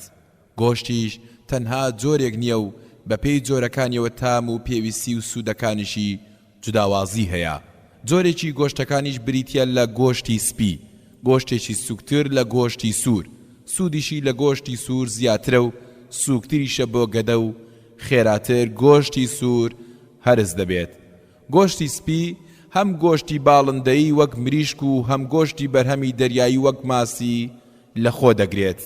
پەروەردگار لە سوورەی ئەننەحل ئایەتی 14 دەفەرموێت: وهو الذي سخر البحر لتأكلوا منه لحما طريا وتستخرجوا منه حلية تلبسونها وترى الفلك مواخر فيه ولتبتغوا من فضله ولعلكم تشكرون. واتا هەر ئەو زاتە دەسەڵاتدارەیە کە دەریای ڕام کرد هەتا ئێوە گۆشتێکی ناسکی تازەی لێ دەربهێنن و لێی بخۆن، هەتا مرواری و مەرجان و هەر شتێکی تری جوانی لێ دەربهێنن و بیکەنە خشل و بەکاری بێنن. هەروەها کەشتیەکان بە چاوی خۆت دەبینی کە دێن و دەچن و بە سنگیان ئاوی دەریا لەت دەکەن لە ڕۆیشتندا و تا بەهۆیانەوە لە نیعمەت و ڕۆزی پەروەردگار بگەڕێن و کەڵک وەرگرن و بازرگانی بکەن، بەشک و سوپاسی پەروەردگار بکەن. ئەو ژینگەی کە ماسی تێیدا دەژی ژینگەیەکی خاوێن و تەندروستە، بۆیە گۆشتەکەشی خاوێن و فرێشە، سوود و پڕۆتینێکی زۆر لەخۆ دەگرێت. بەداخەوە کە وڵاتی ئێمە لەسەر دەریا نیە و بەرهەمی دەریاییمان کەمە، بەڵام زۆر گرنگە هەتا دەتوانین چاومان لەسەر ئەم جۆرە گۆشتە بێت. گۆشتی ماسی دەوڵەمەندە بەیۆد. ئێمەش لە کوردستان بەو هۆیەی ناوچەکەمان شاخاویە کەمی یۆدمان هەیە. زۆر گرنگە سەرچاوەیەکی تری بەدەستخستنی یۆدمان هەبێت. لە هەمووی باشتر گۆشتی ماسیە کە ڕێژەیەکی چاک و بەرچاو یۆدی تێدایە.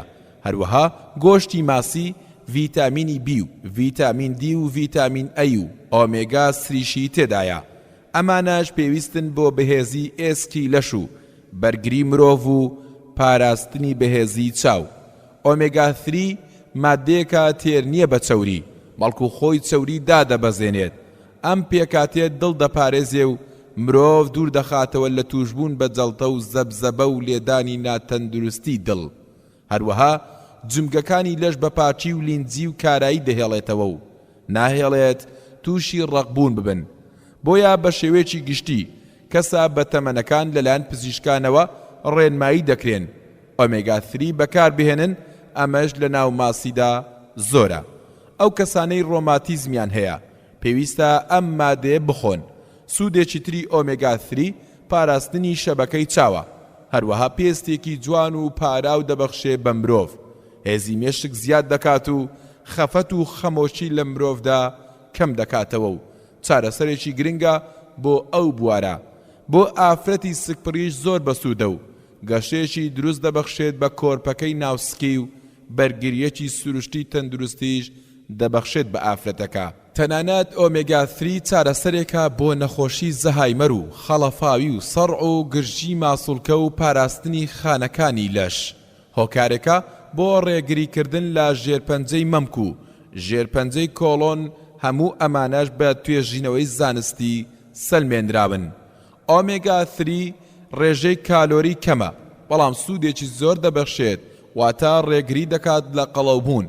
مرۆڤ زۆر پێویستی پێێتی و ناشتوانێت لە سەرچاوێکی تری ئاژەڵیەوە ئەو مادەی دەست بکەوێت. باشترین سەرچاوە بۆ وەرگرتنی بریتیە لە گۆشتی ماسی. پێغەمبەر صلی الله عليه وسلمیش هەر کات گۆشتی ماسی دەستکەوت بێت لێی خواردووە. جارێک پێغەمبەر صلی الله عليه وسلم سریەکی ئامادە کرد کە ژمارەی جەنگاوەرەکانی زیاد لە 300 کەس دەبوون. ئەبوو عوبەیدەشی کرد بە ئەمیری سریەکە. جابری هاوڵی ناسراوی پێغەمبەریش صلى الله عليه وسلم لناو سریەکەدا بوو. جابیر دەڵێت پێغەمبەر صلى الله عليه وسلم بڕێک خورمای پێدا بووین کە ئێمەش لەبەر کەمیەکەی وەک منداڵ خورماکەمان دەمژی و بە دوایدا ئاومان دەخواردەوە. اینجا و گەڵانەی کە وەری بوون دەمان خوارد و بە دوایدا ئاومان دەخواردەوە. اینجا گەیشتنە کەناراوی دەریا دەبینین ئاژەڵێکی گەورە کە پێی دەوترا عنبەر لەوێدا بوو، واتە حوتێک. ئەبوو عوبەیدا وتی مردارەوە بووە مەیخۆن. دواتر وتی ئەمە سوپای پێغەمبەر صلی الله عليه وسلم و لە ڕێی پەروەردگارە و ئێمەش ناچارین ناوی پەروەردگار بهێنن و لێی بخۆن. ئێمەش لێمان خوارد و بەشێکیشمان لێ هەڵگرت. ئەو ئاژەڵە هێندە گەورە بوو کە نزیکەی 13 کەس لای چاویەوە دانیشت بوون. ئەبوو عوبەیدا پارچەیەکی لێ هەڵگرت کە هاتینەوە خزمەت پێغەمبەر صلی الله عليه وسلم هەواڵی پرسین. ئێمەش بەسەراتەکەمان بۆ باس کرد. پێغەمبەر صلی الله عليه وسلم فەرمووی ئەوە ڕۆزیەک بوو پەروەردگار پێی بەخشین، هیچتان لێ هێنایتەوە؟ وتمان بڵێ. بڕێکمان لێی برد بۆ پێغەمبەر صلی الله عليه وسلم و ئەویش لێی خوارد. پێغەمبەر صلی الله عليه وسلم لەو کاتەدا تەمەنێکی هەبووە، هەستی بە پێویستی گۆشتی ماسی کردووە بۆ لەشی، هەروەها حەزی کردووە ئوممەتەکەشی ڕێنمونی بکات هەتا خوو بدەنە خواردنی ئەو جۆرە گۆشتە. هەروەها پێغەمبەر صلی الله عليه وسلم لە جۆرەکانی تری گۆشتی سپیشی خواردووە، لەوانە گۆشتی مریشک، گۆشتی کەروێشک و مراوی و کۆتر، بۆ ئەوەی ڕێنمونیمان بکات کە ئەم گۆشتانەش حەڵاڵن و سوودیان هەیە و خۆمان بێبەش نەکەین لێیان. بەڵام خۆزگە مریشکەکانی ئەمڕۆژ بە شێوەی تەندروست گەورە دەکران، نەوەک ئەوەی ئەم ڕۆژە بە سەدان ڕێگەی ناتەندروست گەورە دەکرێن، تەنها بەمبەستی دەستخستنێکی مادی زیاتر. ئەگەرنا گۆشتی مریشک هەم هەرسی ئاسانە و هەم کڕینیشی تێچوویەکی کەمتری دەوێت و زۆر کەس دەتوانێت بەردەستی بخات. ئەبوو موسای ئەشعەری دەڵێت پێغەمبەر صلی الله عليه وسلم بینی مریشکی دەخوارد. جارێک ئەبوو موسای ئەشعەری دانیشت بوو گۆشتی مریشکی دەخوارد. کەسێک هات بۆ لای و کەناری گرت و وتی سوێندم خواردووە گۆشتی مریشک نەخۆم، چونکە بینیومە مریشک شتی پیس دەخوات. ئەبوو موساش وتی نزیک بەرەرەوە، من پێغەمبەر صلی الله عليه وسلم بینیوە گۆشتی مریشکی خواردووە. جابیری کوڕی عەبدوڵڵا دەڵێت کەسێک کەروێشکێیان دوانی ڕاو کردبوو بە بەردێ سەری بڕین و گرتنی بەدەستیەوە و هات بۆ لای پێغەمبەر صلی الله عليه وسلم و پرسیاری لێکرد. ئەویش فەرمانی کرد لێیان بخوات. ئەنەسی کوڕی مالیک دەڵێت جارێ لە مەڕ و ظەهران کەروێشکێکمان ڕاونە، خەڵکێک کەوتنە شوێنی و بۆیان نەگیرا و ماندوو بوون. منیش کەوتمە شوێنی و گرتم، هێنام بۆ ئەبوو تەڵحا، ئەویش سەری بڕی و هەردوو ڕانەکەی پێدا ناردم بۆ پێغەمبەر صلی الله عليه وسلم. منیش کە بردم پێغەمبەر صلی الله عليه وسلم لێی وەرگرتم. کەسانێک کە خەریکی وەرزش یان ڕێجیمکردنن چاکتر لە کەسانێکی دی لێم تێدەگەن کاتێک باز لە گرنگی ئەم خواردنانە دەکەم، چونکە خێرا دێتەوە یادیان کە پزیشک یان سەرپەرشتیارەکەیان ئەم جۆرە خواردنانەی بۆ دەستنیشان کردوون. جا پێویستە پێش ئەوەی بەڵێ بۆ پزیشک و سەرپەرشتیارەکانمان بکەین، زووتر بەڵێ بۆ پێغەمبەر صلی الله عليه وسلم بکەین. دوازار دەڵێن گۆشت بخۆن و پشتگوێی مەخەن و نۆشی گیانتان بێ، بەڵام بە چەشن و ڕێژەیەک بیخۆن سوودی لێ ببینن، نەوەک بیکەنە ژەهری ناولەش. گۆشتێکی فرێش و بە ڕێژەیەکی تەندروست و لە کاتێکی گونجاودا بیخۆن، هەتا دەتوانن گرنگی بە گۆشتی سروشتی بدەن، وەک مریشکی کوردەواری با کێشی زۆر نەبێ و گۆشتی کەمتر بێت، بەڵام تامی خۆشتر و سوودیشی زیاترە. باسی بیستەم، هەنجوین. تەوەری یەکەم پێکهاتە و گرنگی هەنجوین. لاپەڕا 157. زۆر گرنگە لەوە دڵنیا بینەوە کە هەرچیەک لێمان حرام کراوە زیانی هەیە بۆمان، هەرچیەکیش حەڵال کراوە سوود بەخشە. هەنجوینیش یەکێکە لەو خواردنانەی کە پێغەمبەر صلی الله عليه وسلم زۆر گرنگی پێداوە. ئێستا هەفتانە و مانگانە توێژینەوە لەسەر هەنجوین دەکرێت، هەرجارە و لە بوارێکەوە توێژینەوەی لەسەر دەکرێت. ڕۆژ دوای ڕۆژ گرنگی زیاتری دەردەکەوێت. کاتێک باز لە خواردنێکی پێغەمبەر صلی الله عليه وسلم دەکرێت، خێرا تەماشا بکەن بزانن ئەو خواردنە لە سفرە و خوانی ئێوەشدا هەیە. هاوڵانی پێغەمبەر صلی الله عليه وسلم ئاوایان کردووە و حەزیان کردووە بزانن پێغەمبەر صلی الله عليه وسلم چی دەخوات و حەزی لە چییە، تاکو ئەوانیش گرنگی پێ بدەن. دەیان نمونەی ئاواش لە کتێبەکانی فەرموودە و سیرەدا باس کراون. بۆ نمونە هەنجوین کە ئێستا باسی دەکەین، خوانێکی بەردەوامی پێغەمبەر صلی الله عليه وسلم بووە. ئەگەر ڕۆژ و هەفتە و مانجێ لای نەبوو بێت ئەوە وازی لێ نەهێناوە، هەتا لە ژیاندا بووە گرنگی پێداوە. پەروەردگاری گەورە لە قورئانی پیرۆزدا باسی هەنجوین دەکات، هەروەک لە سوورەی ئەننەحل ئاەتی 68 و 69 دەفەرموێت: وأوحى ربك إلى النحل أن اتخذي من الجبال بيوتا ومن الشجر ومما يعرشون ثم كلي من كل الثمرات فاسلكي سبل ربك ذللا يخرج من بطونها شراب مختلف ألوانه فيه شفاء للناس إن في ذلك لآية لقوم يتفكرون. واتا پەروەردگاری تۆ بە ئیلهام ڕێنمایی مێش هەنجوینی کرد کە بچۆ لە نێو تلە بەردی شاخەکاندا و لە ناو داراندا و لەو هەرزاڵ و خانەوانەشدا خەڵک بۆ دروست دەکەن، جێی ژین و ژیواری خۆت ساز بدا. پاشان بچۆ لە هەر گوڵ و میوەیەک بژێویت بخۆ بمژە، جا بە ئاسانی بەو ڕێگانەدا بڕۆ کە پەروەردگارت بۆی دەستنیشان کردووی بۆ مژینی شیلەی گوڵەکان. لە نێوسکی مێش هەنگەکاندا خواردنەوەی هەنجوێنێکی نایاب و هەمە ڕەنگ دێتە دەرێ، شیفای گەلێ نەخۆشی تێدایە بۆ مردم. بەڕاستی لەوەشدا بەڵگە و نیشانێکی ئەجگار گەورە هەیە بۆ گەلێ ڕابمێنێ و بیر بکاتەوە و لە دەسەڵاتی پەروەردگاری. سیفەتی زیندەوەرەکان بەگشتی وایە کە هەرچیەک لە نێوسکیانەوە دەردەچێت بە پیسایی و پاشەڕۆ ناو دەبرێت.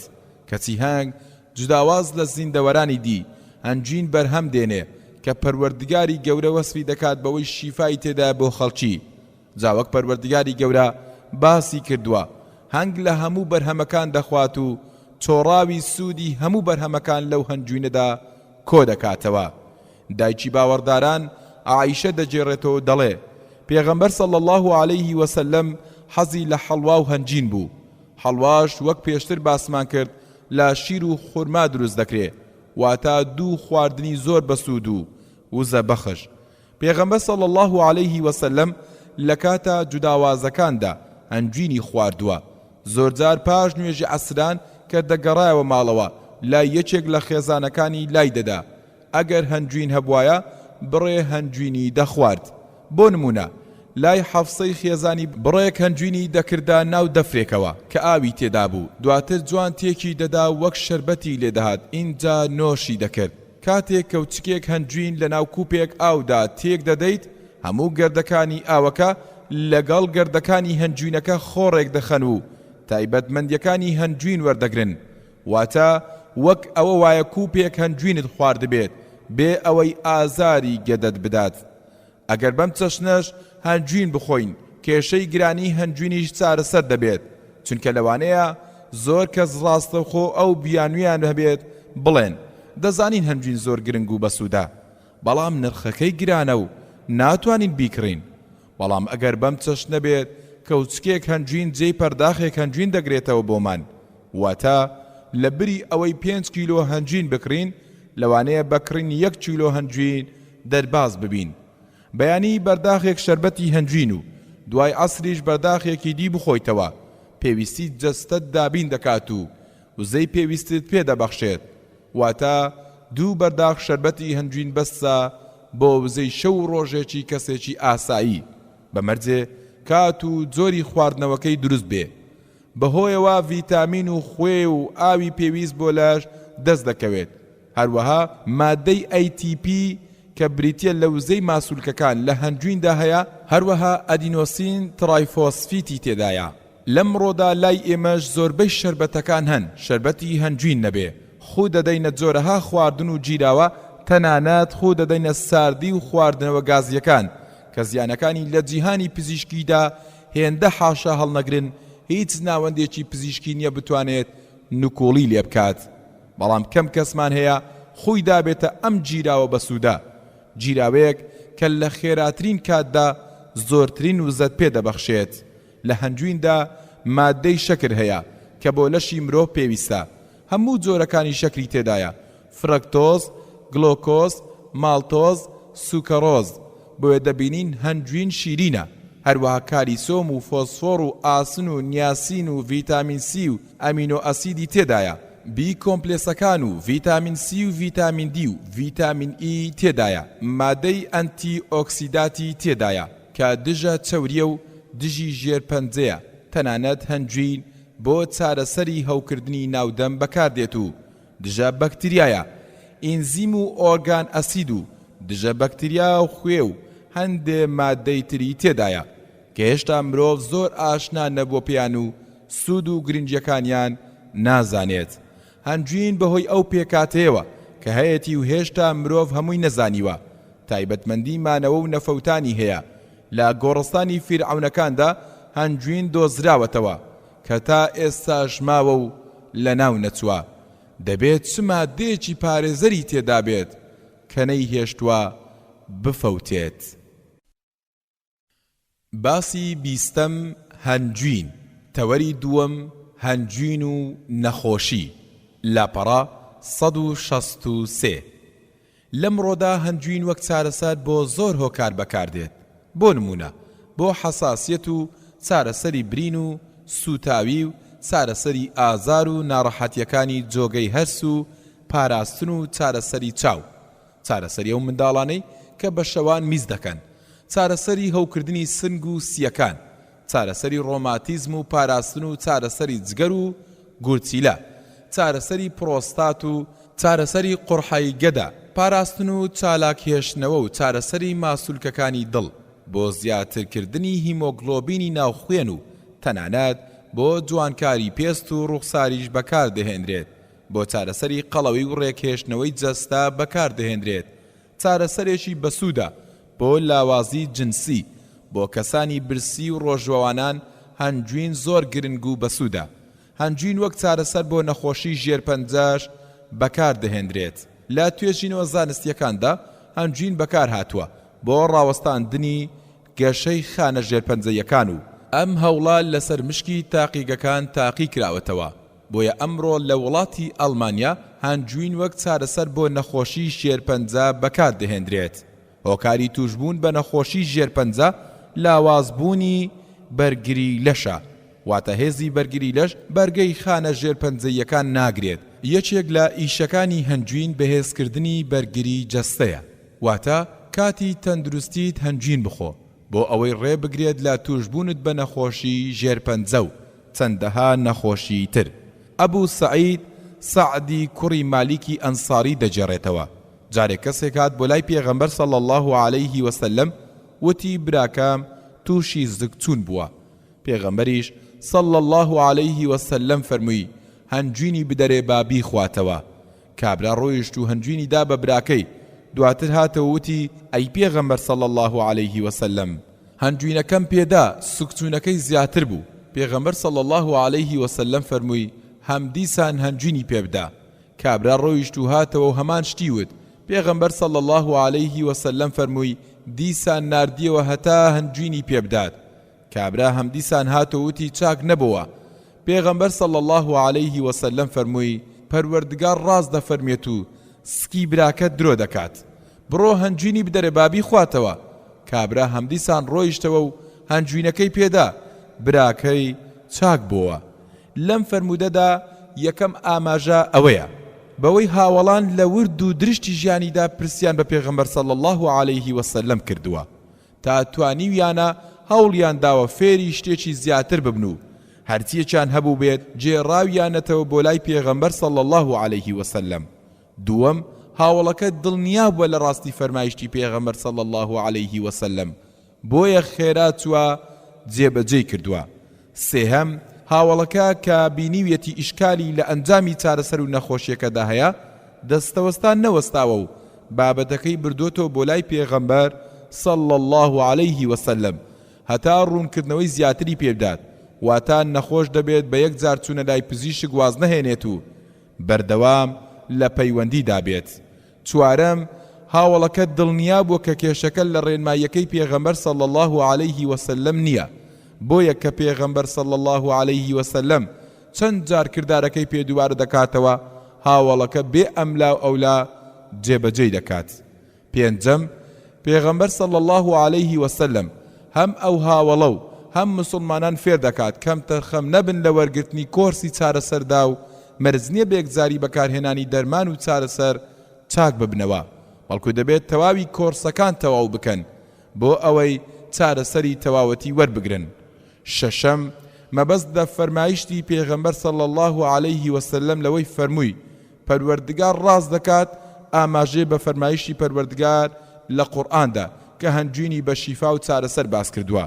مەبەستیش بە ستی براکە درۆ دەکات ئەوەیە ستی براکە دوانیشتان دەدات بێ تااقەتە و سوودی لە چارەسەرەکە وەرنەگرتووە، بەڵام وانە چارەسەرەکە وەرامی داوەتەوە و سکی براکەت سوودی لێوەرگرتووە بەڵام وادەی چارەسەرەکە ماویەتی. گرنگی زیاتری هەنجوین لەوەدایە جوداواز لە دەرمان و چارەسەرەکانی تر کە تامێکی ناخۆش و هەندێک زیانی لاوەچیشیان هەیە، وێڕای ئەو هەموو سوودەی هەیەتی هەم هیچ زیانێکی لاوەچی نییە، هەم تام و چێژێکی تایبەتیشی هەیە.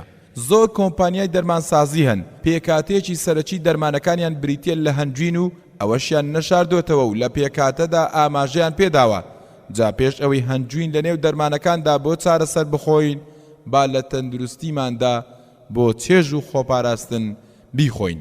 باشتر وایە منداڵانێک کە تەمەنیان لە خوار دوان زەمانگەوەیە هەنجوینیان پێ نەدرێت، وەک چۆن بە هەڵال لە زۆر شوێندا لە بری خورما بۆ دەمشیرنکردن و لە لێو سواندنی منداڵی تازە لەدایک بوو هەنجوین بەکاردێت. ئەمە شەڵەیە و باشتر وایە خورما بەکار بهێنرێت، بەڵام لە دوای تەمەنی یەک ساڵیەوە باشترین شتێ بۆ چالاکی و گەشەی منداڵەکانمان بەکاری بهێنین بریتیە لە هەنجوین، چونکە هەرچی ژەهرێ لە لەشی منداڵدا هەیە بە خواردنی هەنجوین لە کۆڵی منداڵەکانمانی دەکەینەوە.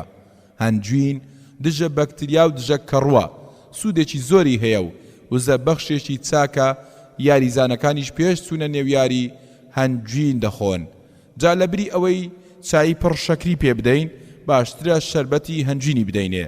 کەسانێک شەکرەیان هەیە باش نییە هەنجوین بخۆن، چونکە نەناو خەڵکدا وا باوە دەڵێن هەنجوین بۆ هەموو شتێ باشە، تەنانەت بۆ شەکرەش، بەڵێ بۆ هەموو کەس باشە، تەنها بۆ کەسانێ نەبێت کە شەکرەیان هەیە، چونکە هەنجوین شیرینە، دەبێت بەپێی ڕێژەی شەکری ناوجەستەی هەنجوین بەکاربهێنێت. بۆ ئەمەش دەبێت لەلایەن پزیشکی پسپۆڕەوە ڕێنمایی پێ بکرێت. بۆیە دەتوانین بڵێن هەنجوین هەم خواردنە و هەم هۆکاری خۆپاراستن و هەم چارەسەری دەرد و نەخۆشیشە.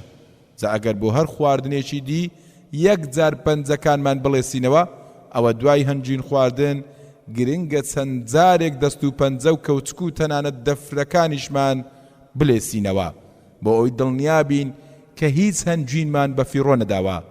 لەوانەیە کەسانێک بپرسن چۆن لە هەر یەک لەو خواردنانەی باسمان کردوون کۆمەڵێک سوودمان باس کردوون کە لە هەمیاندا خاڵی هاوبەشن.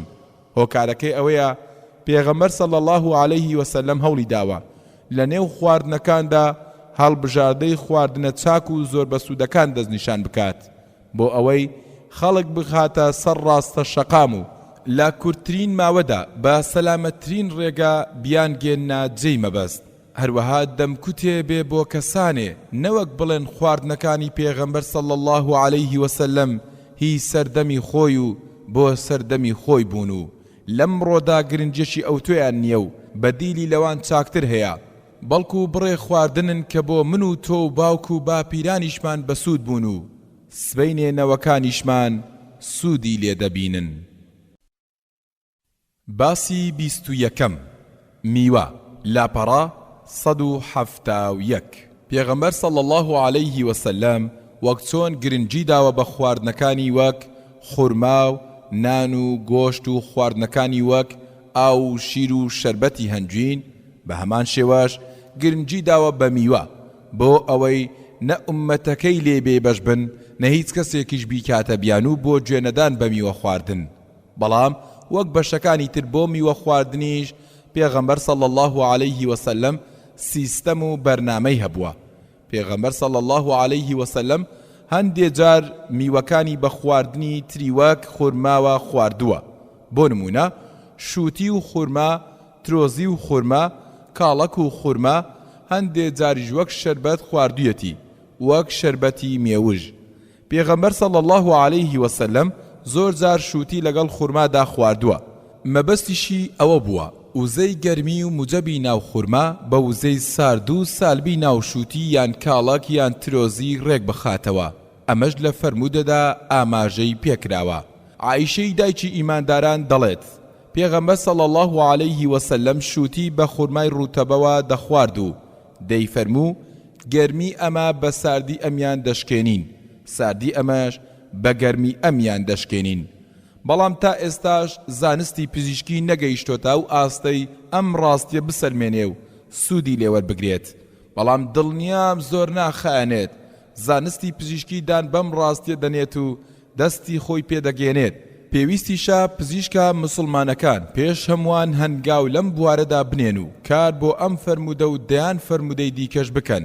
شووتی یەکێکە لە ماددە سوودبەخشەکان بۆ جەستەی مرۆڤ، 90% زیاتری شووتی ئاوە. هەروەها ڕێژێکی باش شەکری تێدایە، ڤیتامین و وزەیەکی زۆر دەبەخشێت بە مرۆڤ. هەرسیشی بۆ گەدا زۆر ئاسانە، هۆکارێکە بۆ لابردنی بەردی گورچیلە، پەستان بەرزی دادەبەزێنێت، هۆکارێکە بۆ وەستانەوەی خوێنبەربوون. هەروەها سوودێکی زۆری هەیە بۆ جوانی پێست و ڕوخسار. عەبدوڵای کوڕی جەعفەر دەڵێت پێغەمبەر صلی الله عليه وسلم بینی ترۆزی بە خورمای ڕوتەبەوە دەخوارد. ترۆزی یەکێکە لەو خواردنانەی کە فایبەری زۆرە و مرۆڤ هێور دەکاتەوە، گەرمی دادەبەزێنێت، یارمەتی کردداری هەرسکردن دەدات، هاوکارە بۆ جوڵە و چالاکی جومگەکان. دەیلەمی دەڵێت هاتین بۆ لای پێغەمبەر صلی الله عليه وسلم، وتمان ئەی پێغەمبەر صلی الله عليه وسلم، دەزانیت ئێمە چین و لە چێوە هاتوین؟ ئێمە بڕێ زۆرترێمان هەیە، چی لێ بکەین؟ فەرمووی بیکەن بە مێوژ. وتمان ئەی چی بکەین بە مێوژەکە؟ فەرمووی بەیانی بیکەنە ناو ئاوەوە و لەسەر خوانی ئێوارەتان بیخۆنەوە، یان ئێوارە بیکەنە ناو ئاوەوە لەسەر خوانی بەیانیتان بیخۆنەوە. پێغەمبەر صلی الله عليه وسلم خۆیشی ئاوای دەکرد. شەو مێوژەکە دەکرایە ئاو و بەیانی دەیخواردەوە، یان بەیانی دەکرایە ئاو و شەو دەیخواردەوە. هەروەها پێغەمبەر صلی الله عليه وسلم بۆ ماوەیەکی دیاریکرا و شەربەتی مێوژی خواردوتەوە و لەوە زیاتر کاتەکەی تێپەڕ بووایە نەیدەخواردەوە و نەیدەهێش کەسی تر بیخواتەوە و دەیڕشت. واتە ئەوەی ئەمڕۆ پێی دەوترێت ماوەی بەسەرچوونی خواردن، ئەو کات پێغەمبەر صلی الله عليه وسلم جێبەجێی کردووە و هاوڵانی لەسەر ڕاهێناوە. ئیبن عەباس دەڵێت مێوش بۆ پێغەمبەر صلی الله عليه وسلم دەکرایە ناو ئاوەوە، ئەویش ئەو ڕۆژە لێی دەخواردەوە بۆ بەیانی و دوو بەیانیش لێی دەخواردەوە. لە ئێوارەی ڕۆژی سێمدا دەیخواردەوە و لێشی دەدا بەوانەی چواردەوری، هەرچێکی لێ بمایەتەوە دەیڕشت. هەروەها پێغەمبەر صلی الله عليه وسلم نەهی دەکرد لەوەی مێوژ و خورما پێکەوە بە تێکەڵی بکرێنە ناو ئاوەوە، چونکە کارلێکی نێوانیان زیان بەخش دەبێت، بەڵکو دەیفەرموو هەر کامیان لە دەفری خۆیدا بکەنە ناو ئاوەوە. هەروەها پێغەمبەر صلی الله عليه وسلم کاڵەکی بە خورمای ڕوتەبەوە دەخواد و دەیفەرموو ئەم دوانە دووشتە زۆر پاک و خۆشەکەن. کاڵەکیش میوێکی ئێرانیە، لە خانەی کاڵەکە و لای خۆمان بە کاڵەکی مەشهەدیش ناو دەبرێت. لەم ڕۆدا میوەکان وەک چارەسەر و خۆپاراستنیش بەکار دەهێنرێن. میوەکان بەگشتی ڕێژێکی چاک ڕیشاڵ یان فایبەریان تێدایە کە یارمەتی هەرس دەدەن و ئەو کۆلیسترۆڵەی دێتە نێو جۆگەی هەرسەوە لەگەڵ خۆیاندا پەلکێشی دەکەن و ناهێڵن جارێکی تر بمژرێتەوە، بەمەش ڕێگری دەکەن لە دروستبوونی بەردی زراو. بەڵام هەڵەیەکە زۆر بەمان ئەنجامی دەدەین ئەوەیە کە کات و شێواز و ڕێژەی خواردنی میوە نازانین، یان لای هەندێکمان میوە خواردن نەبووە بە عادەت. خۆزگە دەکرا لە بری ئەو زەڵاتە جۆرا و جۆرانەی ئەمڕۆ باون و بە مقەبیلات ناو دەبرێت. سەڵاتەی میوەکان باو بوایە و بخورایە. بەتایبەت هەوڵ بێن بە شێوازی جیاجیا میوە دەرخواردی منداڵەکانمان بدەین بۆ ئەوەی هەم ڤیتامینەکانیان دەست بکەون و هەم قەڵەو نەبن، هەم لە نەخۆشی ژێرپەنجە پارێزراو بن، لە دەست هەوکردنەکانی ڕووی خۆڵەش پارێزراو بن، بە دوور بن لە شەکرە و نەخۆشیەکانی گورچیلە و کەمی کانزا و ڤیتامین. بۆ ئەوەی سوود وەربگیرێت پێویستە بەسکی بەتاڵ بخورێ، واتە پێش خواردن میوە بخورێت. پەروەردگاریش کە باسی بەهەشت دەکات باز لەوە دەکات بەهەشتیەکان سەرەتا میوە دەخۆن، اینجا خواردنی تر دەخۆن، هەروەکو لە ئاەتی 20 و 21 سوڕەی ئەلواقیعە کە دەفەرمێت وفاكهة مما يتخيرون. واتە دەگەڕێن بە جۆرەها میوە و لە هەر جۆرێ هەڵدەبژێرن، دەگەڕێن بە گۆشتی پەلەوەرەوە لە هەر جۆرێکی حەزی لێ بکەن. ئەو میوە جۆر بە جۆرانەی کە پێغەمبەر صلی الله عليه وسلم لی خواردون ئەوانە بوون کە لە ناوچەی ژیانی پێغەمبەر صلی الله عليه وسلم دەستکەوتون یان لە شوێنێکی نزیکەوە براون بۆ ئەوێ. بەم چەشنە پێغەمبەر صلی الله عليه وسلم تێمان دەگەێنێت میوەکانی ناوچە و خاچی خۆمان بخۆین و سوودیان لێ ببینین، چونکە ئەو میوانە گرنگن بۆمان. پەروەردگاری گەورەش خستوویەتکە ناوچە و خاکەکەمانەوە، بۆ نمونە هەنار و هەنجیر و خۆخ و قەیسی و تا دوایی، هەموو ئەمانە بۆ خەڵکی کوردستان گرنگ و پێویستن. باسی 22 دەرەنجامی بەرنامەی خۆراکی پێغەمبەر صلى الله عليه وسلم لاپەڕا 179. ئەوەی لەم کۆتاییەدا مەبەستمانە وەک دەرەنجامی ئەم بابەتانەی پێشوو بە پوختی بیخەینە ڕوو، ئەوەی بڵێین ئایا پێغەمبەر صلى الله عليه وسلم بە بەرنامەشتی خواردووە؟ ئایا چی خواردووە و چەندی خواردووە و کەی خواردوویەتی و چۆن و بە چ مەبەستێک خواردوویەتی؟ پێغەمبەر صلى الله عليه وسلم بە بەرنامە شتی خواردووە و هەر لە خۆوە نەبووە، بەڵکو وەک سەرەتا وتمان وەک چۆن پێغەمبەر صلى الله عليه وسلم لە خۆیەوە هیچی نەفەرمووە، هەرچیەکی فەرمووە فەرمان و ڕێنمایی پەروەردگاری گەورە بووە. بە هەمان شێوە بەرنامەی خواردنیشی بە ڕێنمایی پەروەردگاری گەورە بووە. پەروەردگاری گەورەش خۆی بەدیهێنەری مرۆڤە و شارەزاترە بە پێکاتەی مرۆڤ و چاک و چاکترین دەزانێت و چاکترینیش بۆ پێغەمبەرەکەی هەڵدەبژێرێت. هەروەها پێغەمبەر صلى الله عليه وسلم بە پێی پێویستی شتی خواردووە و ئەوەی زیادە و ناپێویست بووە نەی خواردووە. هەروەها شتێکی خواردووە کە بۆ لەش پێویست بووە، نەوەک بابەتەکە تەنها حەز و چێژ بێت، واتە هەرچیەکی خواردووە پێویستی جەستە بووە.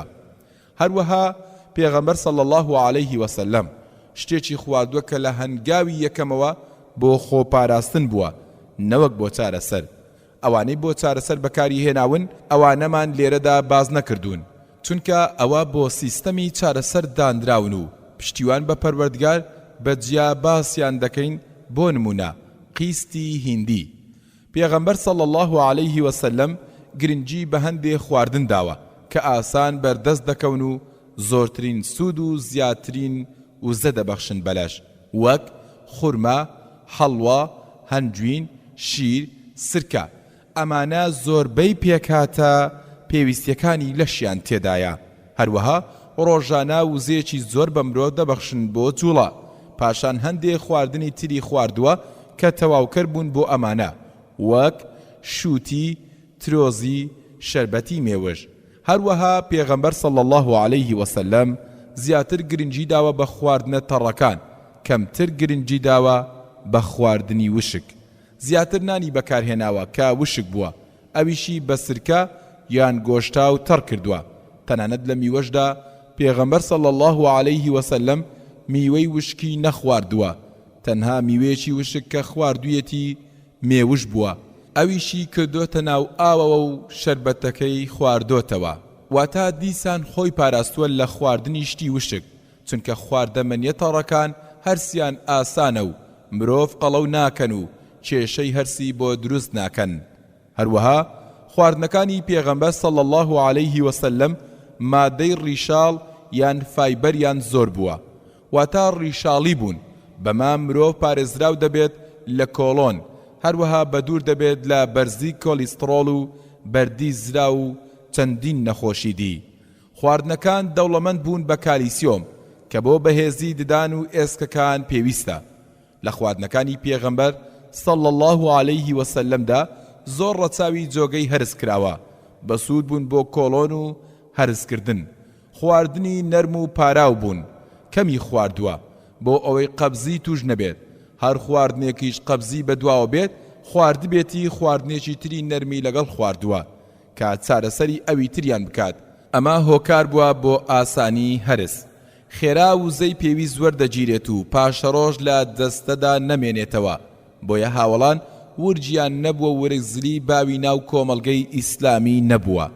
خواردنەکان پاککەرەوەی جگەر بوون، مرۆڤیان دوور گرتووە لە نیشتنی چەوری سەر جگەر و بەردی زراو، بەڵکو بەگشتی خواردنەکان چەوریەکانی ناولەشیان دابەزاندون. ئەمەش هۆکار بووە بۆ بەرگرتن بە زەبحە و جەڵتە و ئازاری سنگ و ڕقبوونی ماسوولکەکان و پەستانی خوێن.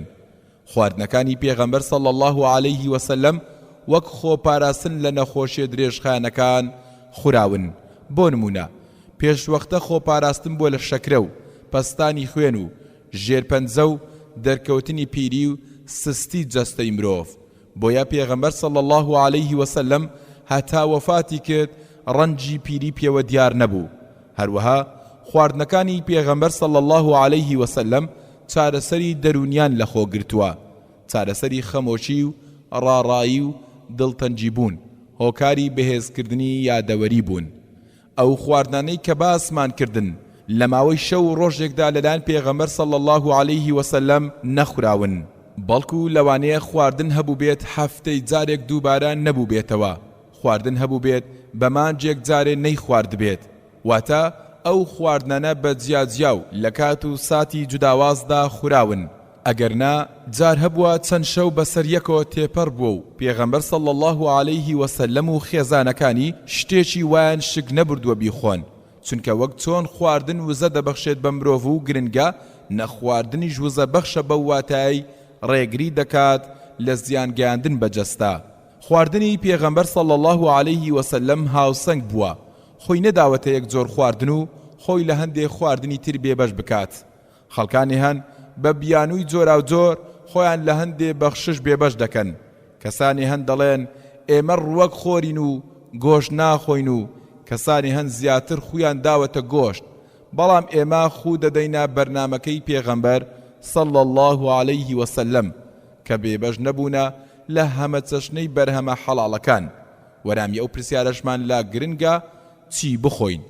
پەروەردگار لە قورئانی پیرۆزدا لە سوورەتی ئەلبەقەرە ئایەتی 172 دەفەرمێت: يا أيها الذين آمنوا كلوا من طيبات ما رزقناكم واشكروا لله إن كنتم إياه تعبدون.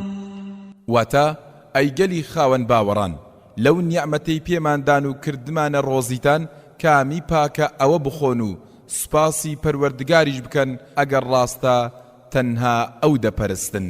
واتە هەرچیەک پاک بێت پەروەردگاری گەورە ڕێی پێداون و لێی بخۆن، بەڵام هەموو کات و بۆ هەموو کەس و بە هەموو ڕێژەیەک نا، بەڵکو هەندێک خواردن بۆ کەسانێک حەڵاڵن بەڵام بۆ کەسانێکی تر نییە بیخۆن. بۆ نمونە کەسێک شەکرەی هەبێت دەبێت خۆی بگرێتەوە لە هەندێک خواردن کە بۆ کەسانی تر حەڵاڵن. هەروەها خواردنەکان هەرچەندە حەڵاڵ بن زێدە خواردنیان حرامە و نابێت زۆر بخۆین، چونکە لە ئامانجی خواردنەکە دەردەچن. خودی ئامانجەکە سوود گەیاندنە بەجەستە، بە زۆر خواردن ئامانجەکە پێچەوانە دەبێتەوە و زیان بەجەستە دەگەێنێت. یاخود هەندێک خواردن خۆیان حەڵاڵن بەڵام کارلێک و گۆڕانکاریەکان بەسەردا دەهێنرێت کە حوکمی حەڵاڵیەکەی دەگۆڕن. نمونەی سادەش بریتە لە ترێ کە حەڵاڵە، کاتێک عەرەقی لێ دروست دەکرێت حرام دەبێت. خواردنی پێغەمبەر صلی الله عليه وسلم لای ئێمە ستاندارە وەک کوالێتی کۆنتڕۆڵ وایە بۆمان. ئەگەر خواردنێ بەو کوالێتە کۆنتڕۆڵەدا تێپەڕی ترسمان لێی نەبێت. ئەگەر ناپێویستە زۆر دوور بیتەوە و چەند جار لە چەند لایەوە ئەو خواردنە لە فلتەر بدەیت،